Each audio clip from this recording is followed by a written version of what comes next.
Sacred Symbols is sponsored by BetterHelp, the convenient and effective way to seek the therapy you need from the comfort of your own home. BetterHelp will match you with a licensed therapist after you fill out a brief questionnaire, and you can change your therapist at any time for no additional charge if you feel like it's not working out. So what's stopping you? It's time to make your brain your friend with BetterHelp.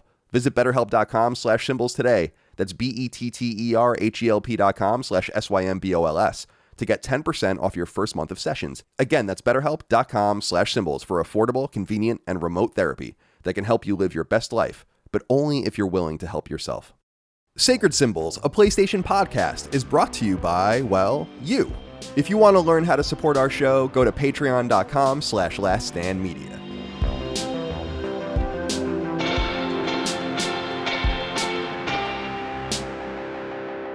Greetings and salutations. Welcome back to Sacred Symbols, a PlayStation podcast. This is episode number 274. Wow. My name is Colin Moriarty. I'm joined as always by my son, Chris Raygun. Chris, good to see you today, my friend. How are you?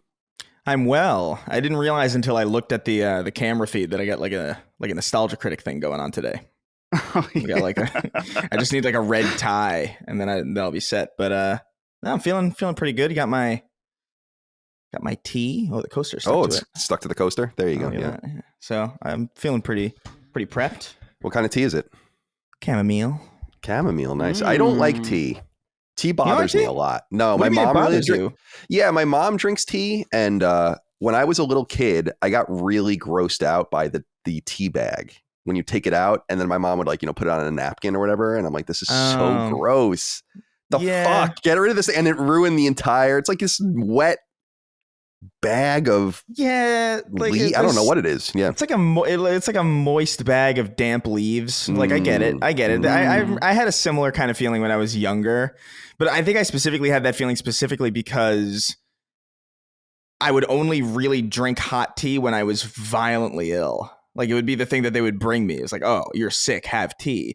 And so like I had this association of just all this gross, like, oh, I feel horrible, and then this entire category of beverage.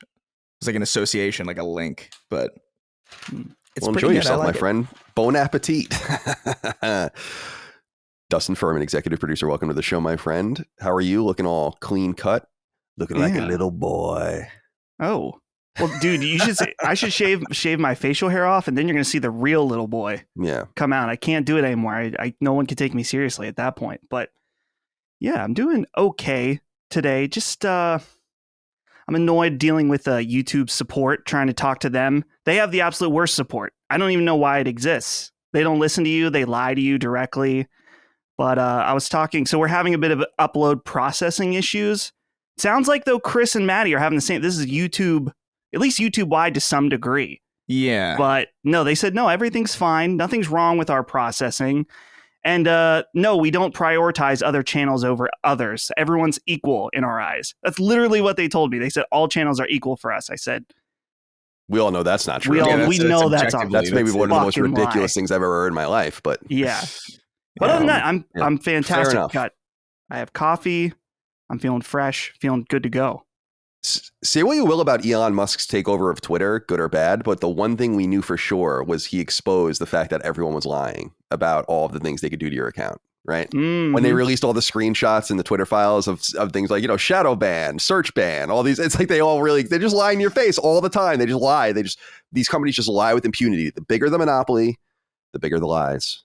And YouTube has itself a staunch monopoly indeed. That's why I root for platforms like Rumble and others, because I just want someone to at least scare them a little bit, but there's just none of that happening. Yeah. So. If Twitter or X or whatever you want to call it, they're pushing their video platform, which is cool, but it doesn't save your spot.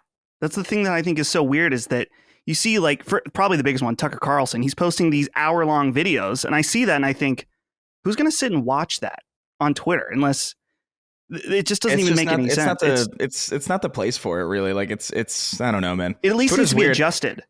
Twitter's weird. I got locked out of my account the other day because I changed my password, and then they were like, okay.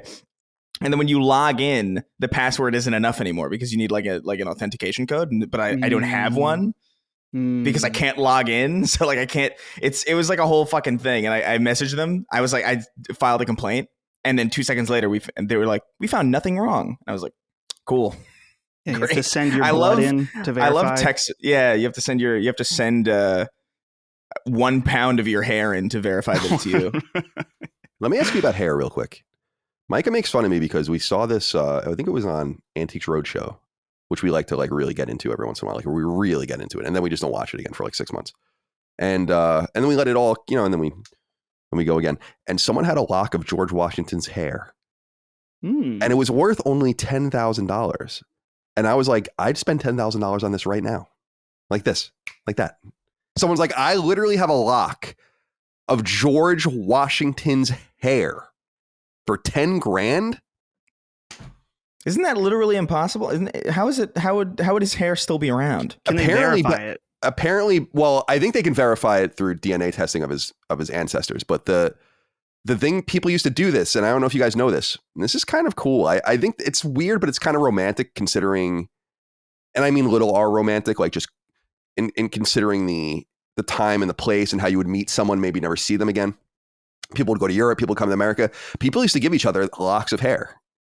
And George Washington gave someone that he met like a lock of their hair, and then it was put in a book and kept there for like all of these generations, and then found, I guess, and like handed down by generation to generation. And people used to do that. They used to give each other like little locks of hair, and you would find that every so often. So I think that's kind of cool. Like it's weird, but it's cool. Because imagine you're doing the grand tour. You're like an American in 1810. You go to Europe for 3 months. That's your time in Europe. You're never going back. And then you meet someone you really like or whatever, and you're like, here, a little lock of my hair. And then you go about your business, and then maybe they take it out and they remember you. I don't know. Anyway, $10,000 for George Washington's hair. Good deal, no?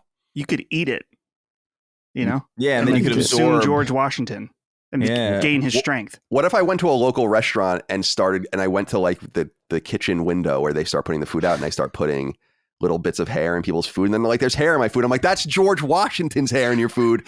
You better eat it.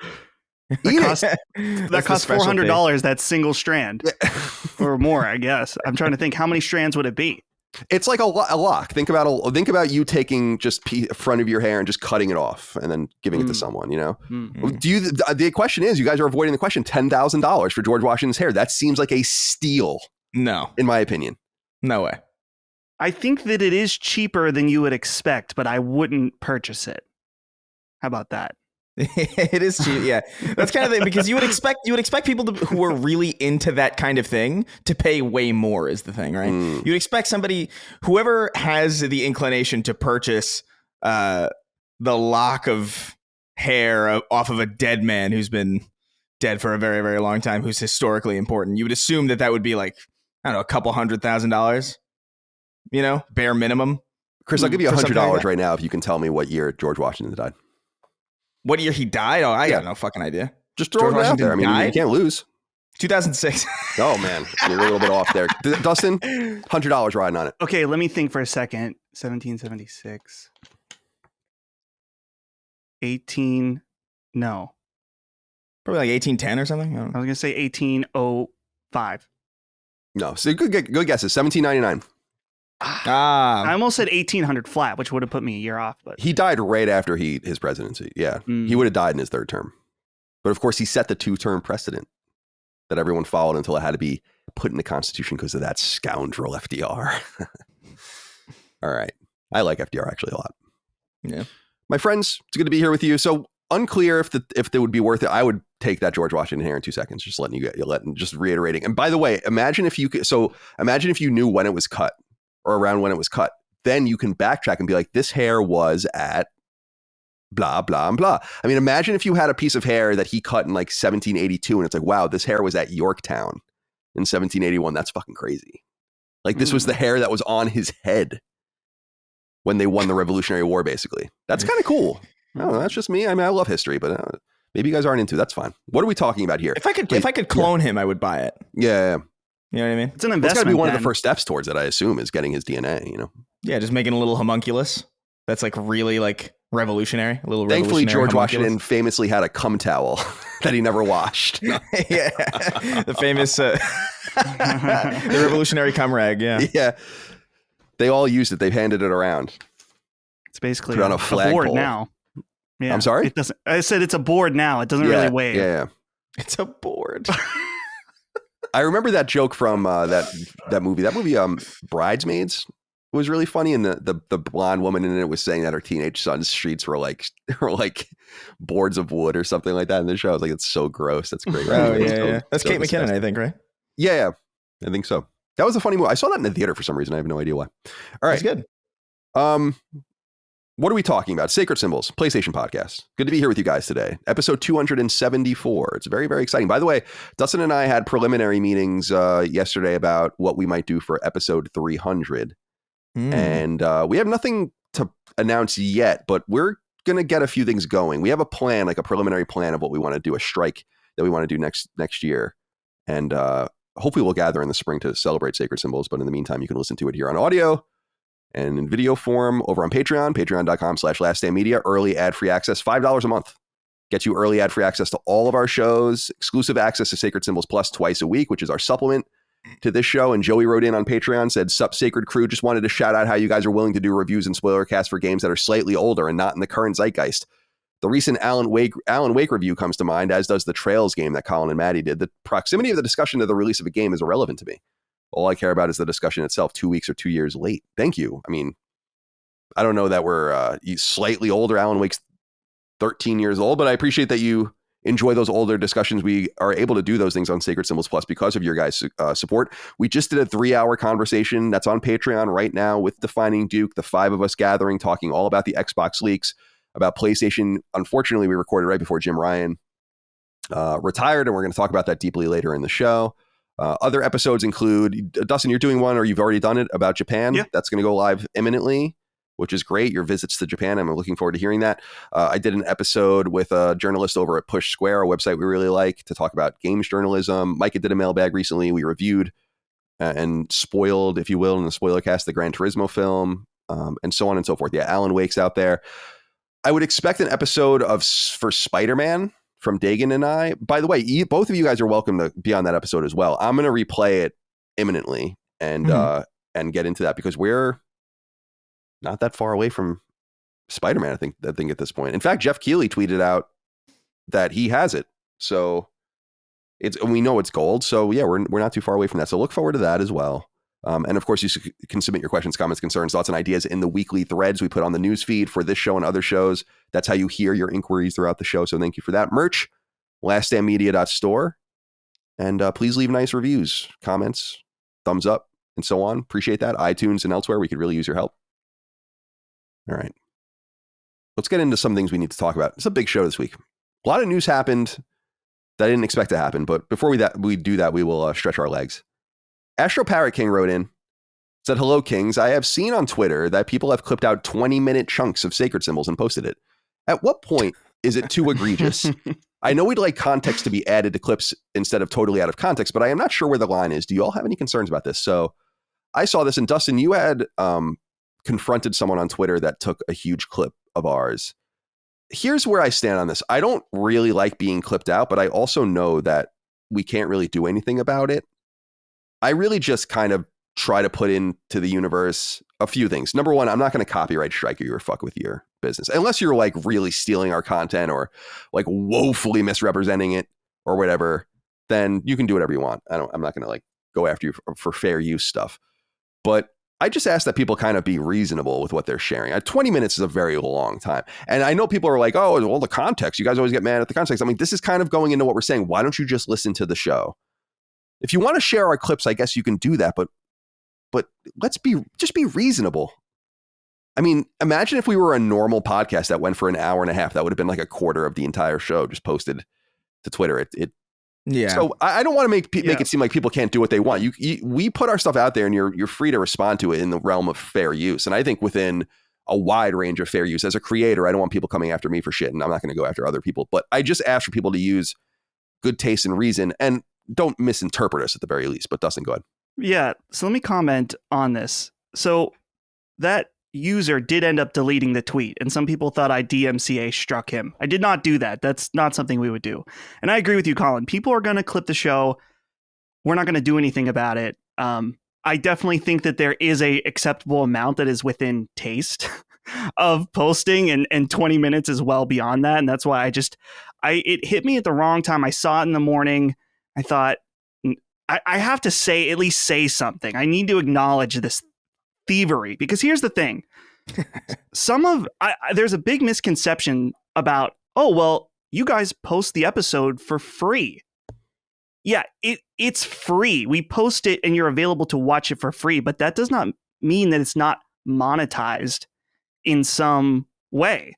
And so the thing particularly about this user is that he's taking our clips, our monetized clips, posting them on his monetized Twitter feed, and adding nothing that would constitute fair use, as far as there's not even an opinion tweet and then the video. It's just, here's this other monetized content that I'm posting so I can monetize and make money off of it out of your fucking reactions from the Console Wars Twitter space.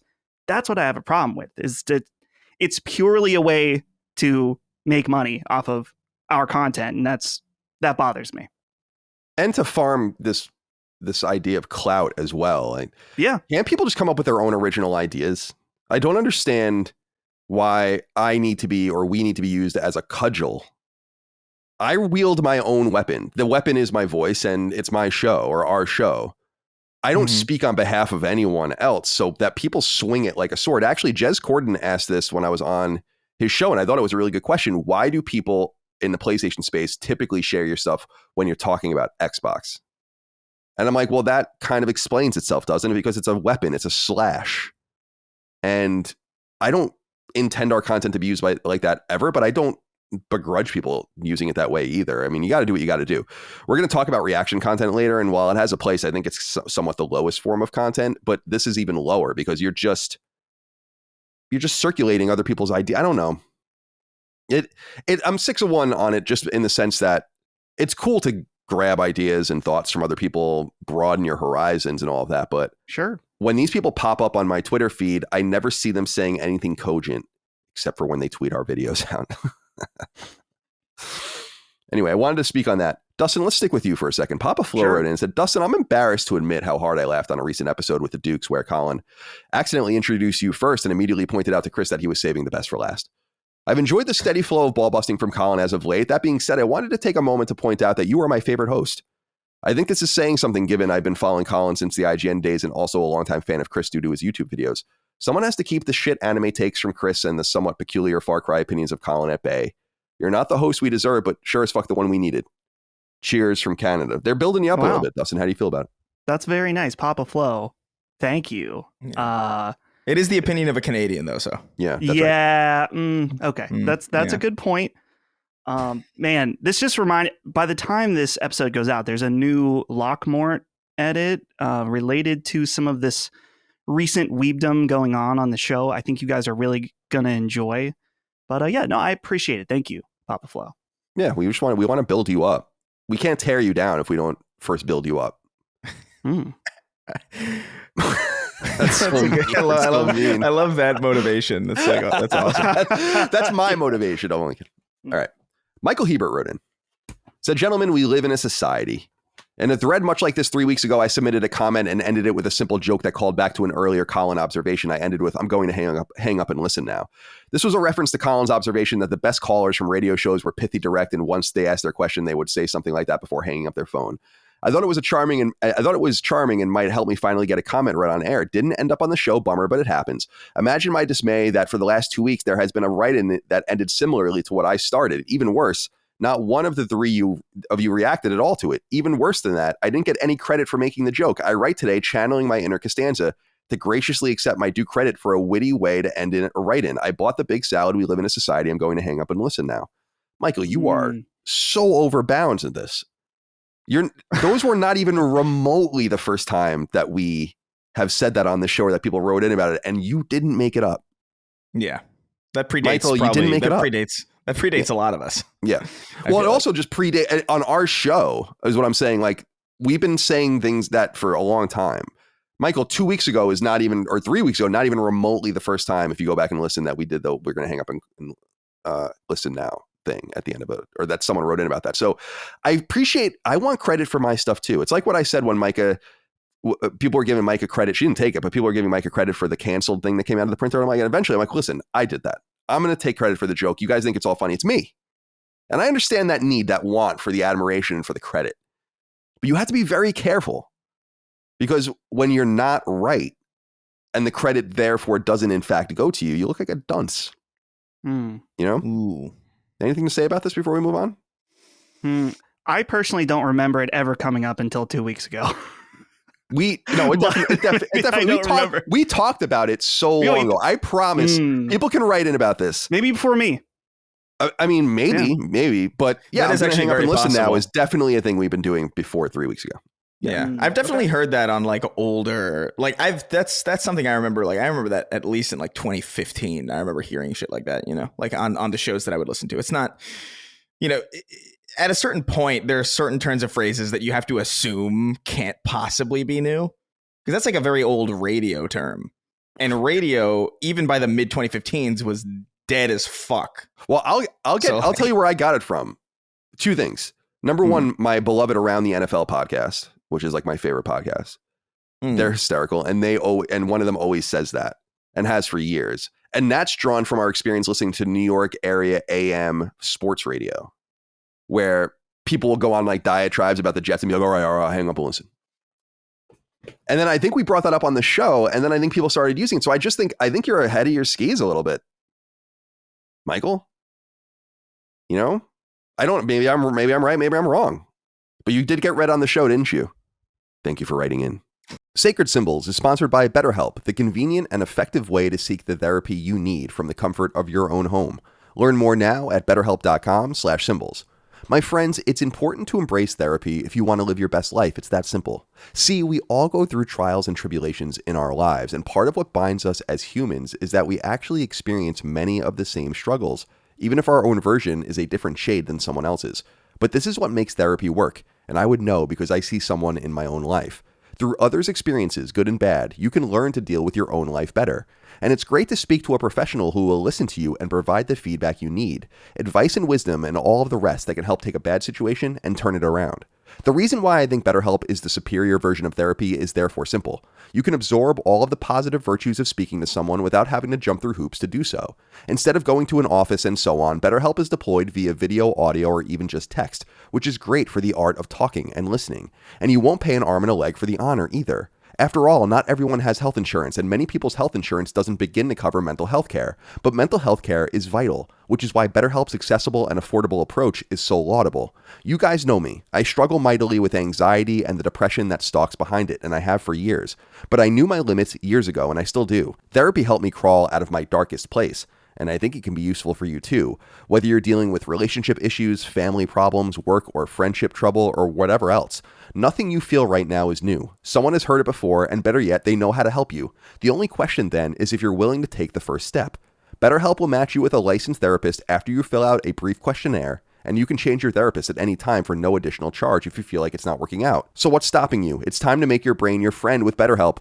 Visit betterhelp.com/symbols today. That's BetterHelp.com/SYMBOLS to get 10% off your first month of sessions. Again, that's betterhelp.com/symbols for affordable, convenient, and remote therapy that can help you live your best life, but only if you're willing to help yourself. Chris, let's draw our attention now to you, if we might. Oh, man. Ben wrote in and said, "Greetings, Sacred Thoughts.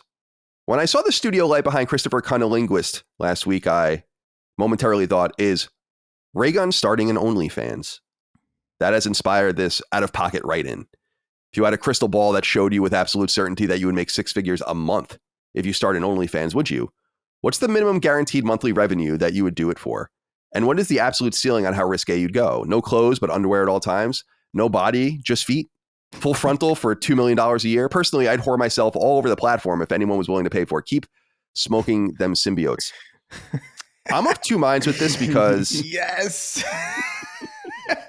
Oh yeah, well, go on, please, Chris. No. I'm just happy. I'm so happy to hear Dracula Flow stuff making it into here. People are putting in my replies, dude, on Twitter to random stuff. They're saying exactly that. You, Chris, has made the imprint on the audience with that. I'm sorry, I didn't mean to. I'm probably gonna regret this. This is gonna be another Slitterhead situation.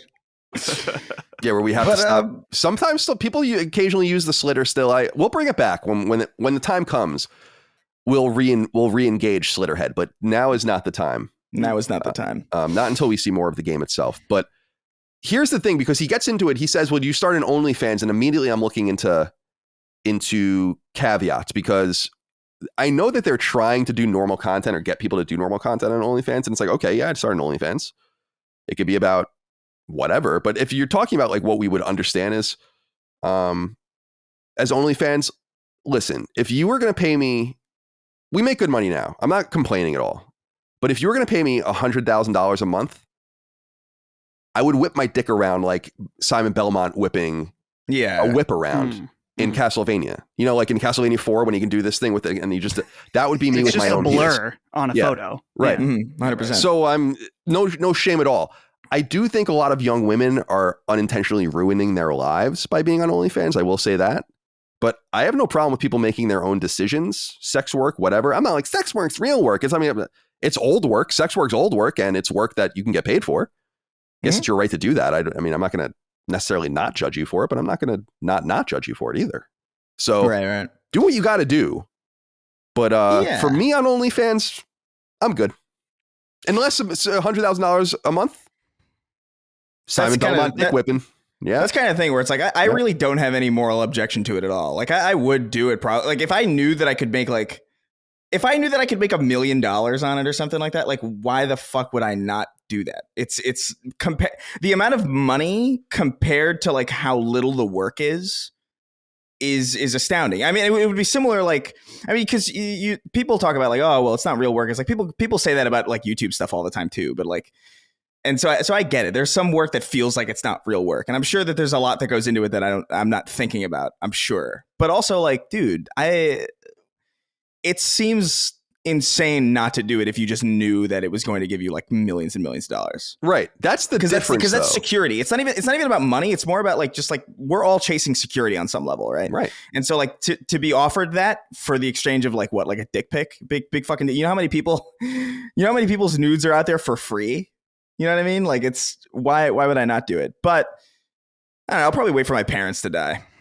You know what I mean? Like when my parents are gone, then I'll do it. Yeah. You know, because that's really the thing. It's like, I don't even care if they know that I do it. It's more about like them potentially seeing it. That's the big problem. It's like, I don't want that. That's a can of worms I don't want to deal with. But when they're gone, like, you better watch out. Better not cry. Oh, man. And I mean that both literally and figuratively. By the way, Dustin, am I wrong in, because this is let me go from the very beginning of the philosophy, right? I believe that prostitution should be legal. I've long said that. In fact, back on the Colin's Last Stand channel, I made a whole video about it. And I think engaging with prostitutes should be up to you, as long as everyone's consenting and of age and so on and so forth. But I do feel bad for women, not in that they're trying to get their money, but in that most of them will not get anything and will just end up ruining future prospects and have these pictures floating around for the hundreds of or thousands of dollars that they made. They could have just gotten a job at fucking Walmart and made more money. And that's the kind of stuff that I think. And I also feel like I feel bad for women, because imagine like the whole Tinder effect of judging your own self-worth based on how you're doing on the sexual marketplace, where people are buying your pictures and videos and all that stuff. I don't know. I would never want to be in that situation. I would never want anyone I cared about in that situation. So it feels a little bit weird for me to say like, I'm very laissez-faire about it. I don't know. It's a very nebulous space for me, but nonetheless, do what you have to do. Dustin, will you get naked on OnlyFans? No. And this is what, like Chris said, well, I think that I'm with you that the more I don't want to say, I think people should be able to do whatever they want to do within reason, make money within reason. I personally don't want to do that. With, like Chris said, let's say there is this hypothetical where you are guaranteed $100,000 or a month or whatever. I feel like the relationship with all the people that know you changes to some degree, because if you're making that kind of money, they're probably going to find out and know. And it's going to, the closer they are to you, the potentially more weirdness there is. But I am with you, Colin, about I feel bad that there's probably a lot of people. You hear about the success stories about girls that, you know, make millions of dollars or whatever on OnlyFans. But you don't hear about the failure, like the I went out there and I made like $10 or something. Right. Yeah, and now the photos are out there. You are immediately eliminating the possibilities for certain jobs, doing certain things in your life, and that sucks. So just got to be careful. I do wonder how long that's going to last, though, because I feel like that is a holdover from a period of time where this kind of thing wasn't so big. You know what I mean? Where like it's kind of a lot more acceptable now that people would do this. Whereas like in the 90s, it would have been like, oh, fuck. It's kind of like tattoos, like I've seen people working all sorts of jobs with tattoos that in the 90s or like in the early 2000s, people were like, you're never going to get a job here if you have tattoos. Meanwhile, you have like car salesmen with like sleeves. And so like, I do wonder how much that will matter at a certain point, or maybe at a certain point we'll be so desensitized to a lot of this stuff that it won't even register. I do think that's ultimately like what's going to end up happening. It's just a matter of like whether or not you're willing to take that kind of bet that it's going to happen within your lifetime. Because I definitely think in 100 years, no one's going to give a shit. Like if you're naked anywhere, you know what I mean? Yeah, that might be true. But I also think of like, I think of a person like Mia Khalifa, right? That's her name, right? The big breasted Middle Eastern girl that did a bunch of porn like 10 years ago or whatever. And I know her from her porn. Obviously, everyone knew her from that. But I know because she's tried she was trying to do sports for a while and trying to get into things. Right. And she like comes up on the feed every once in a while, like a couple times a year, or whatever. You check in or look, what's going on? What are you trying to do now? And the reality is that though she made her choice and she was allowed to make her choice, she will never be able to escape it. And I fully know that I'm one of many that will be like, yeah, no, you're always going to be that. Like, there's nothing you can do. That is true. You did in fact make your choice. So when you're trying to talk about like the Washington Capitals or some shit, it's no one gives a fuck. Like, and this comes to mind because I recently saw where she was like putting out more pornographic or like, lewd stuff. And it's like, yeah, man, you're in this cycle now. Like, you cannot escape it. And there's some sort of, did you really want that for your life? I don't know, man. To be objectified like that and for everyone to be in on the game, it's something that I think people need to be careful with. But at the same time, make your choice. I don't give a shit. It's not a decision anybody should make lightly. I'll put it that way. You know what I mean? Like, don't like jump on a whim, But at the same time, I do think there is a difference between like something like OnlyFans and where Mia Khalifa came up, which was like traditional like porn, where like you're just like an underpaid actor, basically, comparatively speaking. She would have, if OnlyFans was around at that time, she would have made a lot more money doing a lot less. Is kind of the thing, because like a lot of OnlyFans really isn't. Yeah, it's porn, I guess, but it's not in the same. You know what I mean? Like there's a dividing line, I feel, between somebody who's like a traditional like porn star versus somebody who's on OnlyFans. There is porn on OnlyFans, right? There is, for sure. Yeah. But like a lot of the people who are famous on it or really, really popular on it don't really do much of anything. And I don't mean as far as like they don't take any pictures or whatever, but it's like they're not getting railed in like a fucking Denny's. You know what I mean? It's a different type of content. That's unfortunate. Yeah. All right. Well, that was interesting. Yeah. So we'll put a pin in that for now. Yeah, put a pin in that. I'll let you know when I'm stricken by tragedy, and then when Chris is down on his luck. Yeah, when I'm down on my luck. Chris has too many talents to need to go to OnlyFans. All right. And that sounds like a joke, but I didn't mean it as a joke. I mean, imagine the different ways Chris could make money. Chris can make money as an editor. Chris can make money as a writer. He can make money as a presenter. He can make money as an advisor. I would love to just edit.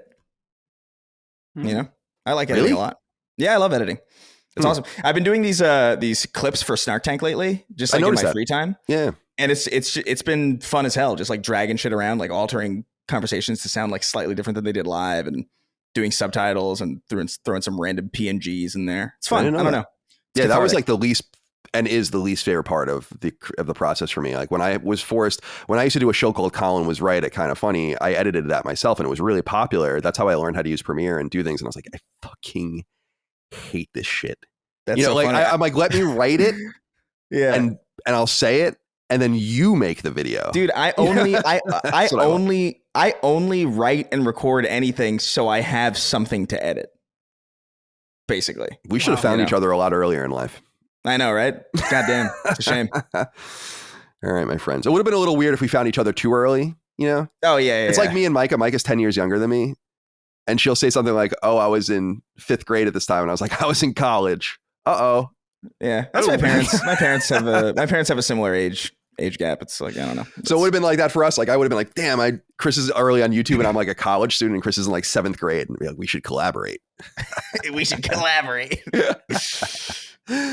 All right. Let's see here. We have a couple of neighborhood inquiries. I thought that you guys would find these interesting before we get into the news at hand. Dylan Nevis wrote in and said, hey, CDC, when is the right time to put up Christmas decorations? My girlfriend is from the Philippines and says that over there, it's common to start putting out decorations in September. Despite Halloween not being popular there, this to me is still insanity. Thank Christ she likes autumn and Halloween like me and doesn't try to ruin my vibes. As a Canadian, since we have our Thanksgiving earlier in October, I feel like you must at least wait until Remembrance Day or our alternative to Veterans Day. Thanks, gents. Christmas decorations in September. What are they doing in the Philippines? I've always kind of wondered that. You always hear a lot about the Philippines. The Philippines in World War II. There are a lot of Filipinos in California and so on and so forth. But what's going on over there? I don't know.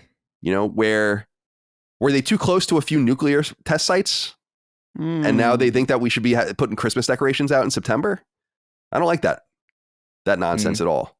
You know, What bothers me is that it's our fault because there is no more Americanized Asian culture than the Philippines.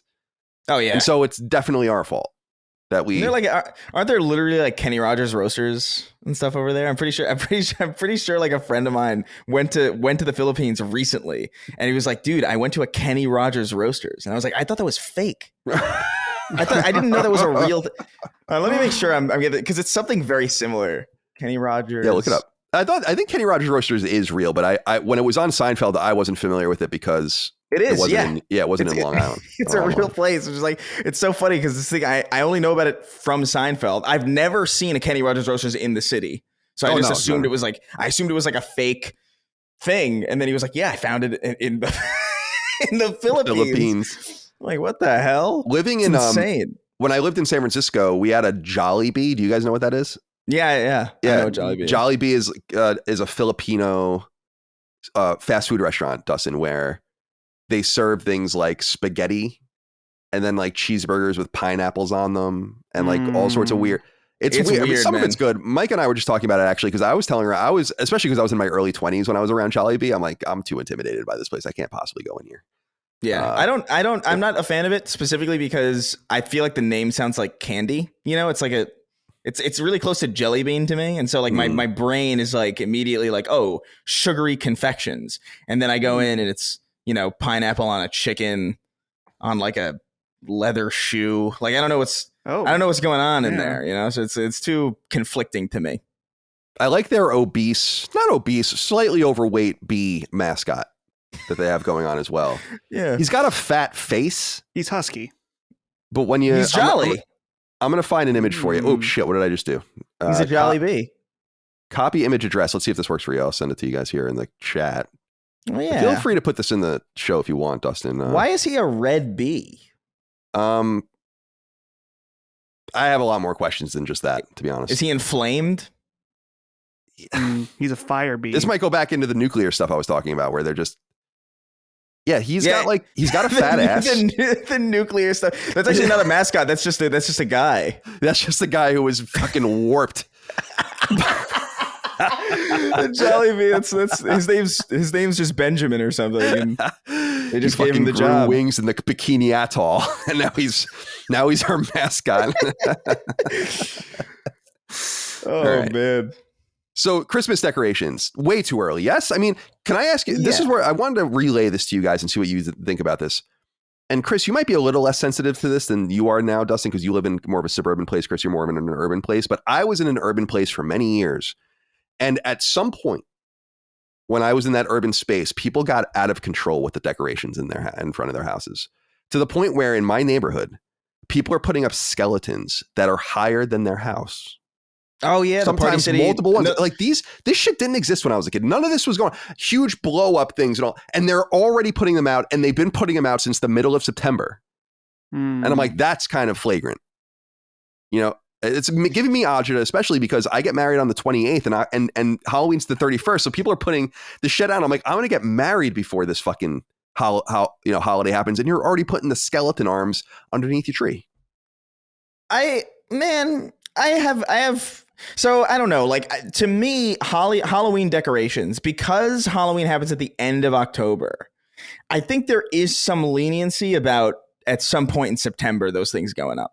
I do think there is leniency, like at least like for a month, because it's a lot of effort to go out and put decorations up in the first place. So to put them up for like a week or two doesn't really seem worth it. And September is still in that kind of like fall kind of, I don't know. There are some Halloween vibes in September still. I would say not as strong for sure, but to me it's like Christmas decorations in November, where it's like it's a little early, but it's like acceptably early, I think, compared to like September Christmas decorations. Yeah, that's or like much. That would be like putting a skeleton up in August. You know what I mean? Where it's like, what the fuck are you doing? What is it? What even is this? He's dying of the heat. Yeah, I don't know, man. I think I understand. See, these things were around when I was a kid. Like when me and Dustin were kids, I would imagine. Like I remember trick or treating in neighborhoods, and you'd have like the big blow up thing. We didn't have the Crazy, Home Depot. We didn't have the 200-foot Shadow of the Colossus Home Depot skeleton. Yeah, those are new. That's relatively new, but audacious decorations. There was this one house in my neighborhood that would put these big tombstones up in their yard, and it would be like a cemetery, like a fake cemetery with all these like joke names written on them. And it was always like a treat to walk by them. But I don't know. You gotta be deliberate with your decorations and with your timing. You can't be fucking putting out Christmas decorations in September. That is fucking egregious. An additional question though. Yeah. How long do you wait before you take them down? For Christmas? Which ones? The Christmas? By New Year's, I think you have to do it. Oh my God, really? Yeah, like New Year's Day, Yeah. I think is like when we used to take our Christmas stuff down when I was a kid. Yeah. Dude, we would take them down like mid-January is when like we'd like whatever. I think you can do it. I think once you get out of January, you're getting into whiskey tango territory. Yeah. So you need to be very mindful of that, especially around these parts. But yeah, January, I think it's okay in January, especially if you have kids. And like, I remember when I was a kid, I was obsessed with Christmas lights. Like I wanted the lights on all the time. I loved it. And I would, so you want to extract a little bit of joy out there for your children, especially during these dire times here in the United States. But I will say this, I like subtle decorations. So I noticed when I was walking around my fucking ornate decorated neighborhood with all the Halloween shit already, this one guy had amongst all of his decorations, flamingos, but they were undead flamingos. They were like black and you can like see the skeletons. I'm like, that's sick. I'm just going to do that. And so I want to see if I can maybe just get those, just a little touch, maybe one pumpkin on the stoop and then a couple of those and just a little bit of a panache. And that's it. That pan ass. Nice pumpkins. We never answered the actual question though from Dylan. When do you put them up? I say after Black Friday. Yeah, that's good. Black Friday is the day because normally, not everybody, but normally you're not working that day. Maybe you go out shopping in the morning, whatever. If you want to do that, just relax, put up the tree, maybe have a little day drinking in there, have a beer, get the eggnog going. Yeah, late November. I think is totally appropriate. That entire thing has fucked up my perception of time, by the way. The entire notion of Christmas, because my birthday is December 4th. And so I remember so many times during my birthday having Christmas decorations up. And because of that, I can't distinguish birthday memories from Christmas memories because they're the exact fucking same. Yeah. It's me opening up presents surrounded by Christmas decorations. And it's like, you're like your birthday's like the Division. Yeah. Dagan's birthday is December 6th. And I've always wondered with him, and we must have talked about this in the past, how I feel bad for you guys because you're so close to Christmas that it can't possibly not affect you in some way. Like imagine your parents going and getting your Christmas present, and then they have to 21 days later give you your birthday present, then 21 days later give you your Christmas presents. You're losing out somewhere. They're too interconnected. I refuse to believe otherwise. I feel like Dagan probably got short shrift his entire life. Well, I'm in October. So, and my sister, for instance, is in August. So that's like, oh, you're free and clear. August is perfect. Yeah. A mid-year birthday is perfect. Mm-hmm. Like because of its non-proximity to Christmas, you know, like it's pretty good. I don't know, man. I have some positive memories where I would get something that would like kind of like hint towards something later in the month, and it was kind of fun to do that. But like a game and then a console or something. Yeah, like it was far enough away. Like I thank God it's early December. I feel so bad for the people who are like like, oh, your birthday is on Christmas or like basically that exact week, because like that's you know it's getting folded into the same thing. Yeah, like totally. There's no chance that those are individualized. At the very least, mine was early December. I had some level of individualization going on, but yeah, I don't know, man. Yeah, fair enough. Let me ask you guys this. Let me just tell you this as a postscript. Not even ask. Is that in my dalliances now out here in the wider world outside of a city where I get to see what people are doing in these here suburbs, people have just gotten kind of, it's so different than when I was a kid. I don't know, or maybe Long Island is just not like this still and never was and never will be like this. And it's been like this more and more, but people are just out of control with like, oh, my kid's on a football team. Here's a huge placard in the front yard where it says that he's on the football team. I saw this recently. Our neighbors, and I love our neighbors, they're really nice, but they have their kid just turned 1 and they put a big sign out in front of their thing. I'm like, that kid's illiterate. No one can see it. You know, people putting out all these things in the yard, like happy birthday, happy sweet 16. I'm like, dude, no one did this stuff when I was a kid. I have no idea. I missed an entire evolution of home decor that I don't, it just like that. Yeah. I come back and here it is. It's all fucking crazy now. Everyone's talking to you. Everyone's got a sign. Everyone's got their kids all over the goddamn place, and the decorations are crazy, and the big skeleton and the Santa Claus and the fucking reindeer. And I'm like, I don't know, dude, this is. Dude, I went to a Spirit Halloween recently just because it was around where we were walking. I was like, oh, let's go into the Spirit Halloween. Let's see what's going on. And there was this big section where it's like all outside decor, and it's all this like vaguely scary stuff. And then the fucking Grinch. It was like an animatronic Grinch just sitting in the Halloween section. I'm like, what is? And then there was Yoda. There was like an animatronic Yoda going on in there, and I'm like, what? I don't think this is scary unless like I'm missing something, or if just Halloween has just become like whatever, you know, just put the Iron Giant outside your apartment or whatever, and that's the Halloween decoration. It's like, no. You got to be spooky at least. Yeah, at least sorta. Put a pumpkin in there for fuck's sake. Maybe with the Grinch, especially, they're trying to get into like spirit Christmas. Yeah. Yeah. I don't know. Whatever. All right. One more. This one's even weirder. Joe Dumman wrote in, said, hello, CDC. I am looking for some advice. I live in a suburban neighborhood 10 minutes to either Minneapolis or St. Paul, and my neighbor's got a chicken and a rooster. The rooster crows before daybreak all the way into the evening, and they are commonly free roaming the neighborhood. Our neighbors do not speak English, so a conversation with them about the noise is not really possible. City law says they can have roosters unless a noise complaint is made. I am a bit wary of turning the relationship sour. Do I complain to the city? Do I get my own little Jerry Seinfeld to put their rooster in its place and start a cockfight club? Any sage advice from the boys would be appreciated. You could do that. You're in Minnesota. Your neighbors must be in some way like Somali or something like that. I'm trying to figure out culturally where you are. They don't speak English. Why would they expect to have these animals? I'm trying to figure out what culture it would be. That would be very interesting to know. I'm going to say Somali. That's my guess, but that could be totally off. But here's the thing.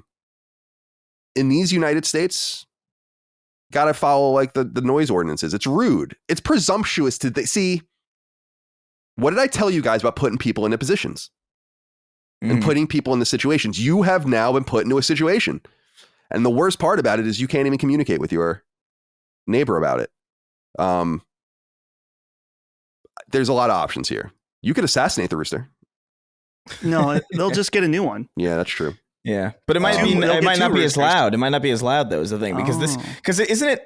It's pretty, because he's saying it's crowing through the whole fucking day, right? That's what he said. He says before daybreak all the way into the evening, which is uncommon. Like I don't think I've ever seen, like I haven't been around that many farms or whatever, but I've been around enough to know that they have roosters and they weren't screaming the whole damn day. So like it could be that this is just a defective rooster that you could just like, I don't know, kick in the head a couple times and then you got your problems incredibly solved. What's stopping you from just going and duct taping its jaw shut? Just import a coyote. just find a predator, just like let it loose and be like, yeah. See, this is why I wanted to know what culture it was, because maybe we could learn more and figure out a good way to like investigate the situation. It's like, okay, in this culture, this is why this is this way. To ask something of your neighbors, I think you do this and all this, and you do like a very nice, appropriate, polite way. But since we don't have more information, I say we go crazy with it. You got to get your own rooster, little Jerry Seinfeld. Get a bigger rooster. Get a bigger rooster. Put a little turret on him, like it's twisted metal or something, and just like have him go to town and be like, it's a wild rooster with a turret just wandered onto your farm. I'm sorry.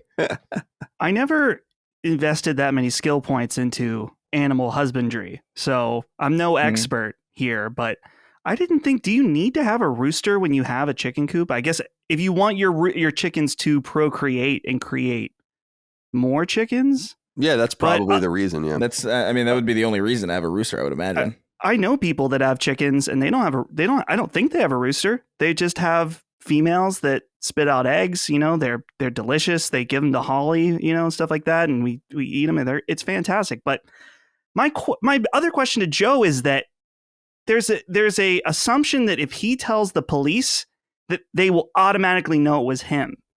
And I'm wondering, that's the thing that's questioning me. If you live in a suburban neighborhood, surely there's other people around that are also dealing with this. Maybe you can convince another neighbor to call, but I guess that doesn't really matter because at that point, how would they know anyway? Just call. Just do it. How are they going to know?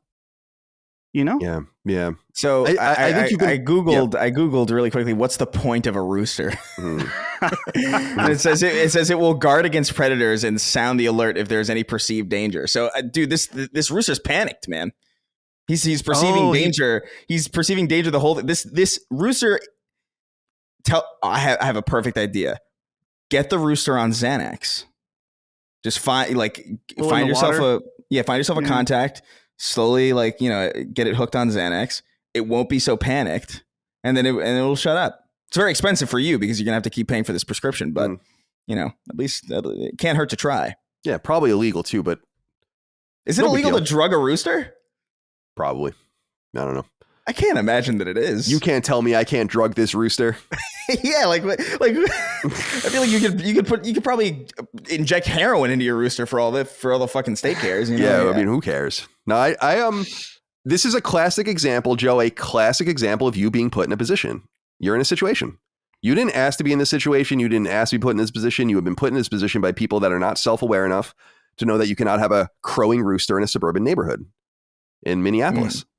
I lived on Long Island when I was growing up next to a farm, and they had roosters and they were loud, but that was a farm. And we were in a rural area. I just think that that's outrageous. I would love to have chickens, and I would, for eggs. We eat so many eggs. I'm eating so many eggs, by the way. I'm eating 5 eggs a night now as my midnight snack. Dude, eggs are awesome. They're awesome because they're so low in carbs. And the cholesterol apparently isn't like the most horrifying cholesterol that you can get. And I don't really give a shit about that anyway, to be honest. Although I probably should. I'm probably going to die of a heart attack, and then you guys are going to have to do the show without me. Maybe it'll even be a better show. But nonetheless, I want chickens, but I can't have them because we're not allowed with our HOA. But also, it would be mega rude to my neighbors. So I'm like fucking hearing that like farm noises and plumes of feathers erupting like a cartoon out of my out of my backyard. We can't have that. Can't have that here. Yeah. So I don't know. Joe, you've been put in a situation. You know what to do. He's like, no, I don't. All right, guys, let's get into the news. Some smaller news items I wanted to get through, and then some bigger news items, including a few big ones that we have to discuss at length. I wanted to throw this up here for people. Now, I'm unclear about this thing. I think that it means for only people that have newer PlayStation 5s or are getting one right now. So there's a thing called the Upgrader program that Sony's doing right now, kind of quietly. And it says on their website, quote, limited to select games, offer valid only in the US for eligible PSN account holders who are at least 18, blah, blah, blah, who activate a new PS5 console by October 20th, 2023. Game must be redeemed on your activated PS5 console no later than October 20th. And basically it says that if you buy a new PlayStation 5 and activate it and put it on PSN. Once your PS5 console is activated, navigate to the PlayStation Store. You'll see a banner with this offer. Again, the offer is called Upgrader Program. And you could select any of the following first-party games for free, one of them, free of charge.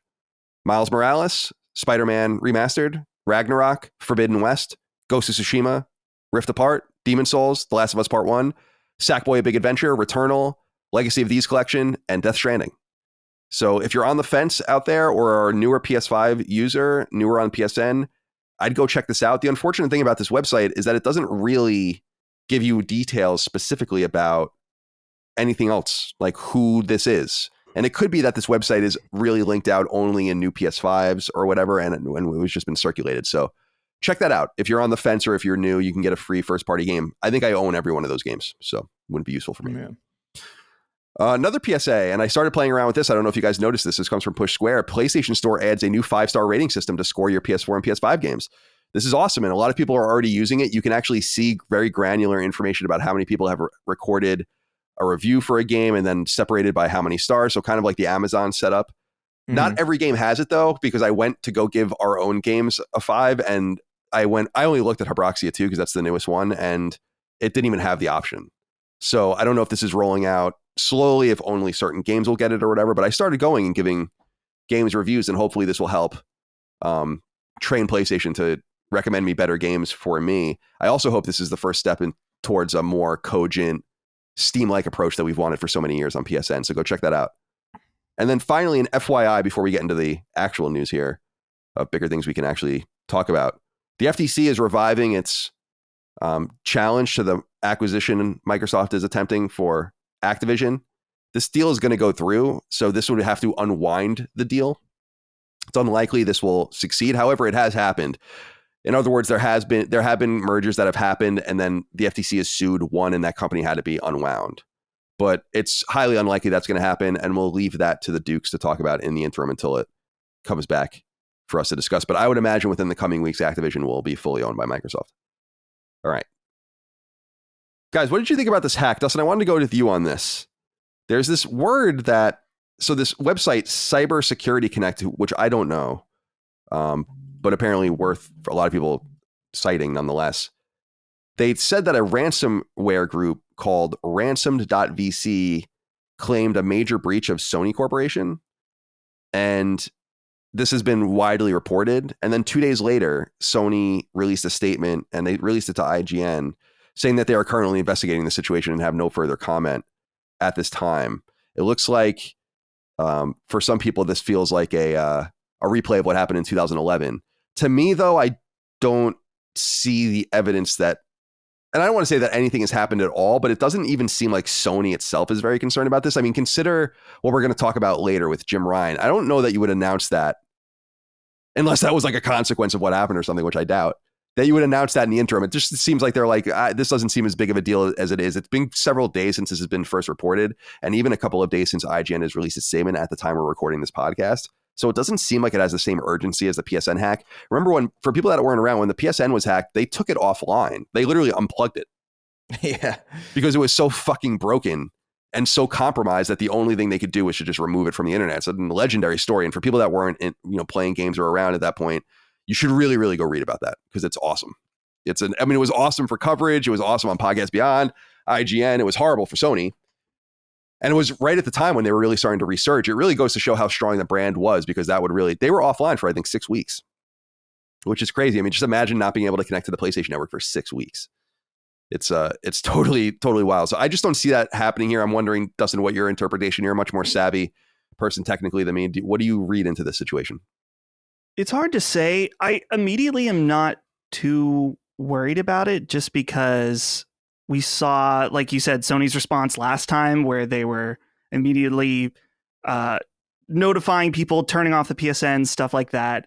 If they were aware of a hack and an information breach at this moment and they weren't telling us, they would eventually have to, and it would probably come out that they were hiding it, which would be 10 times worse. And I just don't personally see Sony doing something like that. I expect that we will see another statement from them at some point once their investigation concludes. Maybe they did get some internal documents, which could be interesting. Specifically, I was looking to see exactly what they say they have. An internal login page, an internal PowerPoint presentation outlining test bench details, and a number of Java files. There's also a file tree of the entire leak, which appears to have less than 6,000 files. Right, which just seems preposterously small, people are saying, even when you compare it to the Sony Pictures leak. Right. So this could be a situation where maybe our data isn't something that we need to be concerned about, but more so internal Sony stuff that maybe there would be more concerned about. So we'll have to wait and see. The long story short, I'm not concerned right now. I don't think anyone needs to be. If you really want to be proactive, go change your password, make sure you have 2-factor on, and that's really all you can do right now. Yeah, and presumably, even if like everything would be encrypted anyway, I just Sony could, like, when you hear about these things happening, it's often within days to several weeks of them saying something. And often it's like, we had to do an internal investigation. We learned about it on this date. We hired this firm to come in immediately and start investigating and blah, blah, blah. And yeah, you're right. We'll probably see something like that. I'm not technically savvy enough to know the history of these kinds of things or whatever, or how it looks. It just seems to me, Chris, that, and the Cybersecurity Connect website reports and IGN relays this information, that claiming you have 6,000 files, but then claiming you've breached all of Sony's systems is a contradiction. Yeah. That doesn't make any sense. Sony would have 6,000 file trees, probably. Not 6,000 documents. So yeah, what do you make of that? Actually, the day we're recording this is the day that they threatened to release everything if they're not paid a ransom. So who knows? Sony might have paid the ransom too. These companies sometimes do pay the ransoms. Yeah. So what do you think? I don't know. I mean, I'm not worried about it at all. Like Dustin outlined it pretty clearly that, it would be worse for them. It would be way worse for them to be privy to some kind of data leak that would affect their consumers and not say anything. That would be way worse for them. And also, like you said, the file size is so preposterously small. 6,000 is not. That's just not. There's probably that many. I probably have more files than that on my current computer. You know what I mean? It's just the idea of that's even remotely an obscene amount of information about a sizable portion of users or anything is pretty absurd. So Dustin has that many pictures of Monami from Danganronpa 2 on his computer. Dude, I wish. No, man. I'm not worried about it. No, I'm not either. It seems like it's totally unassociated with the PlayStation Network, which itself just segments it so significantly from what happened previously and aligns it more with, what was that, 2013, 14 when Sony Pictures was hacked, which was probably the last time Sony was really fucked up by something like this. I don't want to just shrug it off, because maybe we're going to find out that it's insane and that they have 6,000 of the most important files that you could ever possibly imagine. And we'll discuss that. Right. But it just Sony, I think that Sony's response, or kind of nonplussed response, is just I do think there would at this point have been more urgency into this, or in a communique. I just don't. And no one would even know about this if the Cybersecurity Connect website didn't report from this random ransomware group that claims to have everything but only has 6,000 files. So we'll add more. I don't want to act like we're hiding it or burying it. I wanted to take this on really at the top of the news, but I just don't have much more to say. There hasn't been any update, and Sony's really not said very much, which isn't a huge surprise. All right. I wanted to get into this. This happened right after we discussed the game last week. Helldivers II went up for pre-order. It's only $40. I wanted to get everyone's take on this. Dustin, $40 for Arrowhead's long in development Helldivers 2. It'll come out, by the way. I was looking at the release date. I was like, I know Helldivers came out in 2015. I remember that, but when? And it was March 2015, which means it will be 8 years between games. And Arrowhead hasn't made anything else in that time, which is so strange. So then they're only asking $40 for the game. I thought they were going to ask $70 for it. I like to see this. This gives me much hope for the future of pricing on PlayStation. What do you think? There's a lot of different ways you could take this. The first way is just that maybe they don't see it as a full $70 release. Maybe it's a little lighter on content from what you would expect.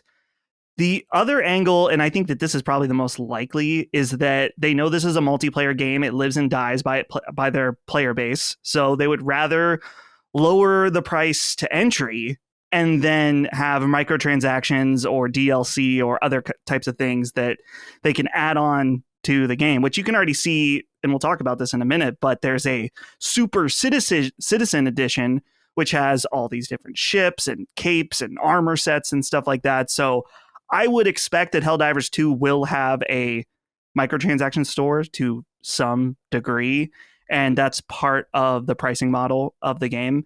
The key thing for me, and it won't bother me if you can buy the stupid cape or the dance or whatever. That doesn't bother me as long as it's done right, done like a game, as much as we make fun of it. But I think Fortnite, even though their microtransactions are very high, you can get a lot out of the game without having to engage with any of that. So as long as Helldivers comes out, it's a full, complete game that you're able to engage with to, a degree worth $40, and then there's extra cosmetics, then that's fine with me.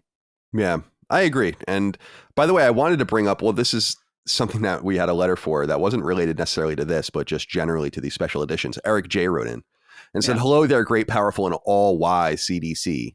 When going to buy your games on PSN, I was wondering where you all stand on standard editions versus digital deluxe editions. I often find myself staring paralyzed at the screen on which one I should buy. I don't always feel the value is that great for what is offered, but a good portion of digital deluxe editions. However, that doesn't always stop me from allowing the great gaming god FOMO to creep in and push me to hit purchase. Do you gents ever find yourselves in the same situation, or are you just much stronger-willed and evolved humans than I? Take care, buds, and thanks for all that you do. Chris, I bring this up because when I saw the price of the aforementioned, as Dustin brought up, Super Citizen Edition of Helldivers 2 being $20 more, I was like, what? This must come with a season pass. And I went and looked, right? It's like, that's awesome. All right, maybe I'll buy that. Comes with fucking dick. Truly, it comes with nothing. It comes with a super citizen status. No one knows what that means. An armor set, a cape, a weapon, a war bond, and a ship game, whatever that means. For $20? To me, I would be like, why wouldn't you charge $39.99 for the core game and then like $44.99 for that? And then get almost everyone to buy it, or have some sort of early access like we were talking. There's no value here. I don't understand how the audacity of charging $60 for that when you can get the game for $40 with just some of these accoutrements removed. What do you think? Yeah, I don't know. It's in this weird territory where we expected the game to be $70, right? Right. That's kind of like the or it was either $70 or free. Was kind of like in my mind. It was either going to be $70 or they were going to go free to play just to maximize, player potential. I agree with that. And so the idea that it's a little egregious to charge $20 for that stuff, but at the same time, it's still cheaper than what the full product would have been.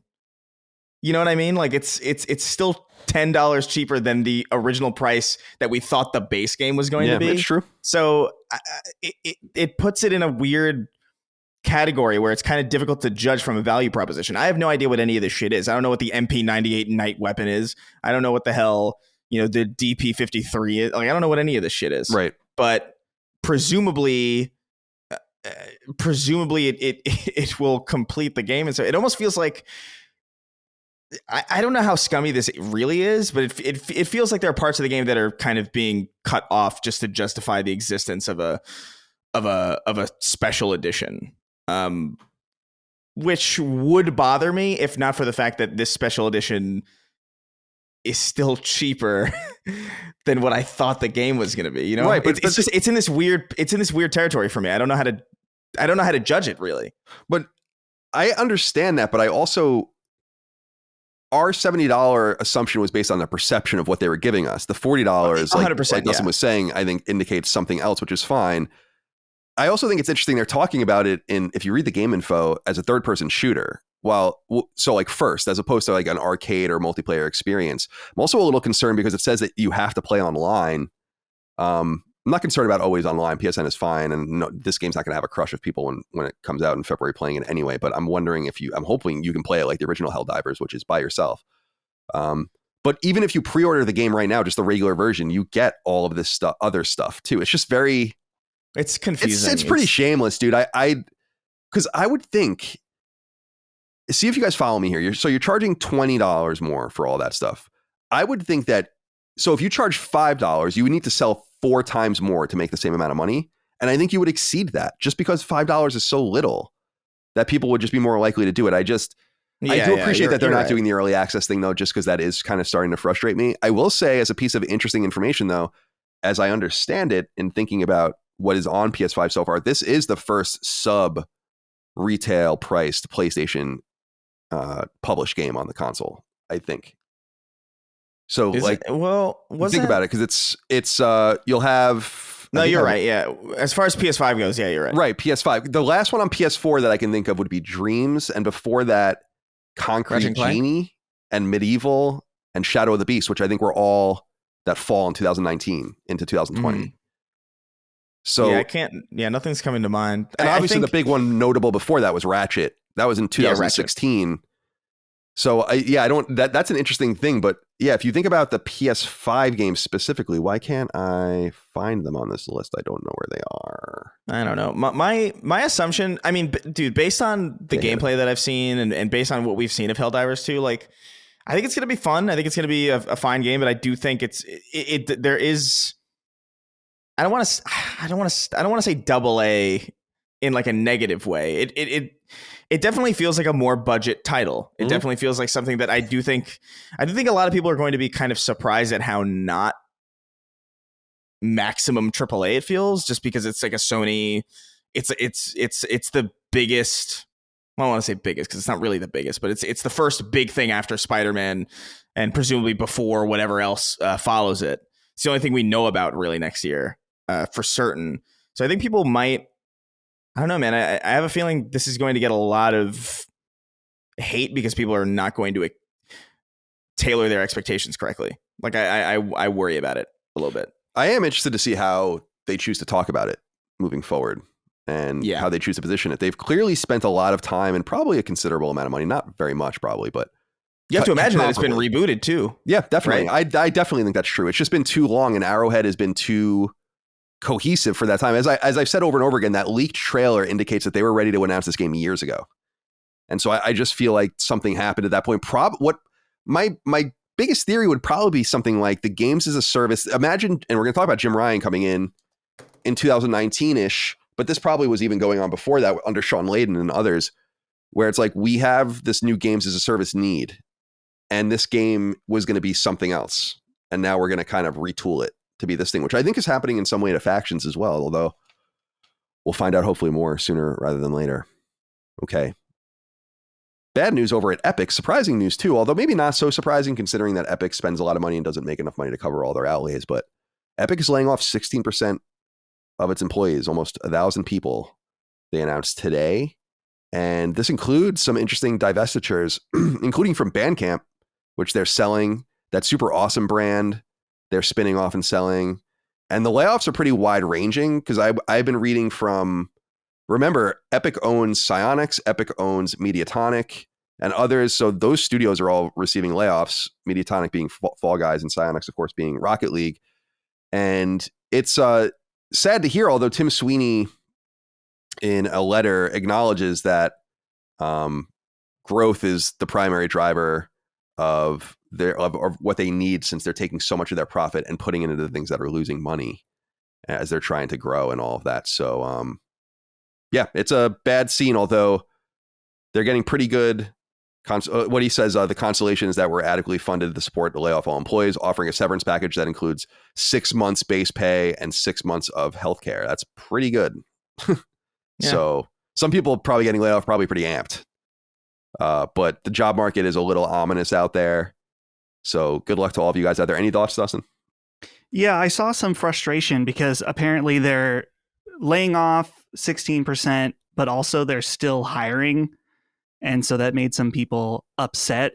But I don't know. To me, if you take 2 seconds to think about that, not a single person can't do a unilateral move to a new job that they're hiring. Maybe in some cases, and that would make sense. But it always sucks when people lose their jobs. 830 people aren't going to have a job after this, and that sucks.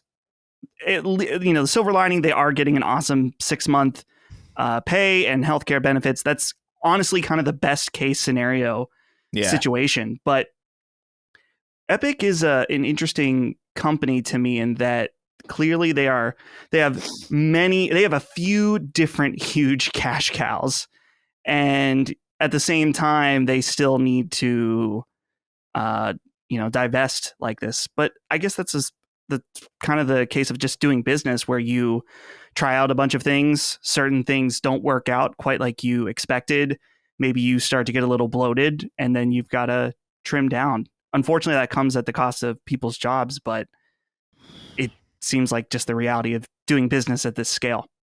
I was reading some analysis that you may not want to read too much into the layoffs, similar to what happened at Microsoft and other places, because companies scaled to such a degree during COVID with certain expectations that have now been scaled back as people have kind of gotten back to normal and things haven't become quite as interconnected or remote as some had hoped. Chris, Tim Sweeney says in his letter in part, quote, "For a while now, we've been spending way more money than we earned, investing in the next evolution of Epic and growing Fortnite as a metaverse-inspired ecosystem for creators. I had long been optimistic that we could power through this transition without layoffs, but in retrospect, I see that was unrealistic. While Fortnite is starting to grow again, the growth is driven primarily by creator content with significant revenue sharing, and this is a lower margin business than we had when Fortnite Battle Royale took off and began funding our expansion. Success with the creator ecosystem is a great achievement, but it means a major structural change to our economics. Epic folks around the world have been making ongoing efforts to reduce costs, including moving to net zero hiring and cutting operating spend on things like marketing and events, but we still ended up far short of financial sustainability. We concluded that layoffs are the only way, and that doing them now on this scale will stabilize our finances." So any thoughts there? Do you know anyone that was affected by this? I haven't actually even reached out to some of the people I know there to see if they're okay. No, I don't know anybody who works at Epic as far as I know. And but I think, I mean, it sucks. But like we said already, that deal is fucking amazing. That's a pretty great deal. Yeah, it's awesome. So at the very least, because, dude, it's very rare that people get laid off and they get a deal even half as good as that. So, oh yeah, that's a massive silver lining. People would be amped for a deal half as good as that, which is what really goes to show you. Yeah. So Epic, I mean, I don't know, man. Epic seems like a company that, I don't know much about them, but it seems like they take pretty good care of their people, as far as I know. So I don't know. It sucks, but could be way worse. Curious what you guys think of this. This was kind of surprising news. SEGA and their studio Creative Assembly, which they've owned for about 20 years now, a little less than that, although Creative Assembly comes from the 80s, primarily known for their Total War franchise and others. They were working on a game with SEGA called Hyenas, which was a sci-fi first-person shooter that was announced in 2022 and actually had gone through a series of betas, as I believe, and it was announced to have been canceled. And not only that Creative Assembly is probably going to be losing some people too, which doesn't, I mean, it's unfortunate, but that's not a huge surprise considering they probably hired a very different slate of kinds of people to work on that game, and there's no way for them to stay. But first, on the Hyenas Twitter account, they said, quote, "Hi, everyone. We are sorry to announce the end of Hyenas development before we were ever able to bring our full vision to you. While the decision to cancel the project has not been made lightly, we know that doesn't make it any easier for you or for us. We knew our plans were ambitious, and we knew we were diving headfirst in the competition with some of the greats, but we believed in the journey and we're proud to have taken every step along the way. We hope you'll join us in remembering the action-packed zero-G chaos and the diehard community of players who helped us make it special," end quote. And there's more there if you want to read it. And then Creative Assembly, the developer, later tweeted that, quote, as part of what they tweeted, quote, "This may unfortunately result in job losses. They're going to try to keep as many people as they can, maybe keep them in the Sega ecosystem, but obviously people that are there to work on FPSs are not going to be the same that work on your real-time strategy games." Dustin, were you ever interested in this game at all? This game was announced, I remember, back in 2022, and it just always seemed, it was rumored for a while too, and it always seemed like a strange move for a team that, it's another example. I don't want to tell teams to just do what you do and that's it, but I don't know, man. Maybe stay in your lane. I don't know in what universe you thought your shooter was going to compete with the likes. And they basically admitted, like, the competition is going to squash them. There's just no reason to even release it and bother. Yeah. Well, that's the thing I'm most curious about from the perspective, about this story, is just that I would imagine, was this Creative Assembly's decision to make a game like this, or was this Sega saying, "Hey, we really need a game like this. Is this a challenge? Is this something that you would want to do?" Or even just saying, "We need you guys to make a live service game because you're available right now." There's a bunch of different possibilities here. And it sucks that, they never had a chance to see the light of day, to even be successful. But these games are risky. It's surprising with it being in development this long, they didn't just say, fuck it, we'll give it a shot, and if it fails, then it's better than not releasing it at all. But it seems they felt the need to cut the cord off early. So it's unfortunate. I think there is something to what you're saying too, Colin, about staying in your lane. We want studios to do new and creative things, but it would make sense to me, especially if you're a studio that is very, very ingrained in making one type of game for pretty much the life of your studio. As far as I know, with Creative Assembly, I don't know. Yeah, with rare exception. I mean, they made Alien Isolation and did a couple other things, but okay, they're known for their Total War stuff. I mean, that's what they did. Yeah, you would think that you would want to take at least one step into that direction before going for one of the most risky moves in a live service FPS multiplayer game. You would want to maybe dip your feet in a little further. It's kind of like you guys with Lilymo. You didn't jump right into making an RPG. You had to kind of get your feet wet into making a bunch of games in order to feel ready to do that. Yeah, I agree. Again, not to dissuade teams from trying new things. I don't know that it's mega relevant to me who came up with the notion to do this, just because the buck has to stop with the publisher ultimately, and using your resources. I mean, think about how EA ruined BioWare by allowing them to just chase all these stupid things that they didn't need to do. They ruined the studio. Chris, did you ever get to play Hyenas? Because I know you are into trying different things when they become available. Yeah, I never heard. I knew that this existed. I remember seeing the trailer for it, but I don't think I ever got into any beta or anything. So, and I remember being curious about it because I was like, oh, Sega's making a first person shooter. That's weird. And Creative Assembly has some history with, not exactly with FPS Halo, but they made Halo Wars 2. And so I was like, oh, okay, I'm curious about it. It simultaneously didn't look interesting to me, but it also didn't look bad at all, which was kind of weird because I'm looking at the trailer again and I was like, this looks pretty solid as far as a gameplay front goes. It looks pretty smooth and well animated and all that stuff, but it doesn't really speak to me at all. I would have been curious to try it out, and I know some people who did and said it was a little messy, but it was pretty good. So it is kind of shocking to me that they didn't just take a risk on it and at least throw it out there just to see. Because you have to imagine. Although I guess there's some operating costs there too, where you can't just sell a live service game like that and then have it bomb and then just kind of be inherently locked into this obligation to keep it running for a certain amount of time. Right. I also think I imagine that it really complicates. It doesn't stop them, but it would complicate their ability to just write the entire thing off.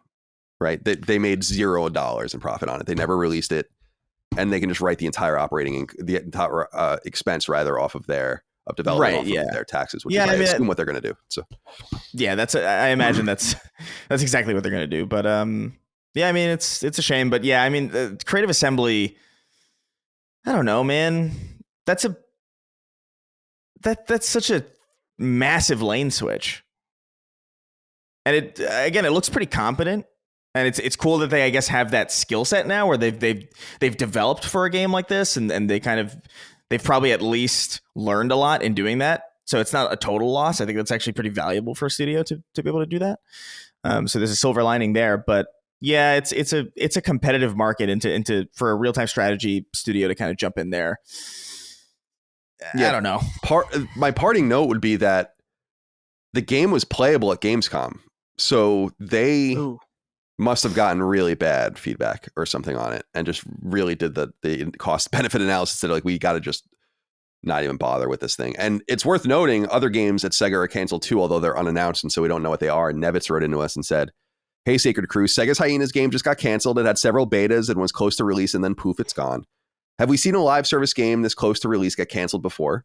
Another unannounced game was also canceled from Sega Europe. Let's hope it wasn't Jet Set Radio unless it was going to be embarrassed due to Bomb Rush Cyberpunk. Keep up with the great work, gents. I doubt it was that. I don't know. We don't know what the other game was. Fewer, smaller, and riskier games are going to be coming out now. I'm telling you guys. We're going to be talking deeply about this later when we talk about something a Japanese executive said about game pricing, which I think is really important to get into. But I'm concerned about these things too, but there's no more room for risks. We're going to just see that more and more and more. And it's unfortunate. I don't remember a live service game getting canceled this close. No. No. If I thought about it more, I would maybe come up with something, but I can't think of anything now. All right. So Hyenas RIP in peace, as the old saying goes. All right. I don't know if you guys saw this. This was interesting. Banishers Ghosts of New Eden, which was the game I was looking forward to from Don't Nod, is delayed. And much like other delays that have happened this fall, they're acknowledging that they're doing it to get out of the way. Oscar Gilbert, the CEO of Don't Nod, quote, "We have decided to postpone the release of this new franchise by 3 months as the market is experiencing an intense release cycle for AAA titles on PC and consoles at the end of the year. We are convinced that a commercial release of Banishers Ghost of New Eden during a less saturated period will give it the attention it deserves." End quote. I agree. So the new release date, February 13th, 2024 for Banishers Ghost of New Eden. I think this game looks awesome. Although I must say, Dustin, this leaves a big gaping hole in my in my play schedule this fall, which I'll get into in a moment. But I'm curious if you have any thoughts here about the delay. I like that publishers and developers that are able to do this. So in this case, I guess this would actually be Focus, because they're publishing this alongside Don't Nod, that they're taking a little bit of a hit by holding it. It's people wonder why it's expensive to do this. It's expensive to do this because you can't really redeploy assets based on presumptions. Like, we don't know if the game's going to be well received. We don't know how it's going to sell. We don't know if we need to accelerate our DLC pipeline. We don't know if we need to patch this, or this.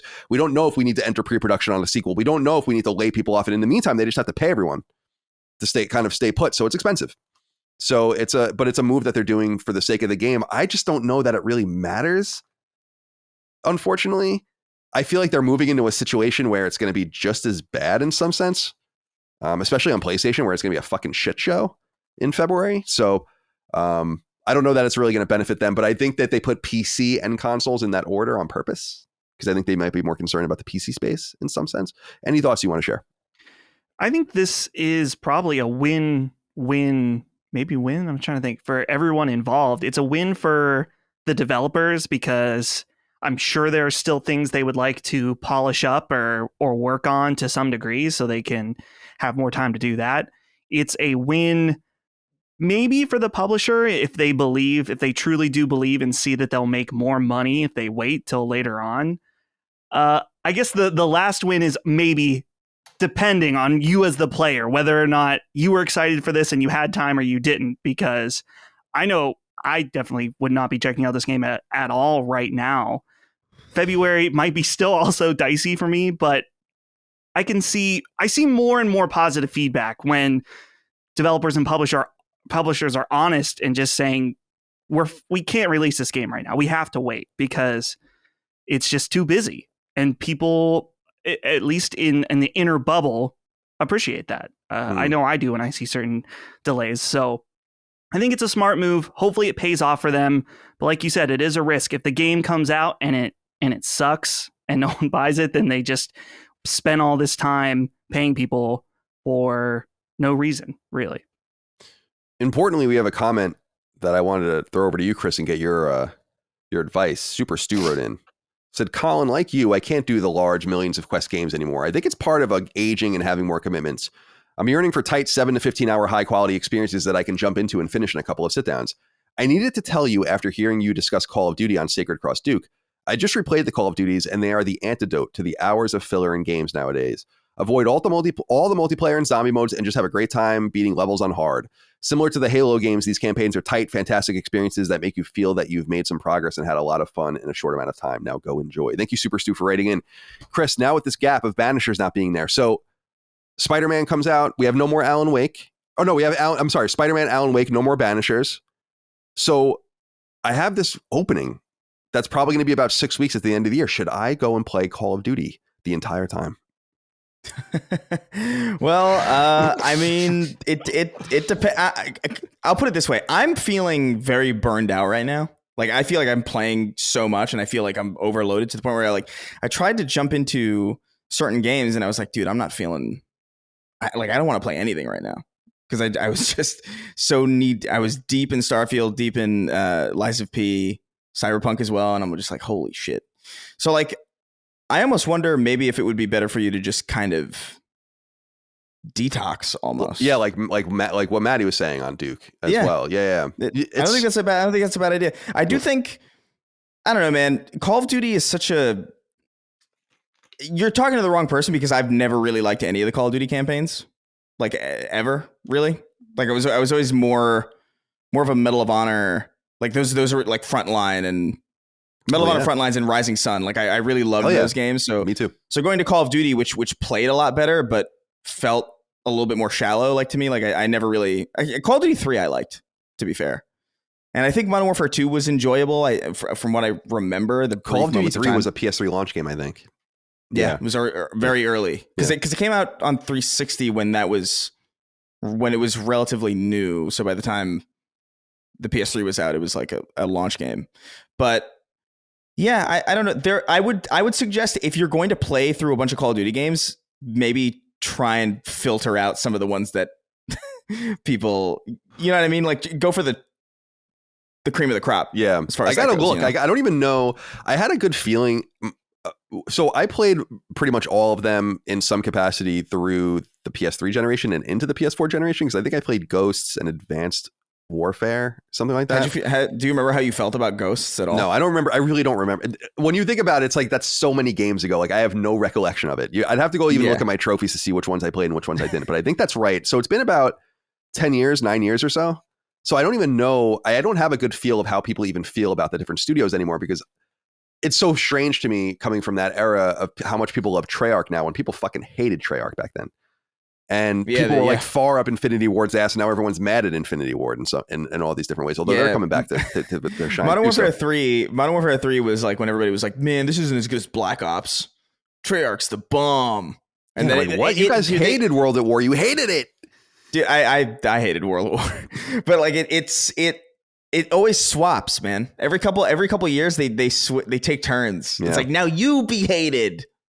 It's weird. Yeah, it's very weird. Very bizarre. I don't know if maybe I got to think about it. I think you're right in the sense that I do need a detox, but I will say that I'm trying to get away from my phone and just screens more. Not so much games, but just being on my phone less. And you know how you guys get, I don't know if you guys get it. It's part of like the default setting. So it happens on my phone. It's like every Sunday it'll tell me what my screen time was. Mm-hmm. And it's like, and mine keeps going down, which I'm proud of. Trying to read more at night again. Back more in a reading mode. Reading Walter Isaacson's wonderful biography of Benjamin Franklin. And it's very inspiring, very interesting. Get away from those screens a little bit. It's good advice, Chris. I know you asked Chris. I got to comment on this. I want you to, please. Add this to the list of shit Colin would rather play instead of Danganronpa V3. This is a reoccurring segment now. Colin's like, oh, maybe I should flirt around playing this instead of the series that I proclaimed and loved and really championed to the West. And now you've just abandoned it. So something to think about. Are you saying that I'm the champion of it? I was the champion of it? Yes. Yeah, you're right. I was probably the biggest early proponent of Danganronpa. That is true in the West. No doubt. You're the reason I played it. You're right. I mean, I do have to do it. I own it. So maybe it's time to get into it. How long is that game though? Oh, let's find out. Howlongtobeat.com, my favorite website. Yeah, it's awesome. Danganronpa V3 is 39 hours. Oh, that's fine. Right. I mean, that's what I would have expected. I mean, I platinumed Danganronpa Trigger Happy Havoc, the first one, and that was a 50+ hour probably platinum. That was a horrifying ordeal. But now, Colin, that's 4 Call of Duties. That's exactly what I'm saying. I feel like I need to make a little more headway, but I don't know, man. I don't know. I'll figure it out. I think what I'll do is play at least one Call of Duty and then see how I feel about it. Yeah. And then we'll just take it from there, get back into it. Because I love my first person shooters. It's a genre that I really enjoy. I wish Sony would get more into again. Okay. Over at insidergaming.com, they have an exclusive written by Tom Henderson. Far Cry 7 story details outlined. And he says in part, quote, the next game, which we'll refer to as Far Cry 7 and is internally known as Project Blackbird, is scheduled to be released in the fall of 2025. The game will be developed by Ubisoft Montreal and will move away from the Dunia engine to Snowdrop. An alleged leak of Far Cry 7 surfaced earlier this year, suggesting the game will be dubbed Far Cry Rise and will take place on a fictitious tropical island called Kimson, which can be found in the Yellow Sea next to Korea. Insider Gaming was told by its sources that this leak is entirely inaccurate, so we won't be diving into more pieces of information from this rumor. Speaking with sources, it's understood that this next entry of the series will be a non-linear story, with the story being centered around rescuing the player's kidnapped family. It was said that the game's plot revolves around a wealthy family that has been kidnapped by a conspiracy group currently called the Sons of Truth. While exact finite details are subject to change due to this game's stage of development, it was said that the premise of the campaign is for the player to rescue their entire family within a specific time frame. Currently, the current in-game timer stands at 72 hours or 24 hours in real time, but the timer can be paused when the player enters one of their safe houses. Far Cry 7's non-linear story means family members do not need to be rescued in order, and some family members can be killed, which has an impact on the story. While details are still a little murky, it's understood that the goal is to take down the Sons of Truth, and in order to complete the game 100%, you'll need to rescue all of your family members safely. Sounds dope! Love it! Give it to me. Love it. Far Cry 7, all over it. Chris, what are your thoughts? I mean, it's definitely more interesting than just a standard, Far Cry formula. Like, there's at least some type of interesting mechanic that's being thrown over it. I guess I don't know, man. How's it? I assume it's still going to play very much like a Far Cry game, though. Like, I don't imagine that they're going to evolve. I hope so much. So, I mean, it's more interesting than typical Far Cry, but again, I don't know. I haven't really played a Far Cry game since 5, and 5 didn't really grab me in the way that I wanted to. So I don't know how I feel about Far Cry really anymore at all. There's a specific game that I feel might have influenced this, although this might have been knowing Deathloop. Yeah, exactly. Yeah, that's exactly right. Yeah, I saw that immediately. I was like, oh, that's kind of interesting. Although, do you think that? I don't know. I can't imagine that Deathloop was that inspiring to a lot of it, because it didn't.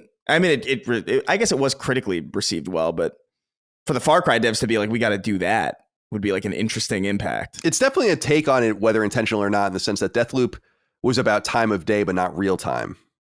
This is about real time, which is kind of interesting. I mean, it's very different than you would usually play a Far Cry game. That's why I find it so fascinating. I played Far Cry 6 for a long ass time, and well beyond the bounds of what this game will require in order to, I don't know. I kind of dig it. It sounds different. It sounds like exactly what Far Cry needs from the perspective of a lot of different people. Dustin, what are your thoughts? See, when I heard this, I thought that, Colin, this would be unappealing to you. I imagine in your type of play, your whole family's fucking dead because you're going and just going place to place. You're like, I gotta find this herb out in the woods in order to make this potion or whatever. I don't know what's going on in these Far Cry games. Yeah. So your family's fucked in this game, first of all. Probably. So that's the question. Maybe, Colin, you'll have to do your first play where you're really focused on saving everybody. Maybe there's a thing you save everybody and then you can go and just dilly-dally around the world.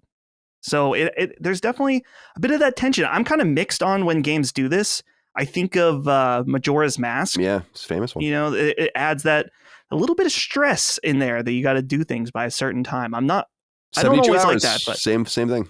Yeah. Yeah. I wouldn't always like it, but I do dig the level of urgency of.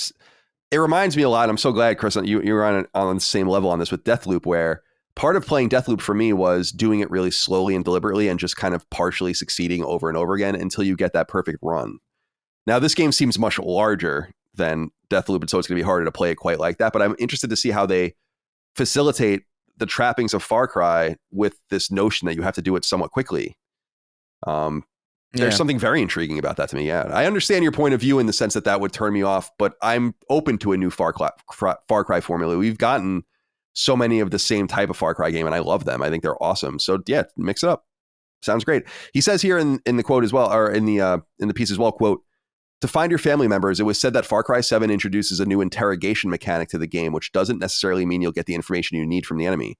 Sometimes the enemy will give up the information, sometimes they'll lie, stay quiet, or even sometimes escape," it was said, end quote. So I'll be tracking this very carefully. Fall 2025, apparently. for Far Cry 7, so probably announced next year, maybe at next Video Game Awards. Not this year's, but next year's. Who knows?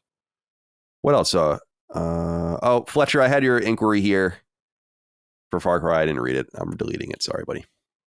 Just a couple more things. City Skylines 2 delayed on PS5 till spring 2024. Dustin, does this affect you? I know you're probably going to play it on PC. Where? Yeah. So it's just PS5. Yeah, I would be playing this one on PC. More power to you if you're playing on a console. I can't imagine playing this game with a controller, though. There is the mouse and keyboard support as well if you want to do that. But yeah, this is more of a PC game. But let me know if you're out there, if you're someone who plays a game like this on console with a controller. Let me know how that is. I'm curious. It sounds very difficult. This will be more consequential, I think, for Xbox because it's on Game Pass, as I recall. Yeah. So that will be a delay for them as well. Some eagle eyes on Twitter noticed this.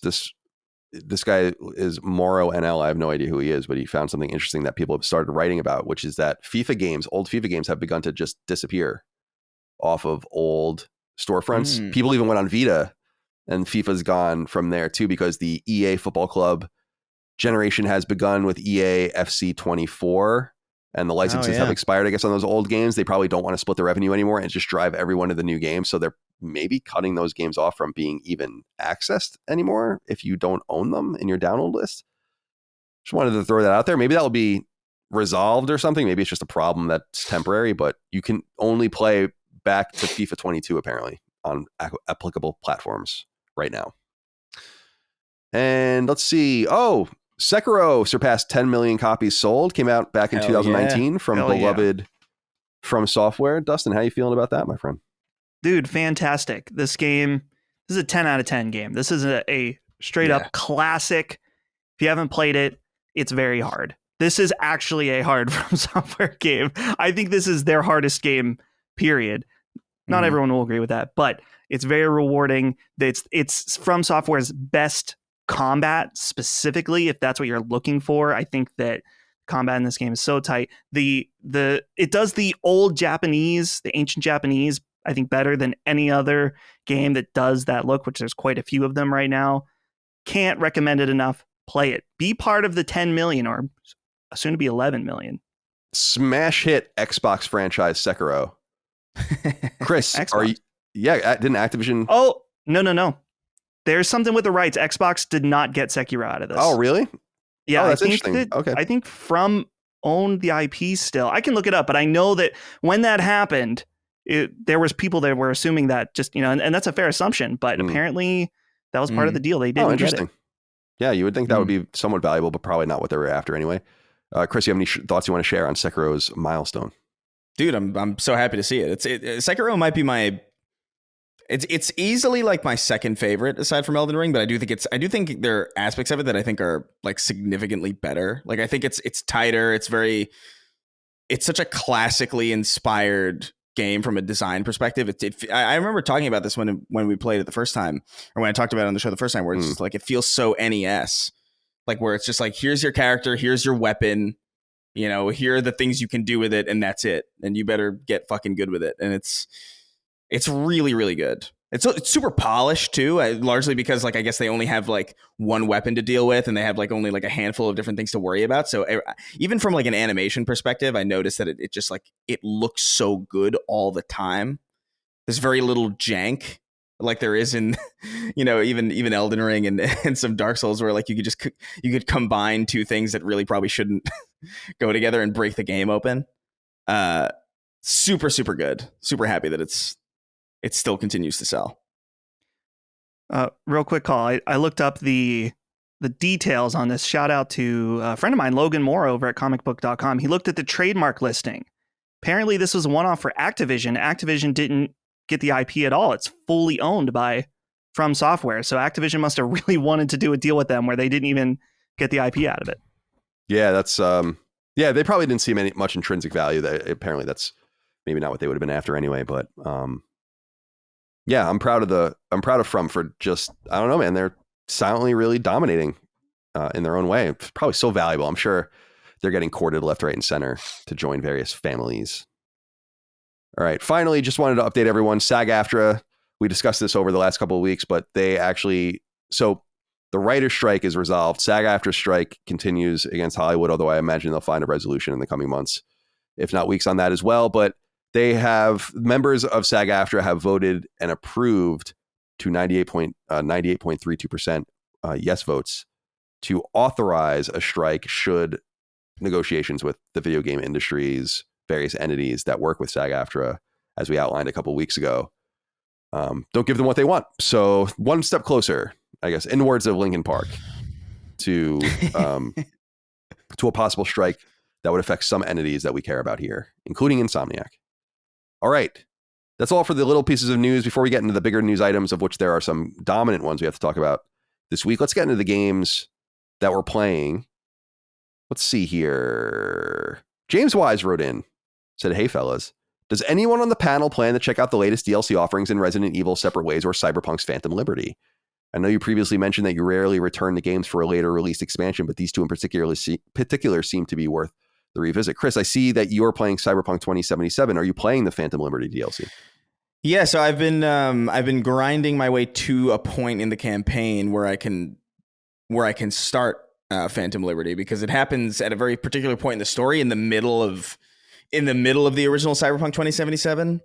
And there's a way to skip towards it, but I want to get myself familiar with the systems, because Cyberpunk's like a deceptively like deep game. There's like a lot of even just navigating like the menus and like what certain equipment items do and what certain skill trees do what. Like everything's like completely reworked. So I want to get my land legs with Cyberpunk before I dive into Phantom Liberty proper. But you know, I'm getting there, and I got to the very opening of Phantom Liberty, and it's a really cool opening. It's really cool, but it's highlighting exactly why I really hate DLC in some way, and I didn't realize how much I disliked it until and it's not a value judgment on Phantom Liberty, by the way. Phantom Liberty so far is great, even though I've only put like a little bit into it. It's awesome, and Cyberpunk 2077 is such a good game now, especially with the reworks and this new update and all these new skill trees and stuff.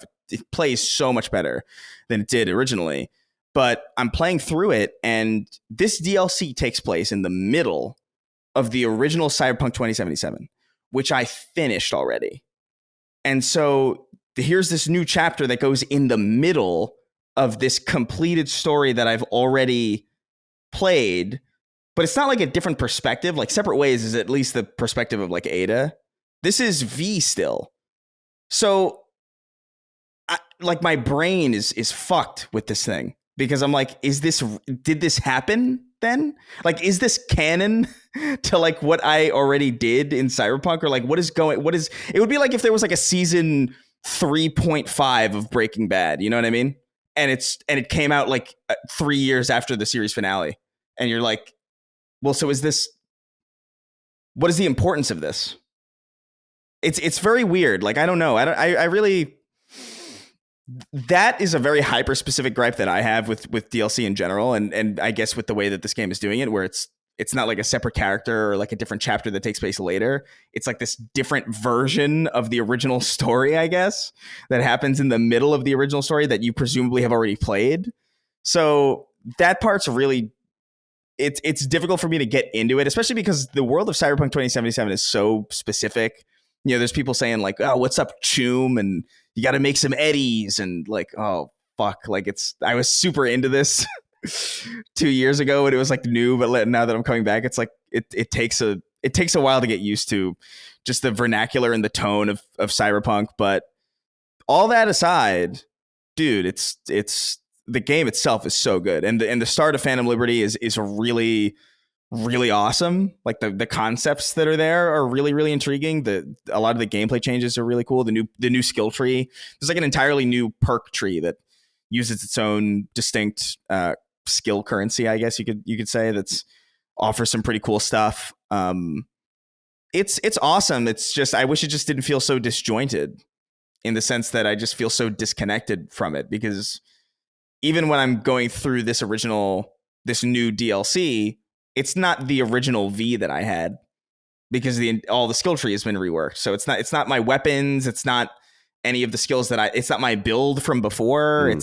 It's not even the same exact character. I don't have any of the same equipment or guns or clothes or.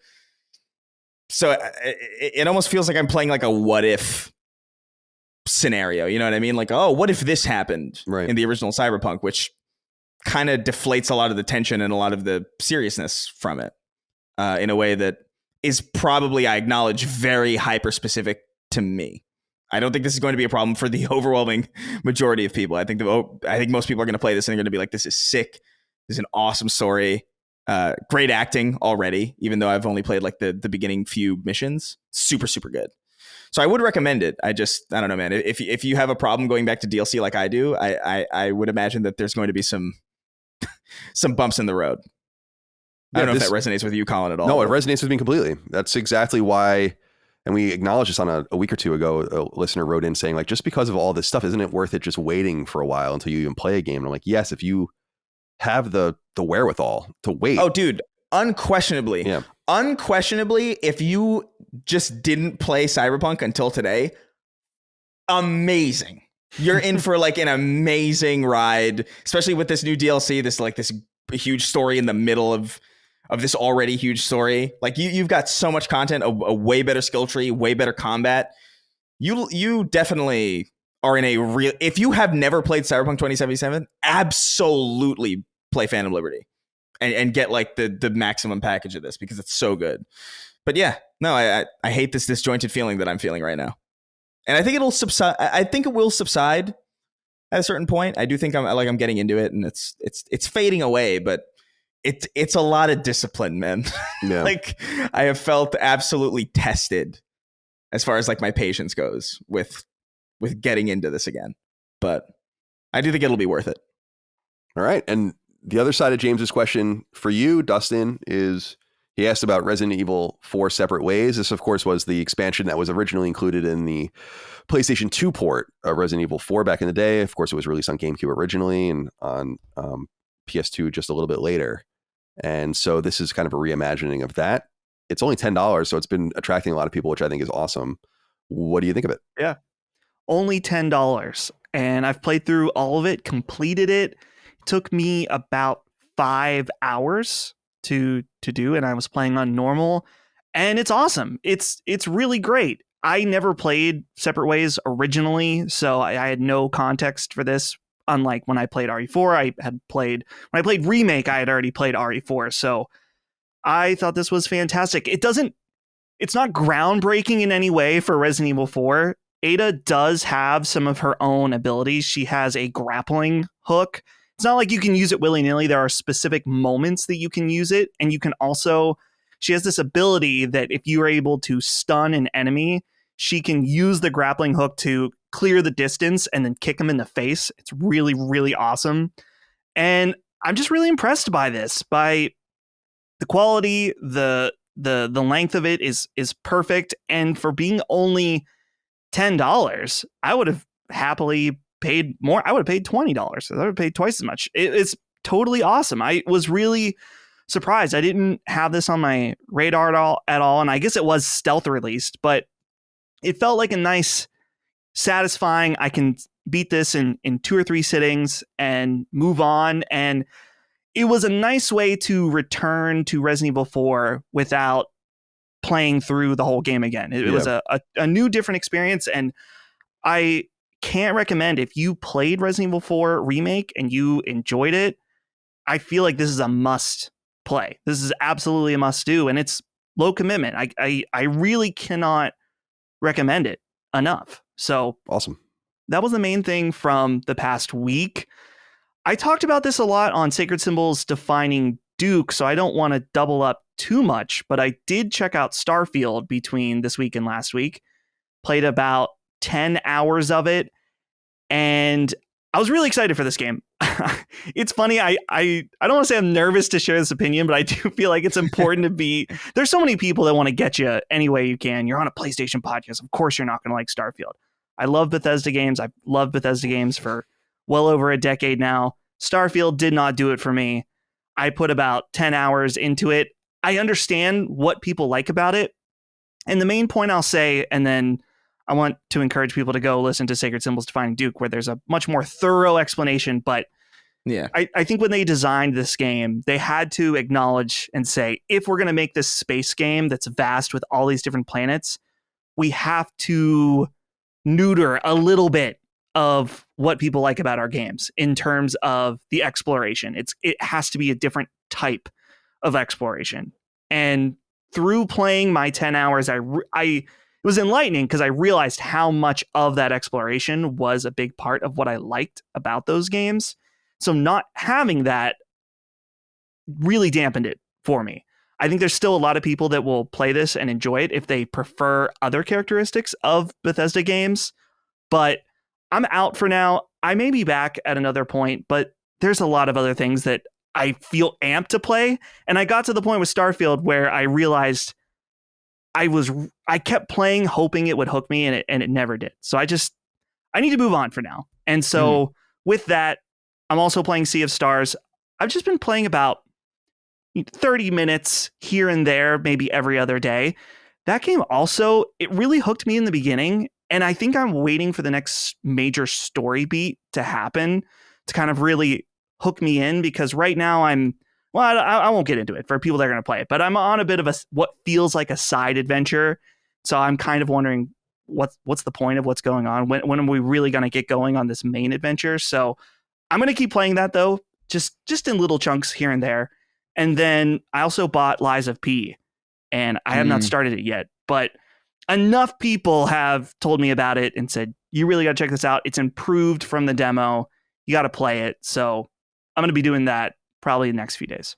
Yeah, sounds good. I'm personally only playing Sea of Stars over the last week, in addition to you playing Sea of Stars. And Micah's almost done with it. She's ahead of me, but we're going to do a spoiler cast and review discussion. So you're welcome to join us, Dustin, if you'd like. I don't know if anyone else is playing it. Maybe Maddie would want to join us as well. We'll figure that out. But I think it's really, really great. I think that there are some fundamental problems I have with it that I think are somewhat obvious. I think there is a readability issue in the game in terms of being able to see what you're supposed to do or where you're supposed to go next sometimes. This can really be solved very easily by a Final Fantasy VII style arrow. Remember, in pre-rendered backgrounds in Final Fantasy VII, people would get really confused during playtesting about where they were supposed to go. And so they put this thing, I think it was on like the R1 button or something, where it would just put an arrow over anything that you would lead to another screen. And I think that when you have this, well, first of all, Sea of Stars is gorgeous, but I just don't think it reads on angles very well. Like, things are hidden. It's not clear that there's a door there. It's not clear that, I don't know. I think that there are a few issues with that kind of sort of readability that there's a problem. And it kind of gives me pause a little bit playing this about our own role-playing game, which is going to be very different and certainly not nearly as high budget as Sea of Stars is. But in that, I really wanted to do something very faithful and have something that doesn't give you a whole lot of information, very similar to what the games of that era were like, where there just wasn't an in-game journal. There wasn't, never told you what to do next. It would just kind of leave you. And I'm like, I don't know if we should do that. Like, because Sea of Stars is kind of like that. And I like it in principle, but I'm so glad I played Sea of Stars before we executed fully on our game, because I'm like, I think our game needs a journal. Like, I think our game needs a quest log, the ability to know what happened previously and what happens next and all of that. Like, Sea of Stars feels so modern and so unique and so next generation in terms of its evolution of the Chrono Trigger archetype and all of the rest, but it still feels old and being like, yeah, so this NPC is going to tell you what to do once, and then you have no idea what you're going to do ever again. And in playing a game like Octopath Traveler 2 earlier this year, which I didn't beat, but I played it, what I loved about that game was that there was just a million different ways to remind you of what to do next, and it didn't make it feel any more grasping at modernity. It just is like, this is a quality of life feature that's kind of necessary. And so I think Sea of Stars could really benefit from stuff like that, and that was a big sign for our own game as well. But I think it's man, the story gets crazy, very emotional, sad. It's really fun to play. I have a problem with the lack of grinding, kind of the very tailored experience that Sea of Stars is. It doesn't feel quite like the role-playing games I love most. It does feel a lot like Chrono Trigger in some sense. I like games that allow you to really be able to grind, to get crazy with it and overpower your character. And this game's like, no, you're exactly where you need to be right now. You're exactly where you need to be right now. You're exactly where you need to be right now. I'm like, I don't know. That's what turned me off from the Tactics Ogre remake. It was like, That's fine, but that's not really what role-playing is about in terms of stat building and all the rest. So I think Sea of Stars is really, really great, but there are a few problems with it for sure. All right, my friends, let's get into the news. Big news item broke after I wrote the show yesterday. It's a long news item, but it deserves all of the respect and length. Oh, it deserves it so much more because it's a big story indeed and gives us something big to talk about this week. So let's get into it. Number one, in a surprise announcement that will have massive ramifications for the PlayStation brand and its parent corporation, the brand's president and CEO, Jim Ryan, is leaving his post after 3 decades at Sony. He's been in his current position since 2019 and has a deep history as a marketing guru and executive across mostly European PlayStation entities up to that point. The announcement comes by way of a press release revealing that the longtime executive is planning to fully retire in early 2024. However, his retirement will come in 2 waves. Beginning this fall, Hiroki Totoki, Sony Corp's president, COO, and CFO, will become chairman of Sony Interactive Entertainment, PlayStation's corporate umbrella. And on the first day of Sony's new fiscal year, April 1st, 2024, Totoki will remain in his Sony Corp role as well, while I skipped a line here. Totoki will be installed as interim CEO of PlayStation while they work on finding a permanent replacement. Totoki will remain in his Sony Corp role as well, while Sony CEOs Kenichiro Yoshida and others, quote, and the management team at SIE help define the next chapter of PlayStation's future, including the succession of the SIE CEO role, end quote. While it's normal and even logical to wonder if Ryan is being pushed out, it's unlikely for a myriad of obvious reasons. First of all, Sony's press release is full of glowing references to his 30 years with the brand, and they use the terminology retire multiple times, indicating an amicable parting. Indeed, in Ryan's comments included in the press release, he notes in part, quote, I've relished the opportunity to have a job I love in a very special company, working with great people and incredible partners, but I found it increasingly difficult to reconcile living in Europe and working in North America, end quote. Though Europe is actually PlayStation's strongest collective territory historically, and although Sony is a Japanese company, PlayStation is primarily run from its California offices these days, which wasn't always the case. This transition happened around the time PlayStation 4 came to market, and Japan's power in the operation of the company has steadily eroded over this time. Meanwhile, while Ryan was historically posted in Europe, being that he's British, it simply wasn't possible for him to have it both ways. He complained about his travel schedule regularly, in fact, including in an interview earlier this year, outlining how he'd spend 2 weeks in California, then a week in Japan, then a week in Europe, and do it all again. Sony Corp CEO said in part, quote, Jim Ryan has been an inspirational leader throughout his entire period with us, but never more so than in overseeing the launch of PlayStation 5 in the midst of the global COVID pandemic. That extraordinary achievement made by the entire SIE team has been steadily built on, and PlayStation 5 is on track to become SIE's most successful console yet, end quote. Though we like to bust his balls on this show, Jim Ryan has overseen PlayStation's most meteoric era in its near 30-year history. PlayStation 4 was Sony's second best-selling console ever and by far its most profitable. And as noted in the aforementioned comment, PlayStation 5's performance during COVID was a masterstroke of corporate brilliance, as the console overcame supply challenges and has gone on to outsell its competition by nearly 2.5 to 1. And while clearly not a core player of games, Ryan's success begs the question on whether that even matters, and what kinds of skills can be leveraged in the corporate arena to the undeniable success of the greater whole. The problem here is that we simply don't know much about what games, initiatives, and so on were greenlit under his tenure, and it's hard to give him too much credit for the games like The Last of Us Part 2, Returnal, Horizon Forbidden West, and God of War Ragnarok, which were all greenlit by his predecessor, Sean Layden. So part of his history remains unwritten. Apart from PS4's late success and PS5's current success, Ryan's most notable imprint on PlayStation as a brand may in fact be its expansion of studios. Remember, PlayStation went 8 full years without buying a development team. From the 2011 acquisition of Sucker Punch all the way through to the 2019 acquisition of Insomniac, which happened early during Ryan's tenure, Sony made no acquisitions of the sort, and indeed, PlayStation's family of teams shrunk during this time. 2012 saw the closure of SOCOM Studio Zipper, the first ever PlayStation team in Sony Liverpool, and handheld team Big Big, while Motorstorm and Drive Club team Evolution was closed in 2016, Riggs team Gorilla Cambridge in 2017, and Manchester Studio in 2020, the worst of the bunch by far, since it didn't even release a game. Japan Studio was likewise unwound and reconstituted into the smaller Team Asobi in 2021. Since acquiring Insomniac and then riding out the COVID year of 2020, however, PlayStation added 7 more teams: VR-focused Firesprite, arcade-heavy Housemarque, PC porting Nixus, and supporting Team Valkyrie in 2021. Let's see. Sorry, I lost my point. Fair Games Haven and mobile team Savage in 2022. I'm sorry, I lost my place there. And Concord's Firework earlier this year. And of course, Bungie itself is acquired under his tutelage. Only one experienced team shuttered under Ryan's tenure, Pixel Opus, which was closed years into its unannounced project, one apparently aligned with Sony's animation initiatives. What may be more immediate in determining Ryan's time at the top of PlayStation is the brand's continued embrace of second-party games and renewed interest in third-party exclusives, neither new to the industry or to PlayStation, but both engaged in with more meaningful ways in recent years. Games like Final Fantasy XVI from third-party and Helldivers II from second-party have and will continue to help an otherwise somewhat barren landscape of exclusives, which may ultimately determine Ryan's final legacy in the coming years.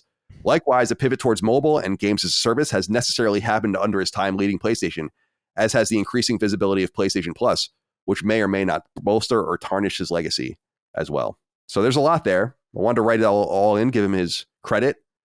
Paul McFerrin wrote in, it said an ode to Jim, "Carry on, my wayward son. There'll peace when you are done. Lay your weary head to rest.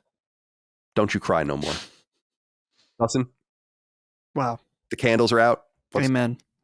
Amen. This isn't the death of a man, but it is the death of a meme. Yeah. One very close to sacred symbols, our audience, and to millions out there, really globally. So, I'm happy for him, legitimately. Overall, it sounds like he's just he's been with Sony for 30 years? Yes, it's before the console launched. So now he can kind of go out on a very successful point for his the part of the company that he was in control of, and just enjoy his money over in the UK. Good for him. Honestly, it's kind of a dream come true. Leaving. He didn't leave in kind of any bad state. Maybe this hack is going to taint the end of his tenure. We'll see, but good for him. Yeah. What are your high level thoughts here, Chris? Well, I mean, I feel like Dustin said, it's just a really good way to go out. It's like a reverse metric. Where everything just seems to be on the up and up. PlayStation's super successful. We all have our own individual, issues with certain things, but overall, there's no arguing that PlayStation's just in a really good spot. I feel like a lot of this really is going to be written over time, specifically with how PlayStation's expansion into transmedia goes, specifically with this live service stuff. I feel like the live service stuff is really going to be like the big defining factor, is whether or not this stuff hits. But even if it doesn't, again, the PlayStation is still so successful that it's really hard to argue that he's done a bad job at all. And I thought, as skeevy as certain CEOs can be, and as weird as it is for some of the complaints as far as the FTC stuff goes, and all this huge legal battle where it's everybody was talking out of both sides of their mouth. He did his job well there too. He caused a really huge problem for Xbox, and I would imagine that's got to be a nice little boon for him, especially because there's no way that there isn't bad blood there, at this point. Yeah, it's the tone has changed, but certainly. But no, man, good for him. I'm happy for him. That's cool. It's good, dude. That schedule sounds like hell. Yeah, it sounds awful. Even though he's flying, first class and in the greatest accommodations and being driven around and all that kind of stuff, I still wouldn't want to do it either. Yeah, no, I no way. I think that I am very pro worker, as I think everyone knows, and want the little guy to do his best. But I often also rather come to the aid of the CEO every once in a while, or the executive, who I think are vastly overpaid in many situations, but also I think people just don't understand what they do, or how horrifying that job probably is for a lot of people, and how high risk and high reward and demanding it is. And I imagine the PlayStation 5 situation specifically during COVID, and just running any corporation like that during COVID, was probably a nightmare scenario, especially when your console is coming out that fall. I imagine I imagine that year probably shaved years off of his life and a lot of other people at Sony's life, and they really overcame. I mean, this is what I was so perplexed by when I see some of the responses, like Jim Ryan leaving, as if that's a sign of failure, or that he's tucking his tail between his legs. I'm I'm not sure what you're talking about. He is leaving. You don't stay in a position forever. It doesn't mean a capitulation or a failure. PlayStation is more powerful than it ever has been. And I think a lot of that has to do with the work he and the team did in getting PlayStation 5 proliferated during a very difficult time. And PlayStation 5 is destroying its competition. It's not even close. So I don't know where people's minds are with this, other than to just dunk on people and make get easy internet points. Otherwise, it's just you sound fucking stupid. It's definitely just console war bullshit. But it's also I do imagine that a lot of it is just like kind of a perception thing, because even when I heard this news, even I was like, that feels really quick. Like it felt to me like a really quick turnover to me. Like I was like, because it seems like he just got in there to me. I know he's been there for a couple of years now at this point, but it still feels like relatively recent. But that kind of doesn't really take into account the 30 years that he's been at the company proper. So I think a lot of people are looking at it as like, well, he's only been there for 4 years or whatever. It's like, well, not exactly. Yeah, I agree. Because Phil Spencer's been at Xbox. Because Phil Spencer's been the head of Xbox the figurehead of Xbox for what, like 8 years or something like that. Like like a little bit, maybe a little bit more. So I think that sounds about right. About 8 years. So I think that might be like a point of where people are like, wow, he was only there for 4 years and he left. Like, well, I don't think it's exactly apples to oranges. Yeah, his contract was probably up. Yeah, and obviously the board liked him. There's probably not very little for them to dislike. I think that there's this focus sometimes, and I'm curious what you think of this, Dustin. Like this there's this curiosity about the fact that CEOs can leverage other skill sets, and often do leverage other skill sets than the core product that they sell. And so people would bust balls about how Jim Ryan, and no one busted balls more than us on the show. Yeah. About, although I will say, I think the controller holding image, while we love it, is probably an example of them saying like, get your fingers out of the way of the controller so we can get a picture of the controller and he looks like an idiot. Yeah. And I used one of my own experiences with filming once where I had to hold the controller weird for that as well. So I don't want to bust his balls too much, but just the way you would talk, oh, what game are you looking forward to playing? I'm looking forward to the next great PlayStation 5 exclusive Ratchet and Clank or Rift Apart. Like he clearly wasn't a deep player of games like Phil Spencer is, right? And I give Phil Spencer credit for that, but how's that working out for Xbox? So clearly it doesn't necessarily matter. Phil Spencer thought Redfall was going to be this big release for Game Pass.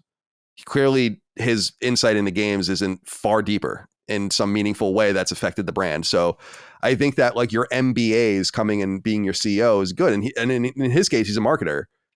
And so I think that overall it's been successful. What do you think about people busting balls and about do you play games and all that stuff? I just don't know. That's interesting and important sometimes, but I just don't think it matters for the person I almost don't want creatives in charge of companies. It's better to have people that understand different things in charge of the companies to fund the creatives to do what they want. Yeah, I agree with that. I obviously, like you said, it was easy to bust balls many times with Jim Ryan, but I think the takeaway, and I don't want to step on a question later, but part of what I think he'll be remembered for is just being able to shepherd over the company, particularly during I don't want to say tough time financially for PlayStation or Sony, but a tough time globally during the pandemic, getting the console out, figuring out the shipping situation, keeping the brand relevant and on top when you don't have any consoles to sell. That's something that's not easy to do. And he was able to pull that off. So I would say, even though he's not a gamer, there are decisions he made that we might not like creatively across the board.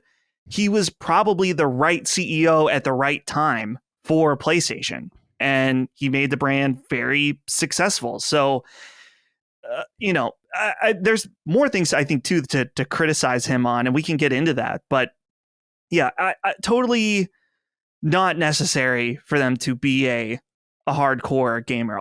Obviously, the understanding about the product and the type of people that are interested and consume the product are going to be essential. But and that's going to be, like you said earlier in the write-up, we still have yet to know a lot of what he did as far as things that he greenlit, things that he said no to. And maybe that's where we'll find that we weren't as, maybe those are kind of the more negative things have yet to be revealed.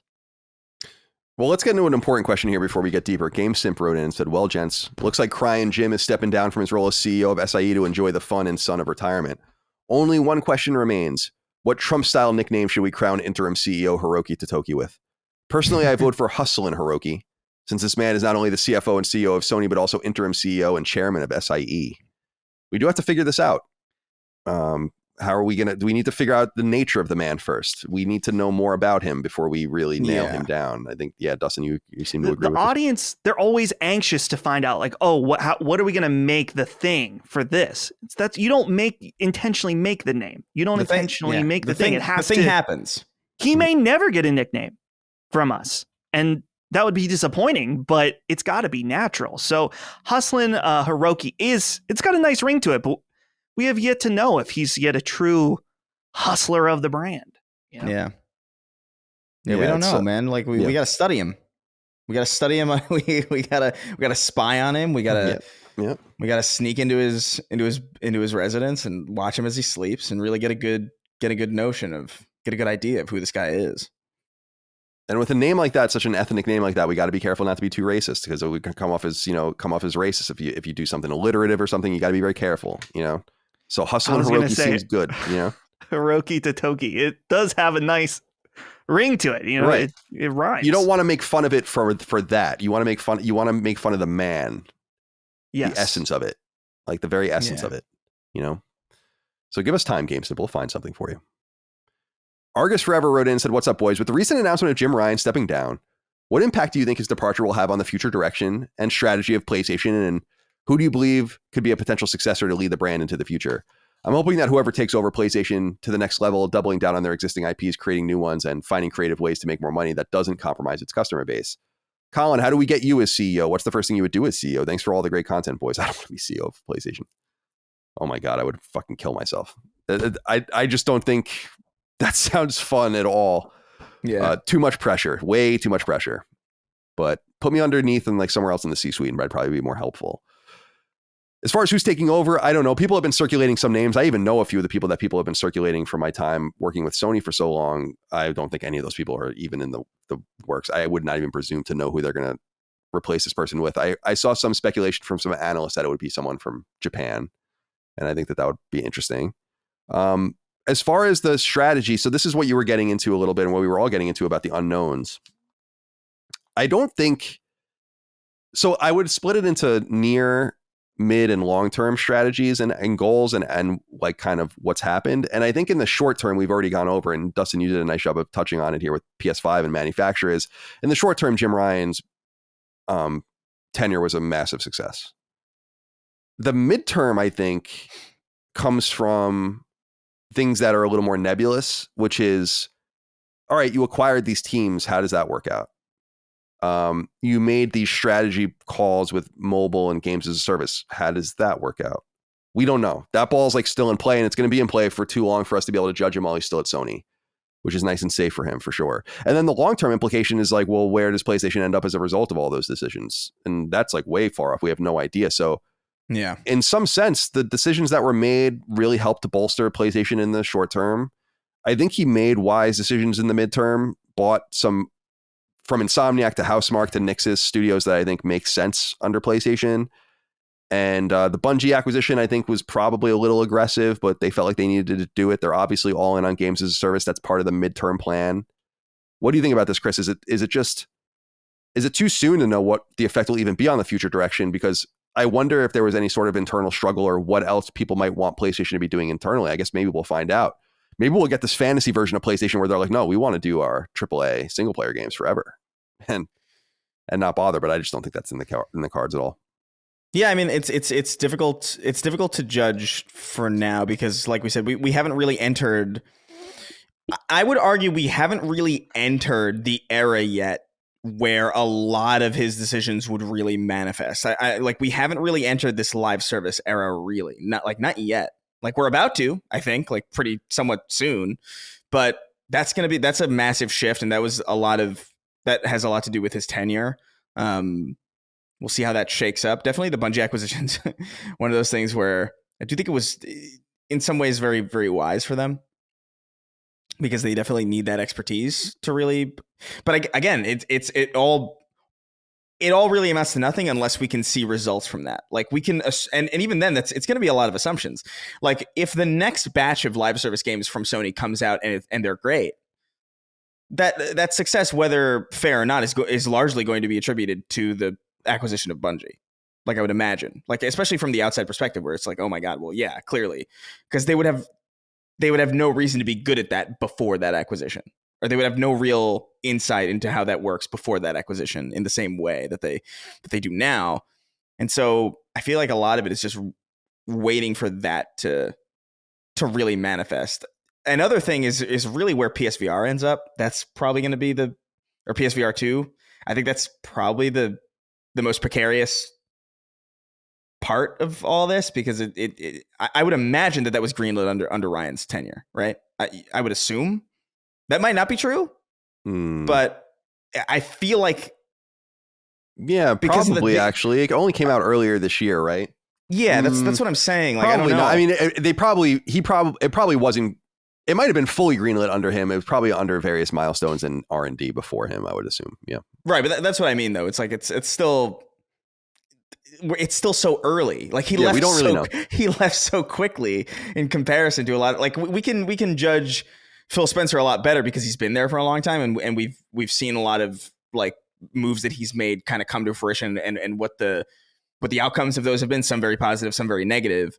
But I feel like with Jim Ryan, we're really kind of only just starting to see the results of this, outside of the obvious immediate success of just PlayStation 5 being a massive hit. We've argued on the show that a lot of that is due to just inertia and just the basic fact that the PS4 did really, really well, and the Xbox is still really suffering from that Matrix era in a lot of ways. So I don't know.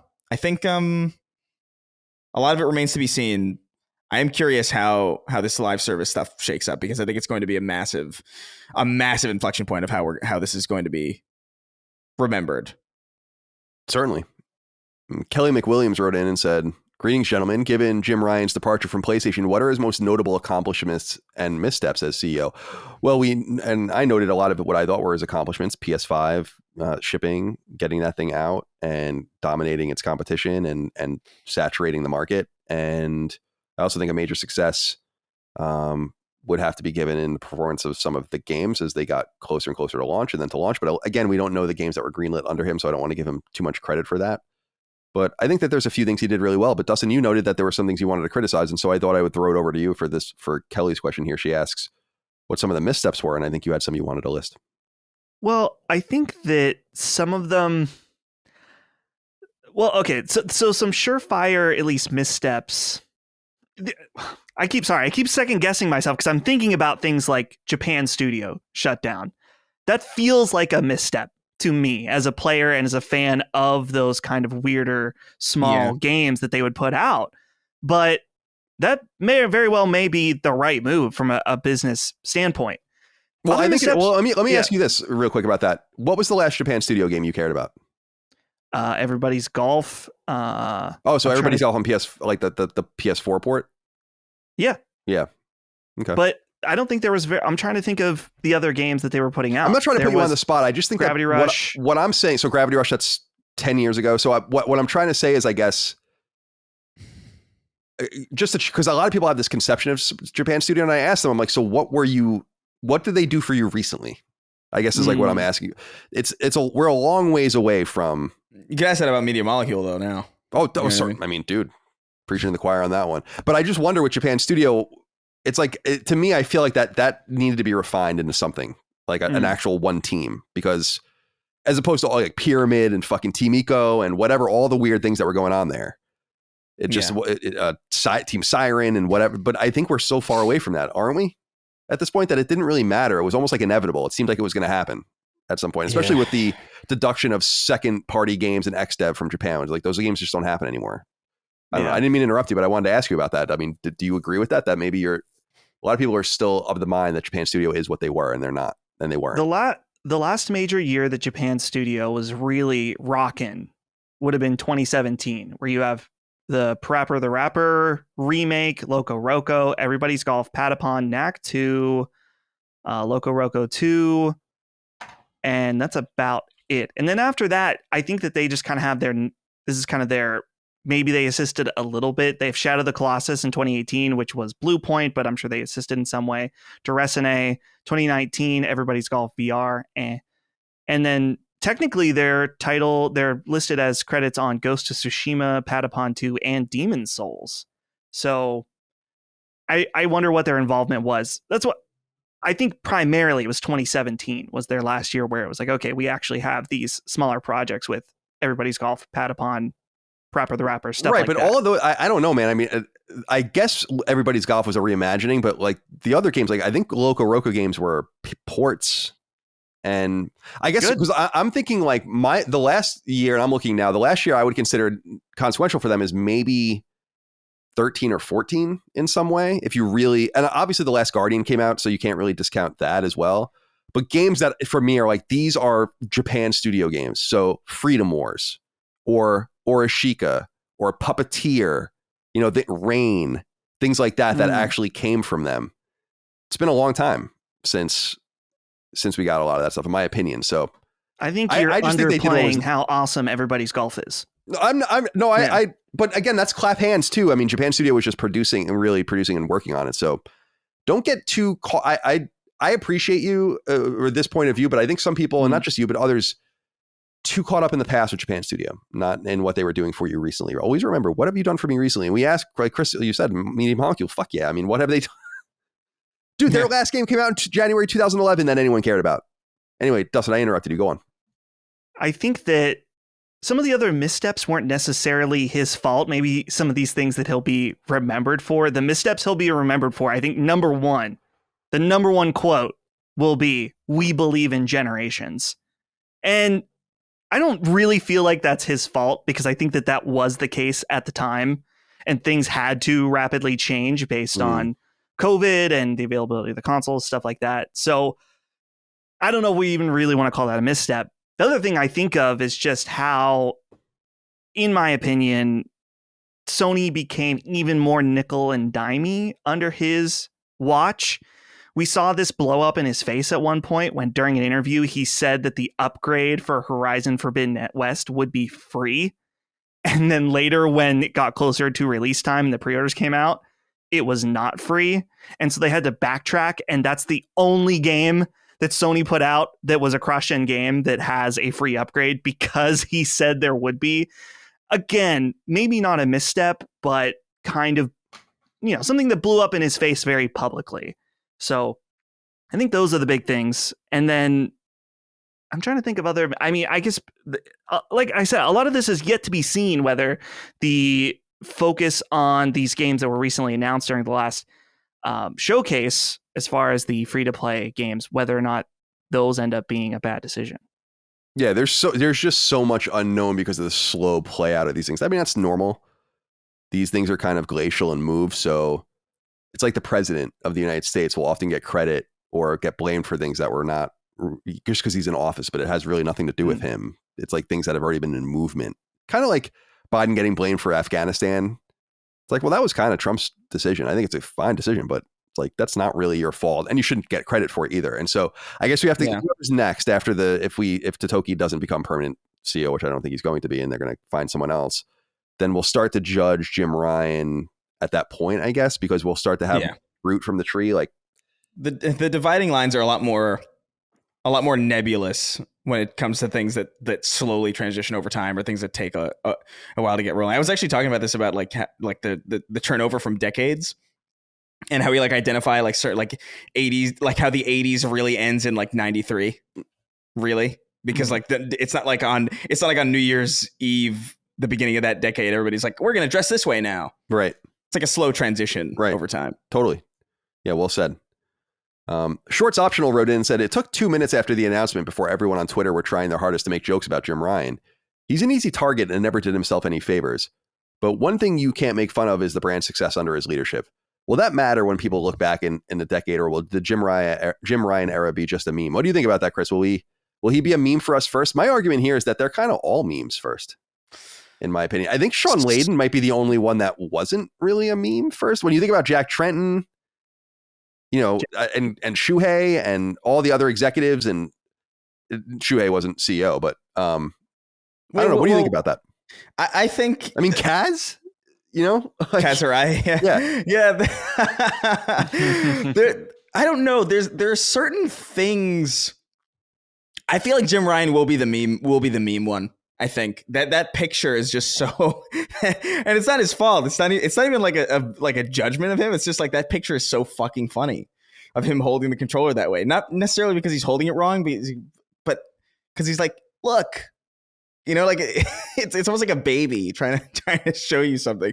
And so like I think, and because his face is in it, and it's just so like intrinsically identifiable to him, I feel like he will be the meme CEO as far as like the history goes, because there are memes about previous, PlayStation CEOs, but it's not in the same way. Like when I think of, was it Kaz Hirai, who the Ridge Racer? Yeah, that's Kaz. Yeah, but it is, but I don't necessarily think of Kaz when I see that. I just think like, oh, Sony E3 Ridge Racer. You know what I mean? You wouldn't look up Kaz Hirai necessarily. You would look up Ridge Racer meme, or you would look up something else. It's not, but the Jim Ryan PlayStation, like him holding the controller, that is a Jim Ryan. That is him, man. That's like all him. Yeah, it's also like a lot of weird shit with like Kaz was CEO of PlayStation, but then CEO of Sony Computer Entertainment of America.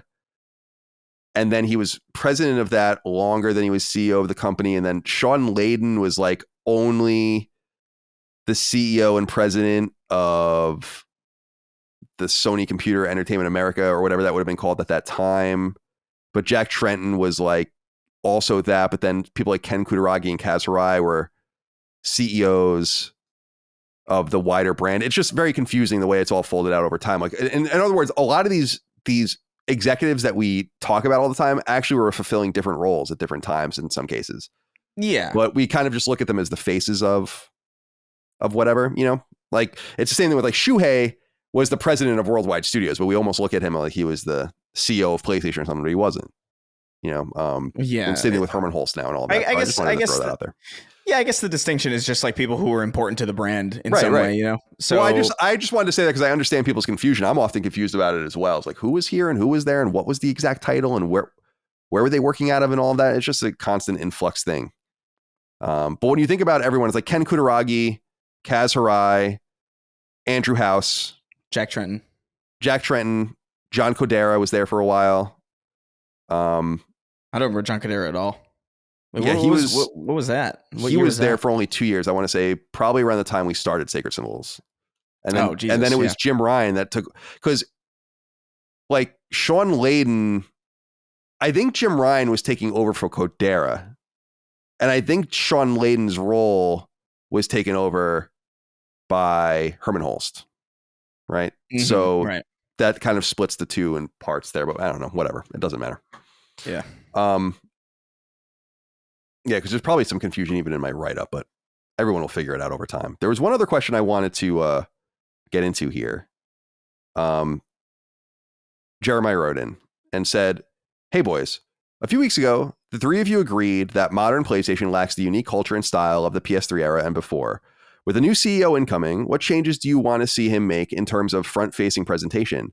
Does talking a lot or presenting more general advertisements, i.e. the baby, take away from what we are here for, the games, or does it bring an atmosphere to PlayStation that makes it more endearing?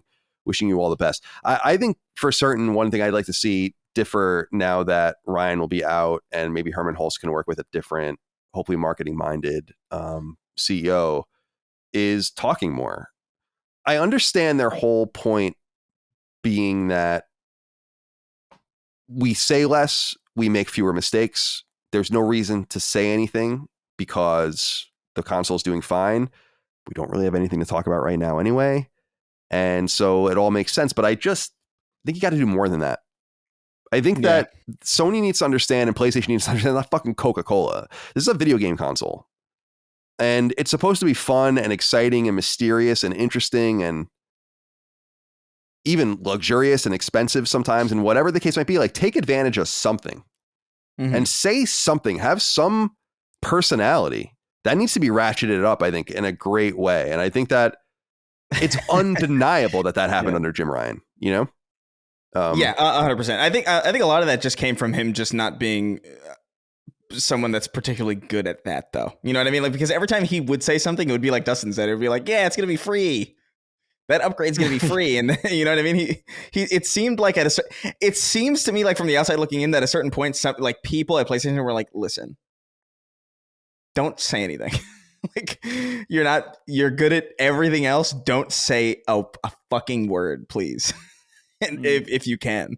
And so I feel like that was probably like a conscious decision, I would imagine. Like, and also it helped them to do that. You know what I mean? There was an air of mystique around the console. Sure. Because of that. I don't think that was necessarily the plan. I think it was just kind of a consequence of just wanting him to make less mistakes publicly, like as far as like public speaking goes. But I think it would be nice to get somebody out there who's a little bit more communicative. It would be interesting to get somebody out there who, you know, has a little bit more of a foot in the door when it comes to the actual entertainment side of things. Because I mean, we did talk about earlier in the episode about how, like, yeah, I mean, Phil Spencer plays games. How's that really working out for Xbox? And that's a good point. But also, like, I do think PlayStation is in a position now where I feel like they are in such a successful position. They're in such a leading position. They have so much goodwill that I think it would actually help them a great deal to get somebody like that in at this point, because they're so stable. They have so much going for them. They're in a very enviable position. And so like now would be a pretty good time to get somebody in there who really is in the trenches as far as that goes, who really does play and understand. It can really only help them, especially if they're in this position as is, you know? Yeah. And I think they did have to get there with the help of somebody probably who, you know, wasn't super involved, but I don't think you necessarily need that anymore. You're in a good spot. Now you can engage with the audience a little bit. I think I'm in disagreement with you guys about Sony talking. I think that it's totally not necessary at all. And I know you acknowledge that, Colin, but I look at the difference between their main competitor and Xbox and how Phil Spencer is going out and showing up on podcasts on like some sort of weird apology tour, like he read a bad Reddit thread and needs to respond. I think that their silence currently in their position of power over, you know, being the dominant force right now just makes them seem even more powerful. That it's like, yeah, we don't need to go out on podcasts or make ourselves known. We can kind of just do what we want, and then you either like it or you probably will like it, enjoy it. So yeah. I want to make it clear that I'm not saying they have to do this or even that they necessarily like should. It's just for me personally, it would be nice to see. It would be nice, like from a personal perspective, just to be able to see people in charge who actually like engage with what's going on around them. Like that would be nice. They don't need to do it. It would probably behoove them to shut up forever. You know, It would probably make more sense monetarily for them to do that, but that's also fucking boring. Yeah, that's kind of my point too, is that I think marketing at its base level is to sell things, but it's also to communicate to an audience and to set a cadence for what you are. Like I think a lot of Apple advertising, not so much anymore, but for a long time was kind of like that. They didn't really need to advertise their products. They just do, because it's part of the feeling of Apple and the excitement of Apple and the acknowledgement of Apple and all of that. And yeah, so I'm not saying that they need, because I agree with you. Like, to me, Phil Spencer interacting with some of the people he interacts with on Twitter is truly hysterical to me. It's like, these are like some of the most trashy fanboys ever, and you are eating it up. And it is embarrassing. You would never see anyone in power at Sony these days do something like that. So I don't think it needs to be that, but I think it needs to be more than an occasional GQ interview, your occasional Wired interview. It's like I assume the fixation on these outlets is going to end now, and just do a little more, 2 more steps. They do commercials, they have great games and things are coming, and I have no doubt about that. But I can understand why people think the excitement's a little lost sometimes, although it doesn't matter to them. But I don't care about their bottom line as much as I care about the fun and excitement of playing on the console and being part of it or whatever. So it does feel a little bit different. PlayStation was weird, and that really helped it. And I think that they could lean into that weirdness again. Yeah, I think, I don't know, man. They've gone so far from that. Like they've gone from the weird company in this very weird niche industry to kind of like you said, like the Apple, almost like the boutique option. You know, like when people think of PlayStation, they think of it, I would assume, in a similar way that they think about Apple. And you think about Apple, like back in the day, it's like Apple, you know, it was definitely bizarre. Like Apple was weird. Like that iPod advertisement, that iconic, the silhouettes. Yeah.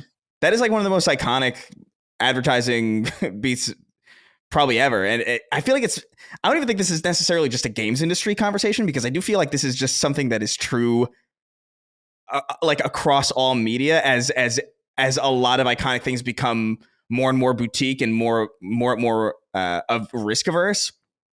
Where like I can't remember the last meaningful Apple ad I saw. And I can't really remember the last meaningful PlayStation ad I saw either. It was probably the fucking baby, probably. Honestly. Like I know PlayStation 4 had some good ads too, but it was different. It wasn't a good ad is a good ad, but like that baby was fucking weird, man. Like that entire campaign was bizarre. Even the weird like cartoon squirrels for the PSP and like the Xbox 360, all the people like finger gunning each other in the mall. Dude, I don't know. There was a culture of fun in that era where it felt a little bit more scrappy. It felt a little bit more tailored to what the hardcore audience would like to see, like stuff just entertaining and just like stuff that made you feel like you were part of something that was like not for everybody. And that's kind of like the reverse of all messaging now, because you want to be as accessible as possible. You don't want to put the PS5 floating in front of a floating baby, because that might be off-putting to like certain people, you know? And I don't think it's necessarily that important. Obviously, like PlayStation's more successful than it probably has ever been. It's making a ton of money. They're on track to outpace PlayStation 4, I'm pretty sure. So like, it's not that it's not working. It's just, you know, there is something that I think we've traded for that success. And I don't know if it's something that can be easily forced back in. Yeah, I my favorite ad probably still from PlayStation in the old age was the PS9 ad, which I thought was really cool because it didn't even, I don't think even reference the console at all. It just was like an ad for this thing that didn't exist. And it had very late 90s feel, early 2000s feel to it. And I think the most recent marketing ad that I think that, or campaign that was somewhat ongoing until more recently, probably this generation, was the whole mixed reality, like dude walking through the street and like the Helldivers on the street, like fucking fighting. And then like Kratos runs through and these guys are playing soccer and all these things. I'm like, that kind of shit was cool too, because it made it feel like PlayStation was a place where you go for a variety of experiences, and it spoke to that a lot. They can just do a lot better than they're doing now. And it's working. Whatever they're doing is working. And I'm sure they're saying like, well, whatever, it's working. But there's more to it than that. And I think that they must realize that with their core audience. I don't know. I have a question for you guys, but a hypothesis that I want to see if you guys think has any merit. So right now he's going to be the CEO until March. So March is about 6 months away. So they're naming Hiroki Totoki as the interim CEO. But surely they you'd think be able to find a new CEO in 6 months. My theory is they are trying out Hiroki Totoki as the permanent CEO. Maybe. I mean, I've read that elsewhere too, and that I don't know enough about corporate machinations to have a real opinion on this. Like I don't write for like fucking Wall Street Journal or Nikkei or something, but he's the CFO of Sony. I would feel like the CEO of a umbrella brand would be a demotion for him. That's why I think that that's weird in some sense. I mean, maybe not. Maybe you would rather be the CEO of a smaller entity than the CFO of a much larger entity. But that seems like someone can write in about that if they want. That seems the motive to me. That's why when I saw that, I'm like, yeah, possibly. It does, because it does seem weird. You would think that would be plenty of time. In fact, Jim could be in on all the interviews and all the rounds and figure it out himself and be involved in that too, unless they don't want to make a decision until he's gone out of respect, which I can imagine may also be the case. I was reading a really interesting article. I think I might have brought it up. It was fucking long as hell on CNBC about Bob Iger and Disney and how much of a mess that was when he left and that guy took over that he picked and then he went back. And so they might be trying to just separate the two entities so that, you know, like let him see his strategy through the short term to the end of the fiscal year, which would be, you know, April 1st, the new fiscal year will begin. And then we just part ways, the board and SIE and everything else will figure out who the new leader is. And maybe it will be this guy, but I don't know. I would love to know what people's thought of that would be, because CFO to CEO is a promotion. But CFO of Sony, you know, to CEO of an entity it owns seems like it's not a promotion to me.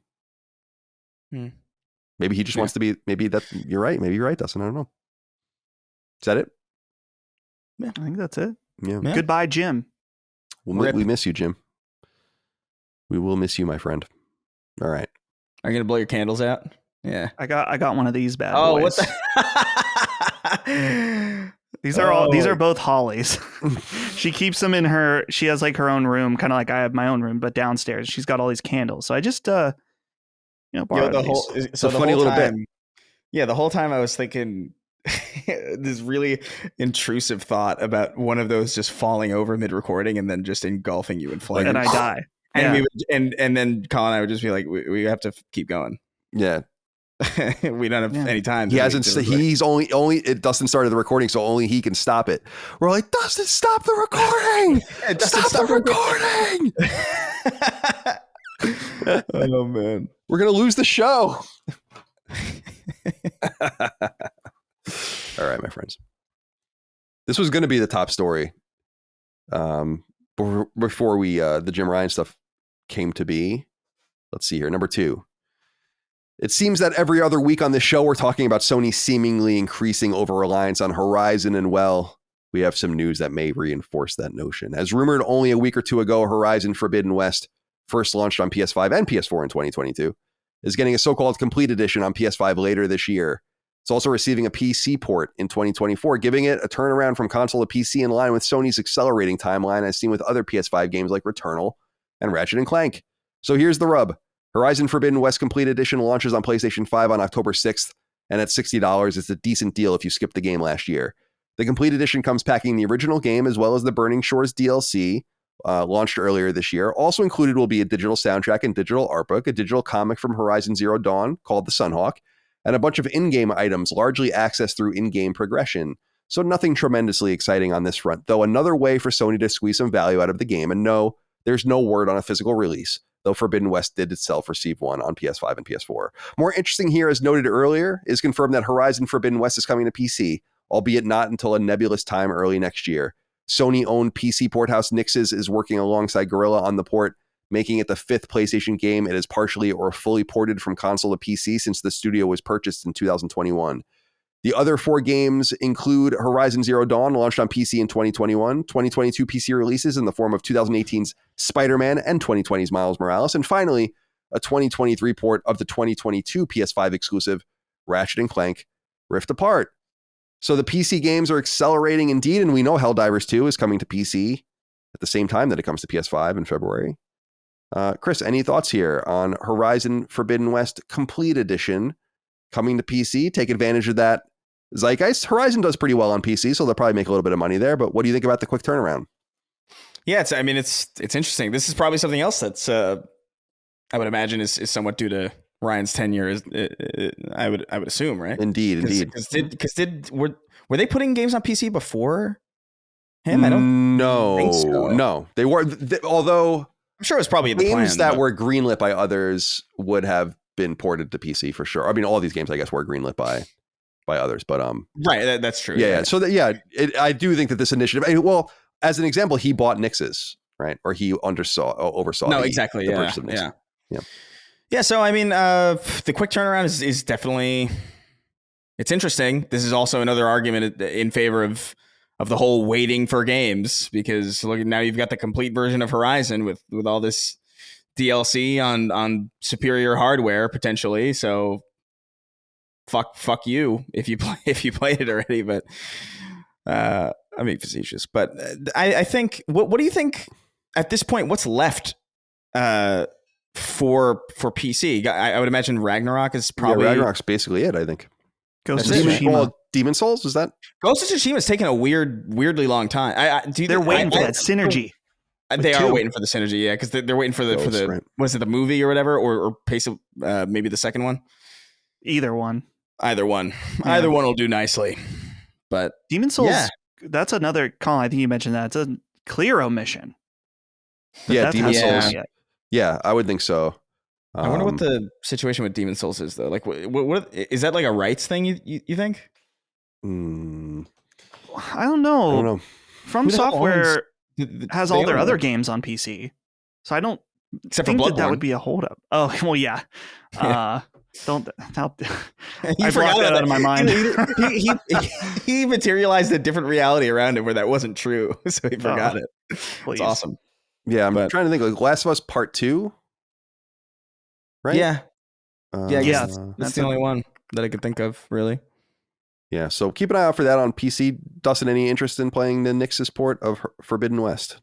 No, not particularly, but I am curious to see how it looks on PC, just because, you're able to put $2,000 or more, I guess. The sky's the limit with PC hardware onto a game. So obviously you can make it look way better, run at high frame rates, and being one of the most beautiful games ever, it'll look even more beautiful on PC. So it'll be cool to see. And then of course the mods, hopefully we get another young Aloy. Yep. Yeah. Next gen child Aloy. Hell yeah. Hell yeah, dude. Looking like a lanky fucking siren head creature. I'm excited. Just absolutely horrifying stuff. All right, no date on the PC port yet, but early, they say, in 2024. Number 3, this one, I don't know if we're going to have much to say about it, but I needed to acknowledge it. A lot of people wrote in about it, and it's been making the rounds, and it's a strange story that I think we don't know everything about, so let's get into it. Number 3, in an incredibly weird and even suspicious turn of events, a company known for its physical PlayStation collectibles has purportedly had its license pulled by Sony, forcing it to destroy all of its stock instead of selling these items to fans or even shipping what has already been sold. This, at least, according to the company itself, Gaming Heads. Gaming Heads is a specialized website that sells physical collectibles across a gamut of price ranges from cheap to very, very expensive. And they have a slate of slate of licenses that they work with. On their website right now, you can order or pre-order collectible statues from Tomb Raider, Halo, Mass Effect, BioShock, Doom, Dragon Age, The Elder Scrolls, Street Fighter, Half-Life 2, Spyro, and others. This means that Gaming Heads has a relationship with the likes of Xbox and Bethesda, Square Enix and Embracer, Take-Two, Valve, EA, Capcom, and so on. So they aren't some fly-by-night company, which makes what's happening even stranger. In a lengthy letter written on its social media feeds, the company says in part, quote, "We regret to inform you and the Sony PlayStation collecting community that Sony has told us to destroy all of our Sony PlayStation merchandise, including in-stock items, items ready to ship to you, items in production, and items in development and ready to launch. Yes, this also includes destroying items you have paid for and are waiting to ship to you," end quote. Expensive statues from PlayStation products as licensed by the company are affected, including The Last of Us Part 2, Jak 3, God of War, Sly Cooper, Bloodborne, and Ratchet & Clank. The letter later continues, quote, "We have worked with Sony PlayStation for more than 10 years to bring you some of the best video game collectibles and have been trying hard to get them to change their mind. They know you have paid your hard-earned money for items that are ready to ship to you or that are in production, but unfortunately, after doing all that we can, they have told us not to ship your orders to you," end quote. Now, this is where things get even more strange. After noting that Sony has already apparently been paid royalties for these items up front, the company suggests you directly contact a woman at Sony named Judy Ward, who is a liaison at PlayStation working on commercial partnerships. In other words, it sounds like Gaming Heads may be attempting to shirk its financial responsibilities, since people will no longer get what they paid for. The letter states, quote, "We sincerely apologize if you find yourself in this completely avoidable situation, but please contact Judy Ward about your now canceled order, payments, refunds, etc., and what they will do for you," end quote. Provided in the letter is Ward's contact information, her email address. Now, why this is happening remains to be seen, and it's clear there's a major missing piece of the story. Gaming Heads claims that they've been told their partnership is no longer a priority for Sony, but why? Dustin, I'm curious what you think of this story. Have you paid attention to this at all? This is something that reminded me of you, since this is from the nerdy collecting side of the industry, and it's been making the rounds in a major way. I'm curious what you think. So I'm trying to figure this out because I saw a tweet from a friend of the show, Dustin Legary, because he made a tweet about it, and people were replying to him saying that this company doesn't have a good reputation. And so I wonder if there could be something along the lines where something in their partnership with Sony was breaking down. And so that's why they don't want to partner with them anymore and told them to do this. It sucks because there are customers, their products on the line. But at the same time, I think that this way of going about it, of giving out this specific woman's email, feels gross to me. I don't know. What do you guys feel like that's an appropriate way? No, to definitely handle not. this? Like, No. it's just, it seems super immature. And the other thing too is that, okay, Sony told you can't do this, telling you, I would assume they have legal grounds to do this. Well, it's on gaming heads to then refund their customers Correct. to do that. So I would hope that would be the case, but the fact that they're going out like this, I'm wondering if there's going to be some shady business. Apparently, this company has 1 star on like this way.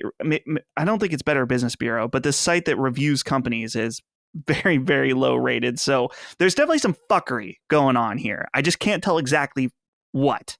Yeah, this is what I think as well. Daniel H. wrote into us on Patreon and says, "Gents, long time, first time. Recently, Gaming Heads, a video game collectible company, posted an open letter to the PlayStation collecting community stating all of its PlayStation branded merchandise would cease production, open orders of PlayStation merchandise canceled, and all PlayStation items would be destroyed. The reason being, per the open letter, is that they have been contacted by Sony, and Sony said to just stop, essentially. It's a strange stance since as of today, the PlayStation merch store has an Ellie statue for sale created by Gaming Heads themselves.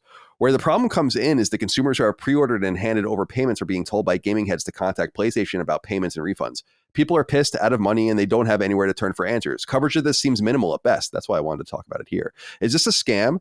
A cash flow issue for Gaming Heads? License issues? Shitty business practices? My theory is that they take pre-orders to boost cash flow to fulfill old pre-orders of other products, and this results in delays and shitty business. How can Gaming Heads get away with something like this? Sorry for the rant there. Anyways, you guys have a great day and congrats on all the continued success. Thank you, Daniel. I'm with you. There's definitely more to this. What do you think about this, Chris? So there's got to be, I think Daniel's probably right. And I don't think it's even necessarily a wrong thing to do necessarily. It's to say like we pay for the next product with the previous product and we pay for the next product with the previous product and so on and so forth. That's not necessarily uncommon. And I don't think it's necessarily a shitty business practice. It's how a lot of games are funded as well. But I do think that there's obviously more here because Sony wouldn't just do this and be like, you guys are cut off, we're done. Yeah. Unless they were all buttoned up on their side. So something's missing, obviously, from this story. Yeah, I don't know, man. I feel weird talking about it because I feel like there is just a massive piece of missing context to this story. Like why, like what is the reason that they were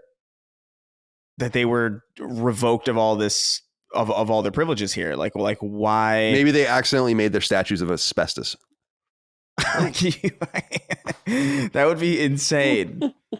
But yeah, because I don't know, I'm on the site, and I mean, I don't have any experience with this site at all. I don't collect these things. Some of these look fucking. There's a Legacy of Kain statue here that looks sick, but I don't know. Like if they sell a Last of Us Part 2 statue or a Last of Us statue on Sony's website, like that means that at the very least means that like they have some level of partnership that's pretty intertwined. And then for them to be like, no, you can't do this anymore. Either something really, really massive had to happen or like they had to really fuck up in some way.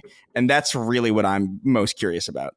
Like I would want some answers as far as that goes. They gave the Sly Cooper statue a cock.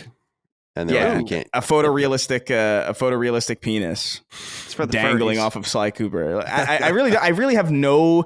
I don't know what it could possibly be because apparently, like Dustin said, it's a very lowly rated business. I don't know why. I assume maybe it's. I would imagine it's probably like shipping delay, right? Like I would imagine like you wouldn't get your stuff in a timely manner because these statues look fucking cool.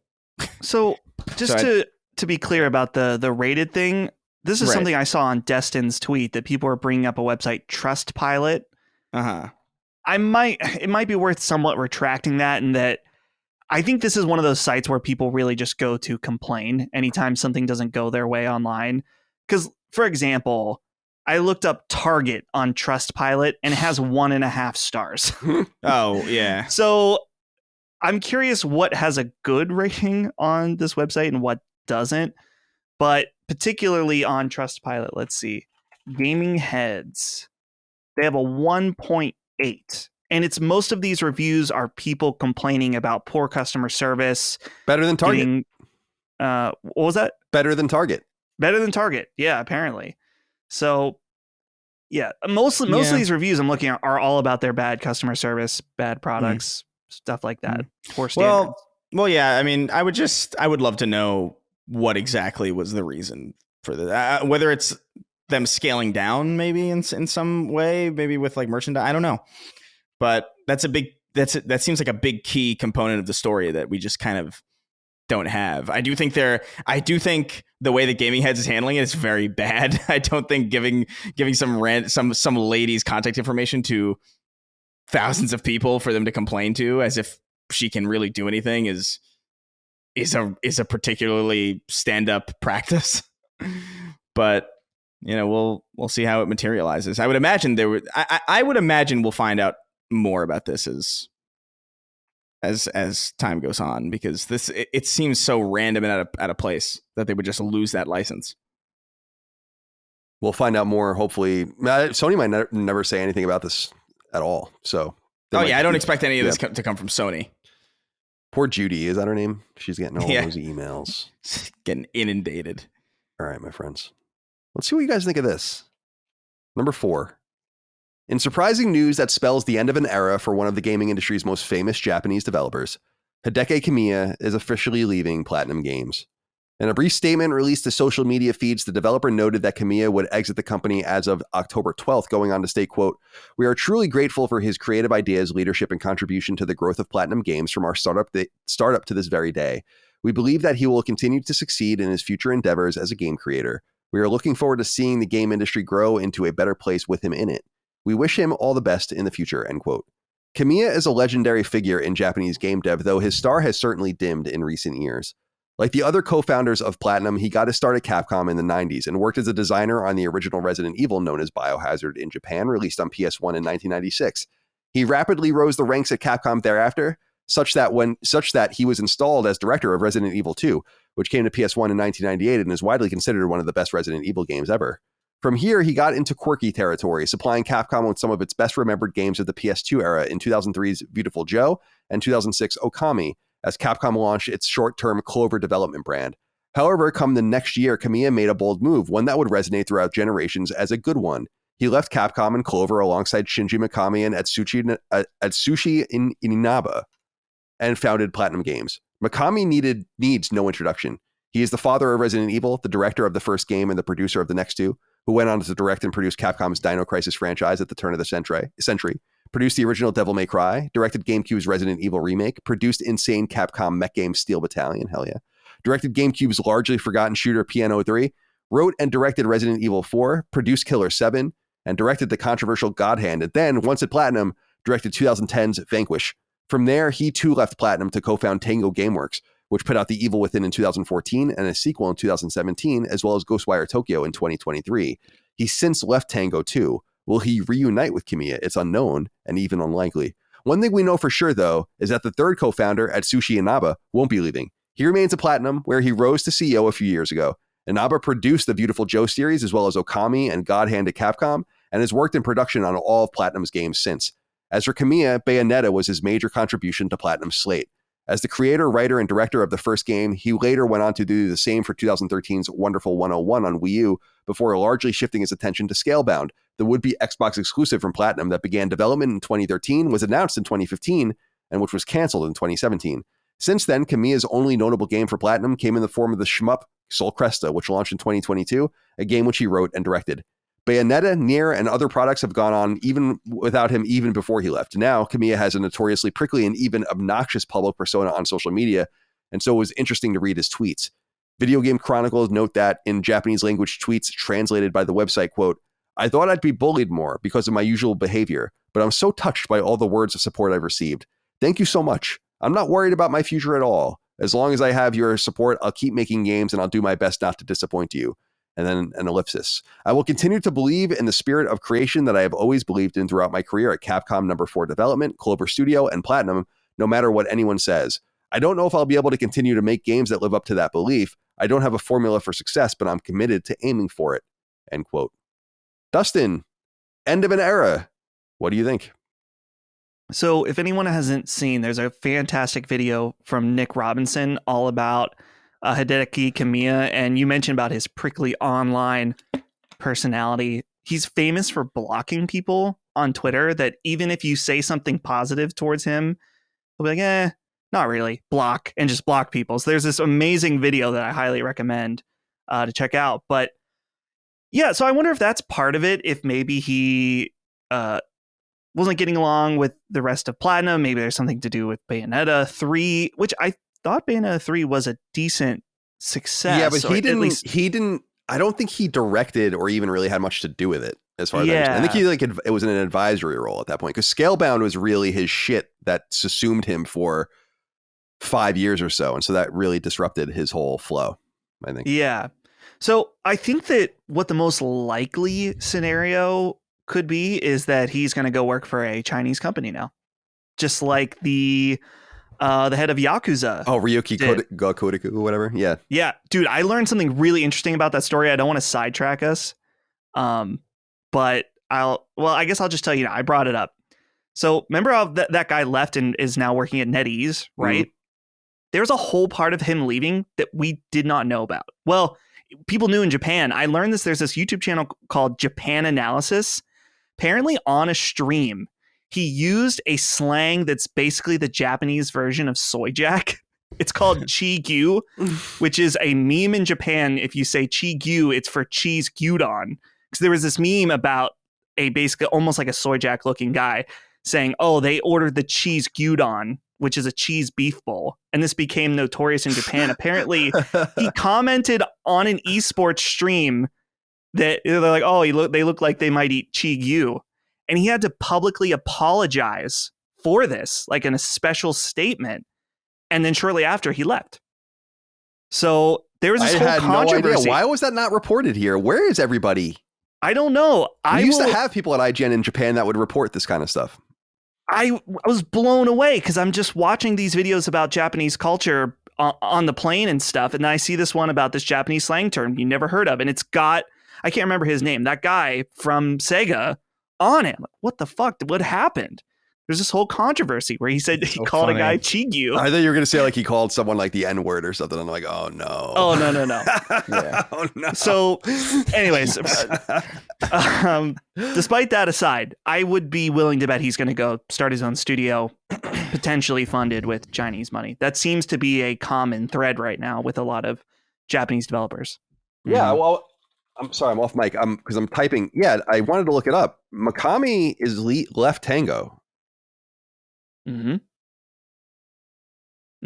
Could Inaba reunite. Stays back at Platinum. He was the producer. That's important, but that's not the creative. That's the getting done stuff, which is important, very important. But the directing and design heft of Resident Evil being put back together.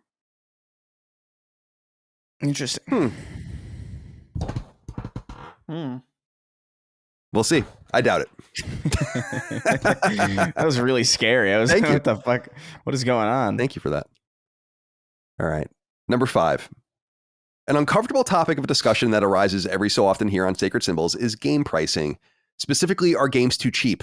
It's a shitty conversation to have considering the state of the economy, people's individual financial situations, and so on. But the reality is that games cost money and the publishers are seeing the results. Let's start with an article from Japanese publication Nikkei, as translated by website Video Games Chronicle. In this piece, the president of Japanese game publisher Capcom, Haruhiro Sugimoto, is quoted as saying the following when asked about game pricing, quote, "Personally, I feel that game prices are too low. Development costs are around 100 times higher than they were in the days of the Famicom, but the price of software hasn't risen so much. There is also a need to raise wages in order to attract talented people. Given the wages are rising across the industry as a whole, I think the option of raising unit prices is a healthy form of business, end quote. Interestingly, as Capcom noted, this itself could be merely in preparation for $70 games, which Capcom hasn't embraced yet. Resident Evil 4 Remake and Street Fighter 6 both cost $60 at launch. But it raises an interesting question, one we have to ask repeatedly. Are games too cheap? Costs are certainly higher than ever, as is overall quality, but publishers and developers are feeling the pinch, and a different VGC report sheds light on this. During a Q&A session held with investors, struggling publisher Embracer's CEO Lars Wingsford expressed frustration with how much of their money is being eaten up by fees and licenses. When presented with the different revenue splits provided by rival platforms Steam and Epic, he noted, quote, "At the end of the day, I think it's good having competition to Steam because it puts them on their toes to deliver their best experience. Obviously, we would like to have to pay less for these platforms. In reality, we are paying much more fees to platforms than we spend on game development every year. And if you just think about that number, it's crazy," end quote. Such a thought is shared by industry luminary Tim Sweeney, who we talked about earlier, although we didn't know at the time I was writing this that he was going to lay off 16% of his company, founder and majority owner of Epic, who tweeted several days ago outraged that Google and Apple are amongst the highest grossing gaming entities in the world when they don't even make games. He tweeted in part, quote, "They just place an unwanted and useless toll in front of games made by others," end quote. And subscription money simply isn't cutting it because there's not enough of it to go around. As reported by Push Square, popular indie publisher Devolver Digital reported in its own financials that it has been turning down money from both Xbox and PlayStation for subscription deals because they, quote, "undervalue the title's value and revenue opportunities," end quote. This is mimicked by a GamesIndustry.biz article, which quotes an analyst saying, quote, "The checks coming from Sony and Microsoft are just not as big as they once were," end quote.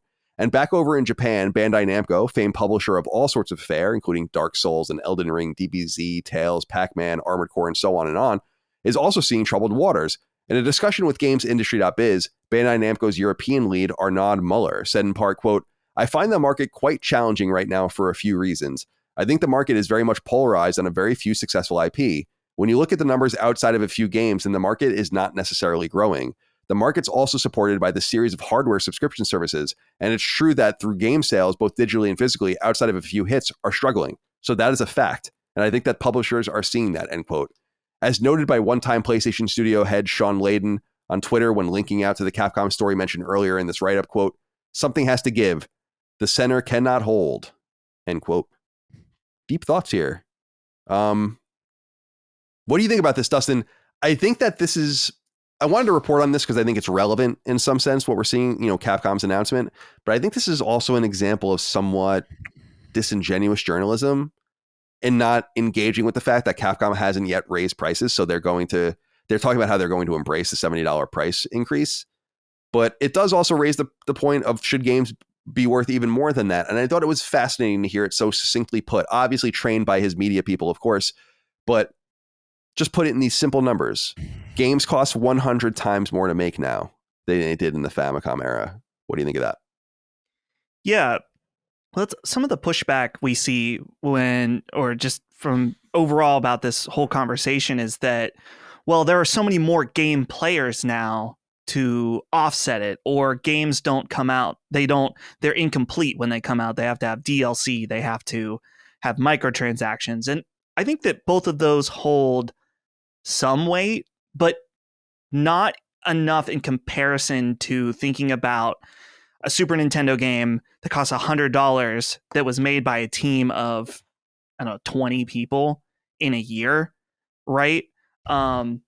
Think about that level of price difference. And then now the game's costing, if we take him at his word, 100 times higher than they were in the Famicom days. And the fact that the dollar amount being 70 is lower than it was for some of these NES, particularly Super Nintendo games, that's a big difference. So, yeah, I think that it would make sense for Capcom to absolutely embrace $70. In fact, it's kind of shocking that they haven't already. And This is funny, too, in light of what I was saying earlier, as far as that DLC being only $10. I think that they way undervalued that DLC at $10. I think they could have charged $20, definitely. So I don't know. As a consumer, obviously you want to get the best value. You don't want to necessarily be spending all kinds of money on games, but at the same time, you want these games to exist and they're costing 100 times higher than they were initially, then you got to pony up for quality. Pony up, the Sony pony up, you know? Sony pony. Yeah, I completely agree. And I think that now this puts such an interesting, we already know, we know the cost of games back then. We know the cost of games now, so that both to make and to buy. So that's no different. But I don't know, Chris, I found it so interesting that no one's put it so succinctly before. Like, just think about, and you had brought it up, Dustin, just the ridiculous, and we know about these timelines and these staffing issues with these, or the staffing realities, I guess I should say, with these old games. Like games like Mega Man 3, I think were made in like 6 months or something, you know, not even. Yeah. And which is unthinkable. And like we've said before, and we've noted Final Fantasy IV and all the rest, which is ridiculous timelines. Games are just not made for that quickly anymore. So the argument would necessarily need to be, in kind of a crude way, do you have 100 times more people playing games now than we do then? Because otherwise it doesn't really make any sense. Well, like the entire argument. What do you think of this?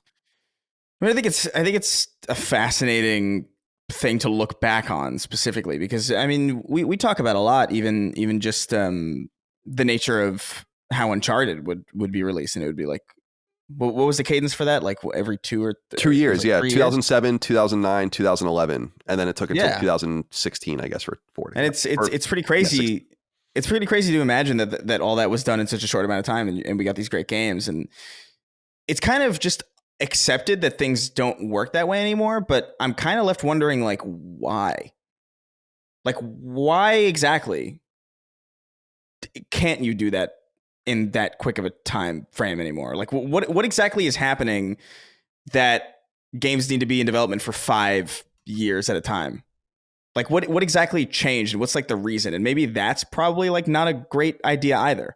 Like, maybe it doesn't need to take 8 years to develop a sequel to a game, and maybe that probably doesn't help you as far as like paying for all this stuff. Yeah, I would imagine that it's a lot more expensive for a number of reasons, but I also feel we're not really managing studios particularly well. I fail to see any real good reason why games take as long as they do to make now. Like, I understand that there's like a fidelity thing where like, oh, well, you know, games need to look like incredible. Like we need to put as much detail and polish into it. Otherwise it'll get blasted on social media for not being next gen or whatever. But it's like, I don't know. Something about it feels like it doesn't have to be this way. Well, like, I think it's the nexus. Like our priorities are strange, I think. Well, I agree in a sense, but I think it's the nexus of feeding the expectations of audiences, of higher and higher fidelity, of more and more gameplay, bigger length. Or greater length, I should say. Yeah, no, I get it, but I think back to, like, I don't know, man. There's so many movies that come out, right? And movies cost way more than they used to cost as well. It's the spending on film is crazy. But are any of the movies that we're getting really that much better than the stuff that we got? No, I think that it's, I don't know, in the 2000s. I don't know. And I do think there's been a lot. You can make the argument that games definitely look better now than they ever have, but I don't know. Like, there's a lot of games on the 360 and PS3 that, quite frankly, I think are still paced better, designed better, and in some cases play better than stuff. The original that we're Gears of today. War is really short. Yeah, the original Gears of War trilogy is really short, and it plays really well still. Like, there's really nothing you need to do to Gears of War at all. And so, like, to me, I'm wondering, it's like, why is it taking so long to make these games?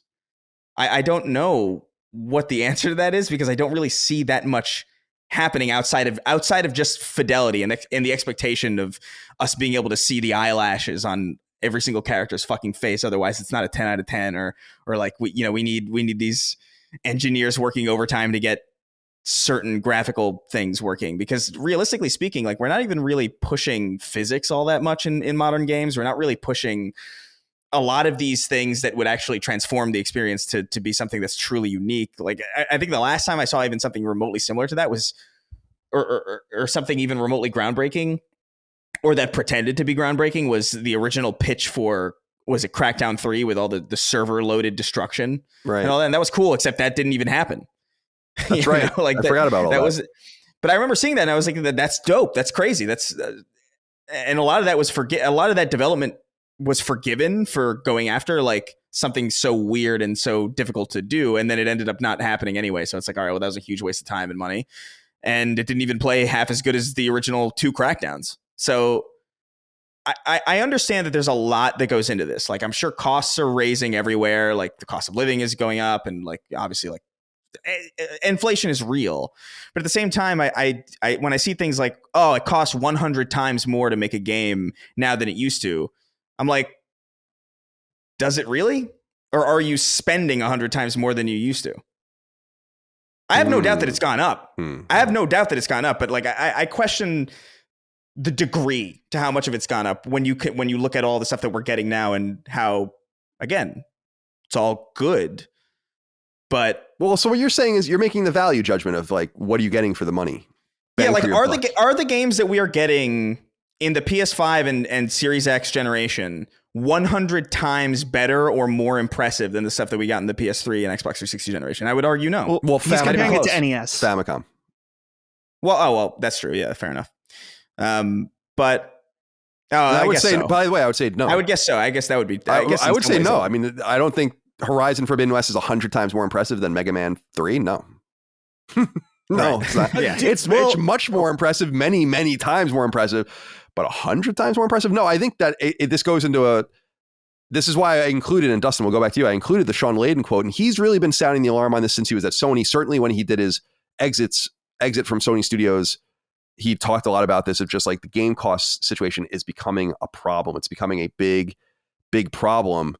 But I don't know if the problem is only on the development side. Towards Chris's point, it's kind of like the military industrial complex argument of, are you really using all this money?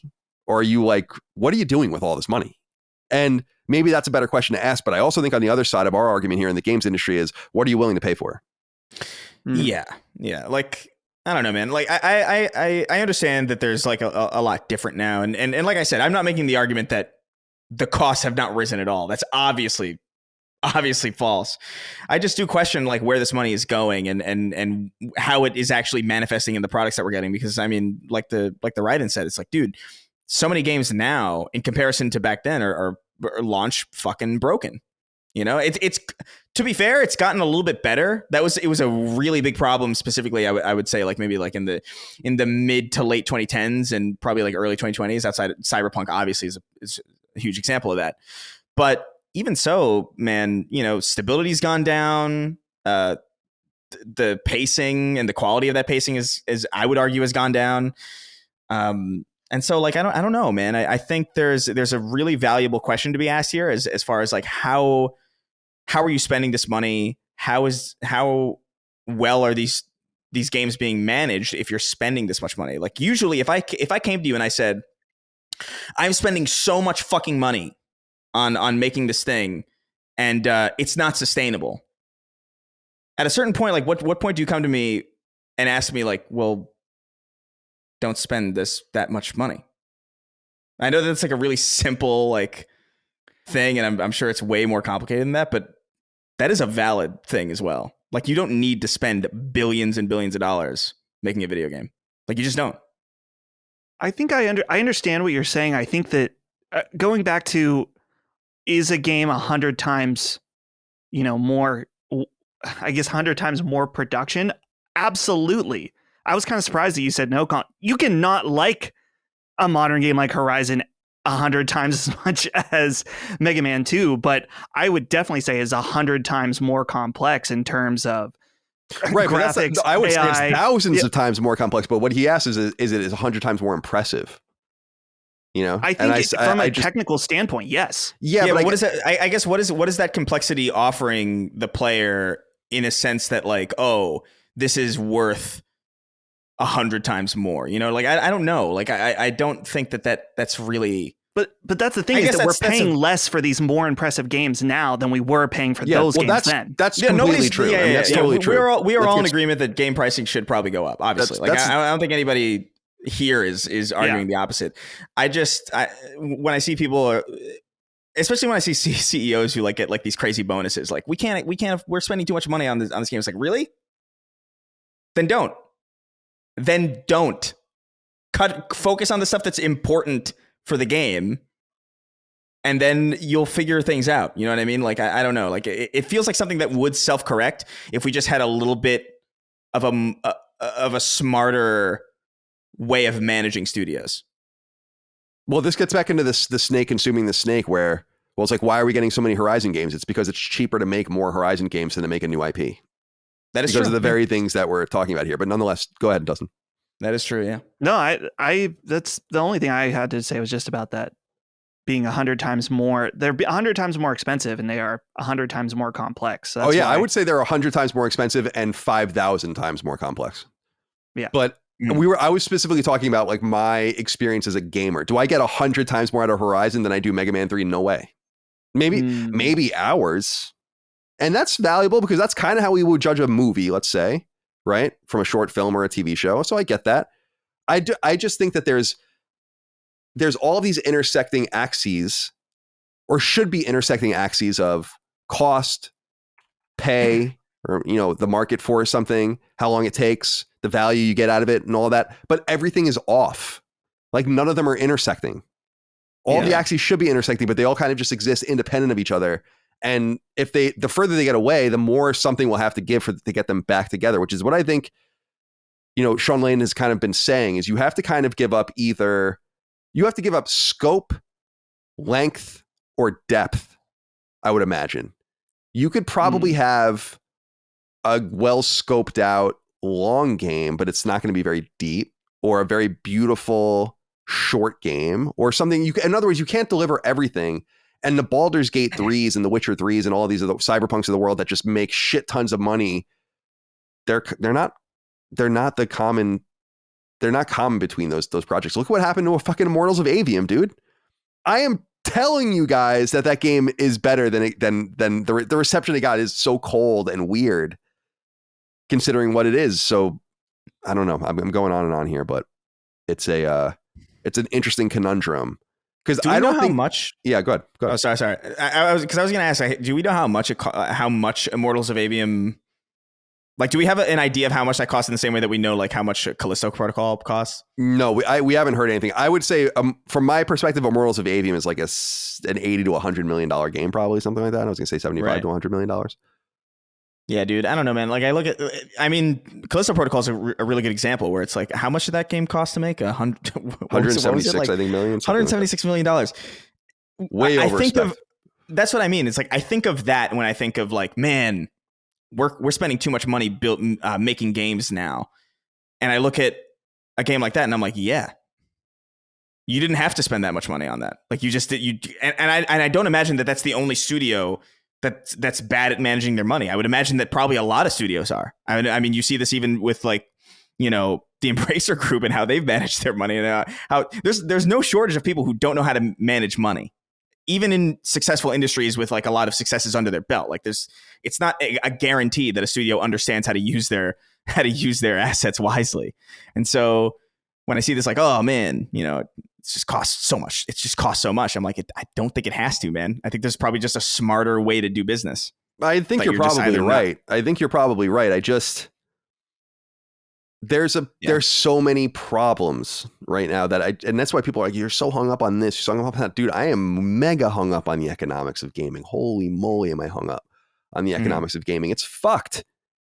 The gaming that we love is in peril. It really is. And it comes from, that's what I was going to say, Chris, just a moment ago, was I think some people interpret what I'm saying, I don't know why, because I'm pretty clear about this, but they at least, you know, often dishonestly say that I'm saying that games should be more expensive. And I'm like, no, I'm not saying that. I'm saying games could be more expensive. They could also be cheaper. We were just talking about Helldivers II being $40. Right. Explore the whole spectrum from free to play and cheap 99-cent and $5 and $10 games. We do $10 games at Lilymo, all the way to $100 or more, and really justify the value.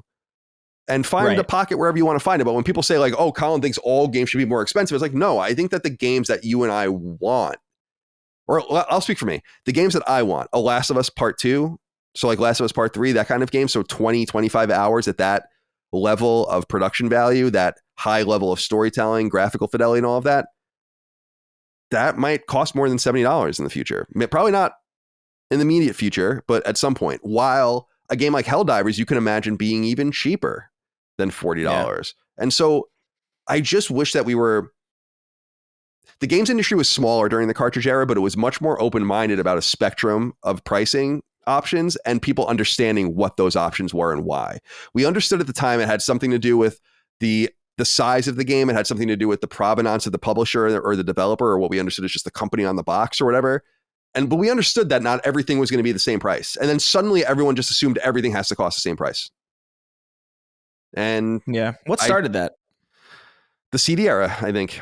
Because I think once there was fewer, once cartridge development was so expensive and chip development was so expensive and so unique. So I've told the story in the past how a lot of Genesis and SNES games never even got second runs because there simply wasn't enough allocation. Like EA would get an allocation of 10 million Genesis cartridges, and then it would need to figure out what it was going to do with them.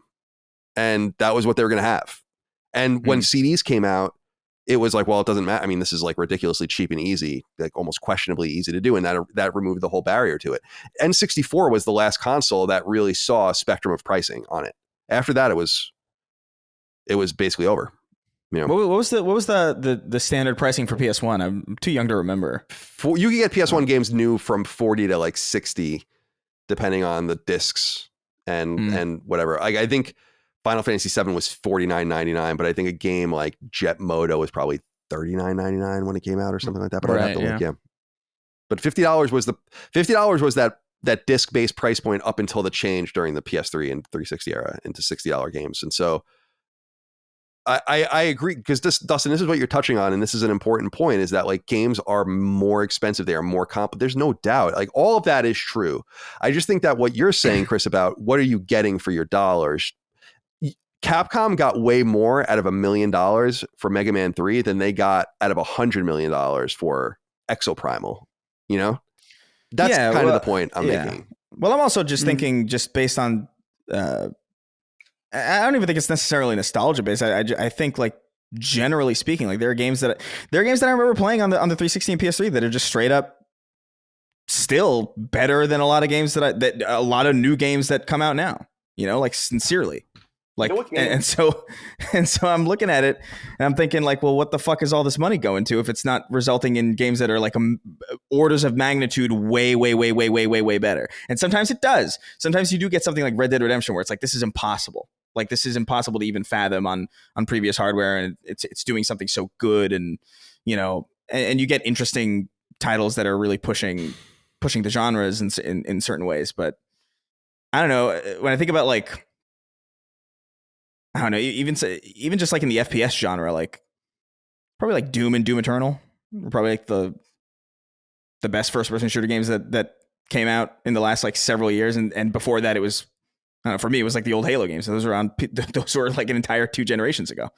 So, like, I don't know.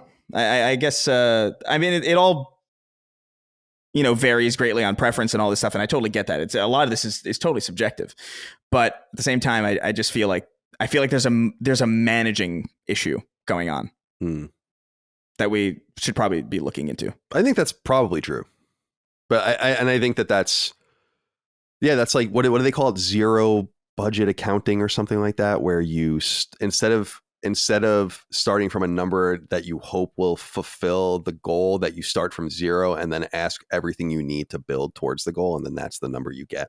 It's often a more reasonable number. So I don't know. We'll see what happens here. Tragic Tactics wrote in and said, do you guys think the video game industry is going in the way of the film industry? It seems like people are more and more picky when it comes to games these days. It mirrors what is happening in the film industry, where people are really picky with what they see in theaters and what they wait to come to streaming. Seems like it has gotten worse worse than ever since COVID. What are your thoughts on this? Well, I agree with you. Tragic Tactics. I just think that we have to understand and remember this one adage, just one important thing: you get what you pay for. And that happens in the short and the long term, but you will definitely get what you pay for. And I'll reiterate and remind everyone, it's not up to you as the consumer necessarily to go and pay money or do more than is necessary to get you in the door. They're doing what they need to get you in the door, and they might pay the price. But as someone who cares about the medium like I do, I just choose to see it as more than the value proposition of what I'm getting. I want to make sure that, like, it works. I care about what happens. in the mid and long term. Like I don't just care that I'm getting a game for a good price now. I care that they can use that money to make another game or to sustain the industry or sustain some project. And if people don't look at things like that and they look at things more myopically, then you will get the games that come from that. Just like what's going to happen with, or is happening with, movies. And I think I'm no film guy, especially anymore. I don't watch movies anymore. I was much more prolific as a younger person. But to what you said, Chris, I don't think movies are any better. From the movies I see today, some of them are really good, but I don't think they're any better than what we were seeing back then. But they are substantially more expensive. It's very rare for me to see a movie in like Mad Max Fury Road or whatever and say like, oh, that is $250 million. Yeah, no doubt about it. But often you see these that was like, incredible. Yeah, you see Star Wars or something. And I'm like, why is this so expensive? It doesn't need to be 100%. This way. A New Hope was made for $10 million. Yeah, it's just so silly, man. Like, I do think, I don't know, the pickiness as far as how people are feeling. I really do think that was. I don't think it had to be that way. I think that's a direct result of an industry that was more than happy putting out just broken games for a very, very long time. Like, you have to understand, there was a really long period of time in the middle, like towards the tail end of the Xbox One and PS4, even a little bit before that, where you would get consistently broken games. Like games that you would imagine would be suicidal for people to release broken. The Master Chief Collection did not work for years, and that was like that was the most important IP to that brand at that time. And there were many other things, like Battlefront was a mess. Like, I mean, even recently, Battlefield 2042 was a mess. Like, there's so many. Jedi Fallen Order, even recently, Payday 3. Fallen Order. Payday 3 literally right now.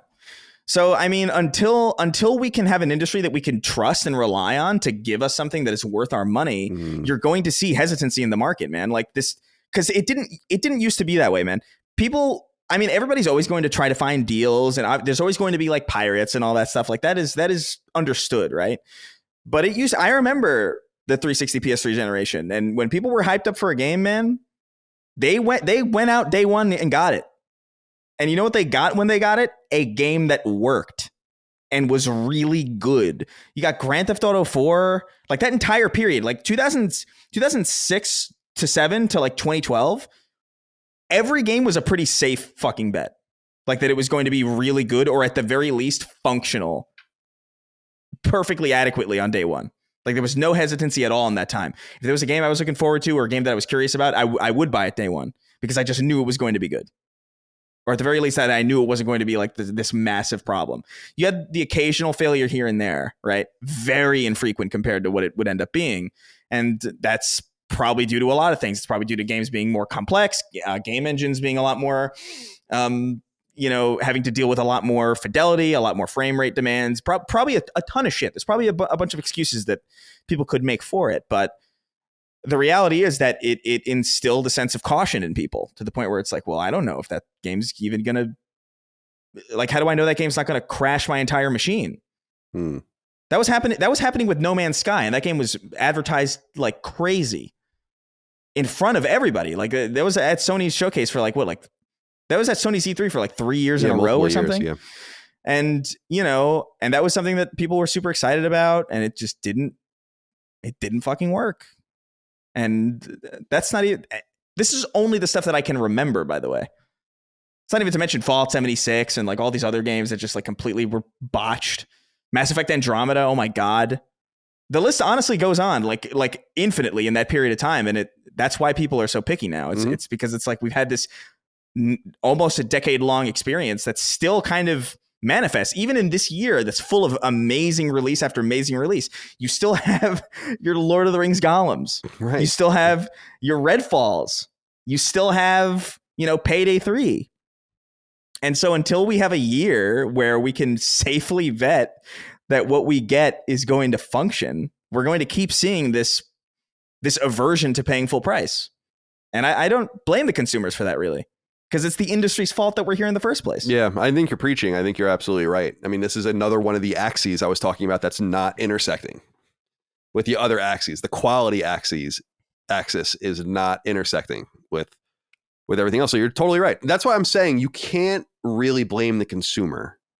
And I also feel that more passive way about many things that I enjoy or opt into, where I'm like, I don't really give a shit. If you're going to give me, for instance, when I got Sunday Ticket, which is expensive, right? For NFL, it's $400 a year.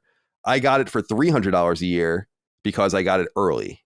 So, and I like opted in by a certain date. And I don't give a fuck how the economics works for them. I'm going to do whatever I can to get that the cheapest I possibly can. And whether it works out for them or not is not my concern. But I just feel a little bit differently about games and want to be a little bit more intentional about them. But I don't begrudge anyone for not being the same.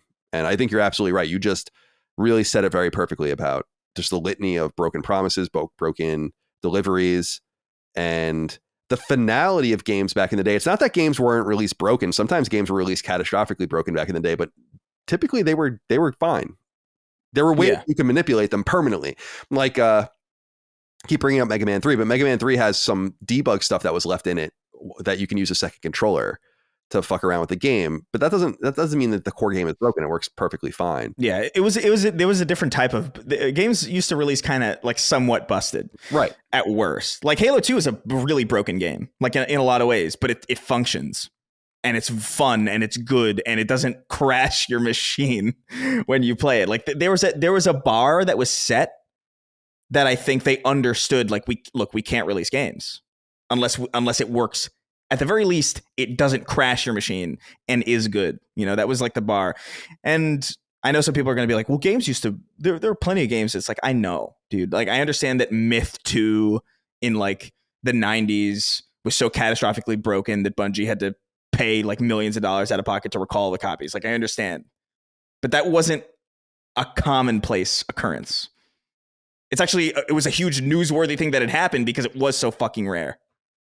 Dagan will know more about this. Dagan will know more about this than me. I don't know if this was just an urban legend back in the day or what, but I think there might have been a run of Metal Gear NES cartridges that were printed without a certain key card in the game, something like that, where like these errors would sometimes happen, but few and far between, man. Yeah, and you couldn't do anything about it. And it's why I always bring up the other M, the funny other M thing on Wii, where that game was broken and they had to like send people SD cards with fixed saves on them that would basically have like this weird patch in it that would fix the game for them. I was like, oh my god. Yeah, it was just a different time. And the games that were catastrophically broken were games that were just they were bad. You know what I mean? Like they were just like, that's a bad game. It wasn't Battlefield, right? You know, right. like totally. these like important games with like provenance and prestige. It's a very recent thing that these games launched fucked. Like they might have, I don't know, there's some Battlefield games or some like, I don't know, Devil May Cry games or some like whatever, like big name games that some people might not have liked, but you couldn't argue that they were busted. Not in the same way. Yeah, agreed. So, yeah. Anyway, I'm ranting now. No, all good. That's what this show is for. Number 6, final item. It's another week on Sacred Symbols, and so it's almost certainly time to talk about PlayStation Plus games. This time we have new games coming to the core service, PlayStation Essential, which all PS Plus players have. As always, once available, these games can be added to your download list if you have an active subscription, and you can download them later as long as you claim them and your subscription remains active. The following games will be available from October 3rd until November 6th, and all 3 are on PlayStation 4 and PlayStation 5. The biggest game of the bunch this month is no doubt the Callisto Protocol, not even a year old and already yours for the taking. Released in December of 2020, what was it, 2022? Yeah, that's right. And spiritually inspired by Dead Space, Striking Distance's first game sold several million copies, but missed aggressive sales projections and met with a middling critical reception. Also included in this month's slate of freebies is action RPG Weird West, launched by Wolfeye, a studio founded by the co-creator of Dishonored. This is their first game, which came to PS4 in 2022 and PS5 earlier this year. Finally, Giant Software behemoth farming simulator franchise joins the fun in the form of Farming Simulator 2022, launched in 2021. It's worth noting that the newest farming simulator game for 2023 hasn't been released on PS4 or PS5 yet, though it's available strangely for Switch and mobile phones.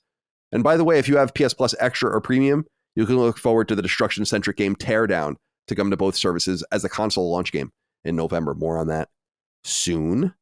Kazdan Risk wrote in, said, "Hey, Sacred Crew.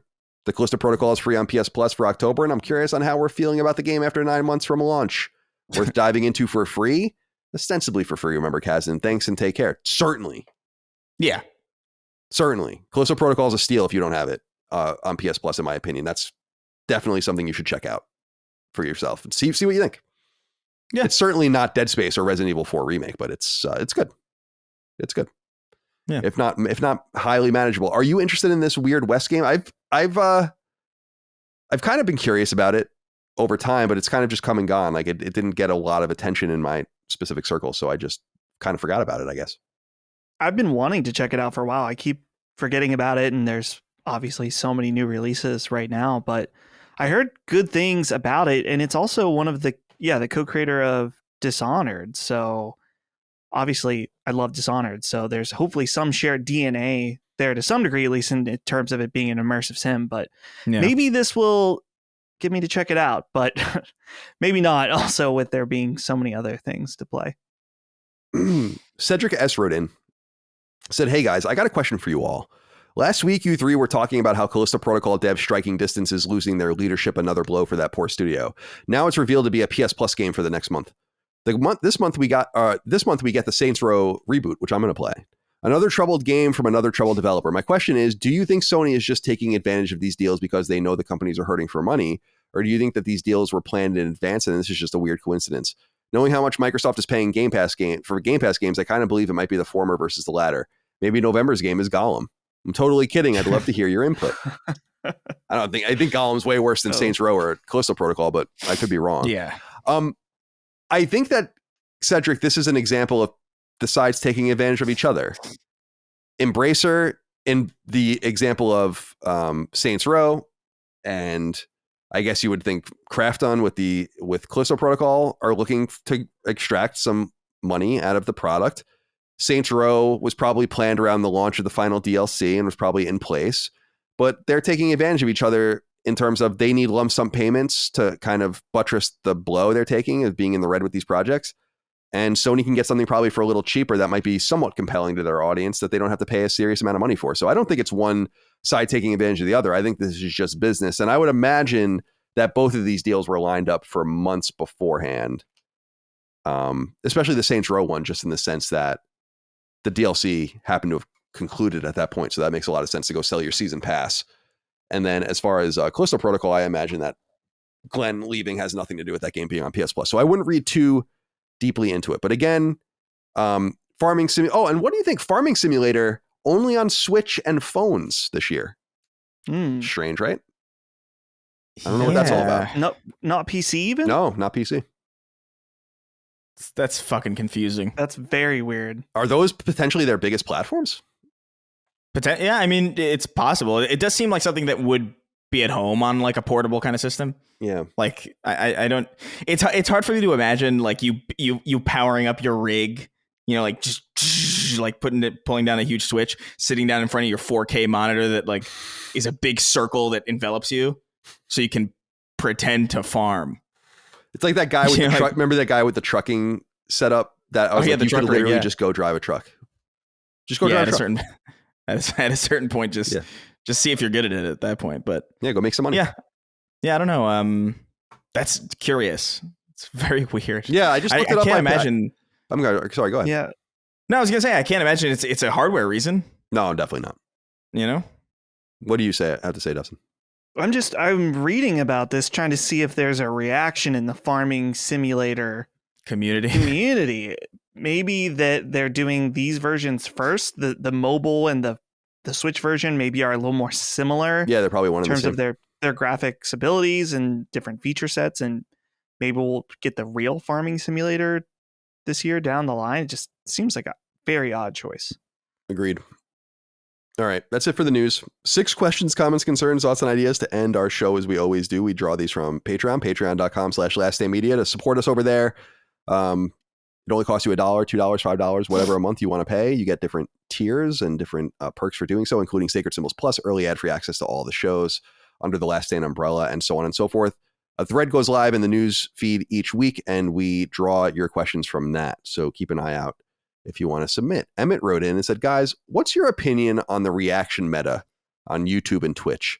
I know that Chris is the only one of you three who is deeply entrenched in those spaces, but it's a ubiquitous method of quote unquote creating content across a deluge of genres.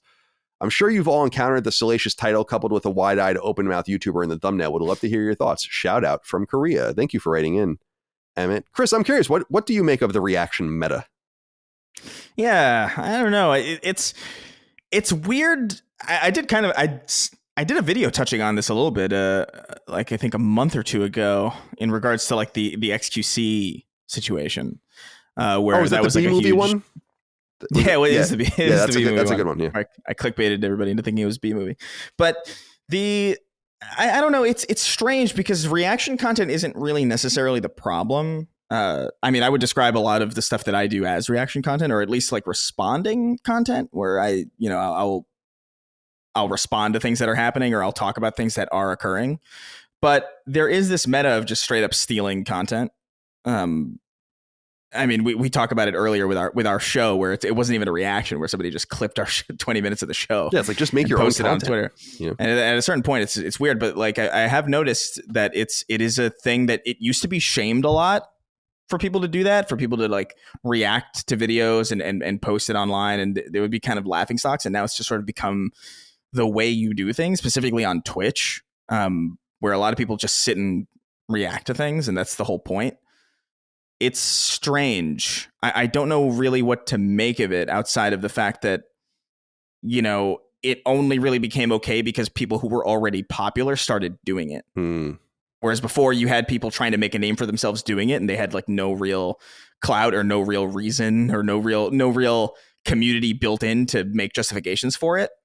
And so it was a lot harder for them to get away with it. And now it's like, oh, well, that's just what he does.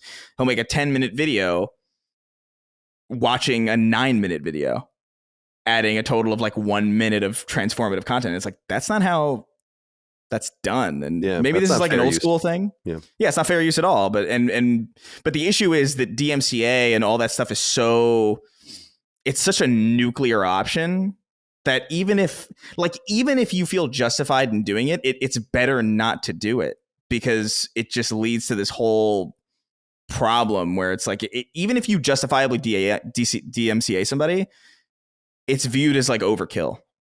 You have to make like a really compelling case, which is frustrating. I don't know. I don't know how I feel about it.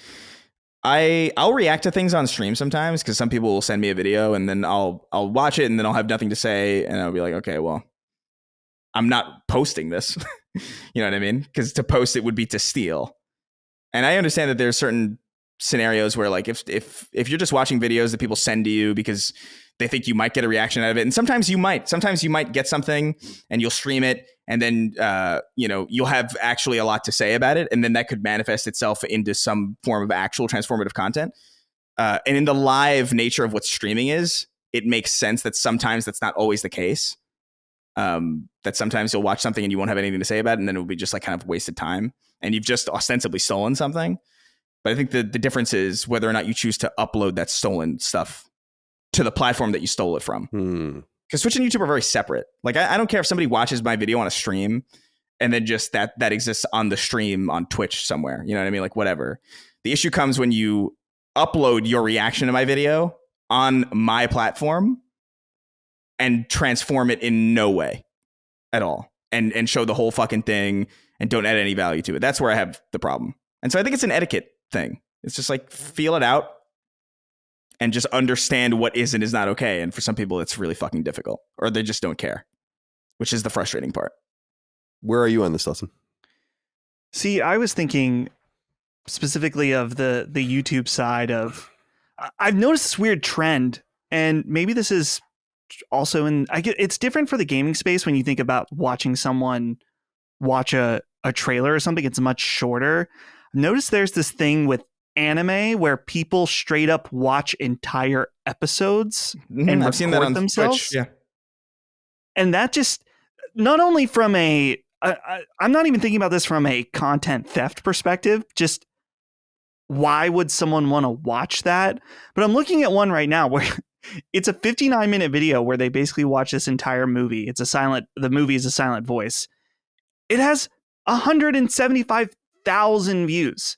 and it's these 5 dudes sitting on a couch, and they have the movie halfway obscured at the bottom of the screen, but you can hear the track, the voice track from the movie. Yeah.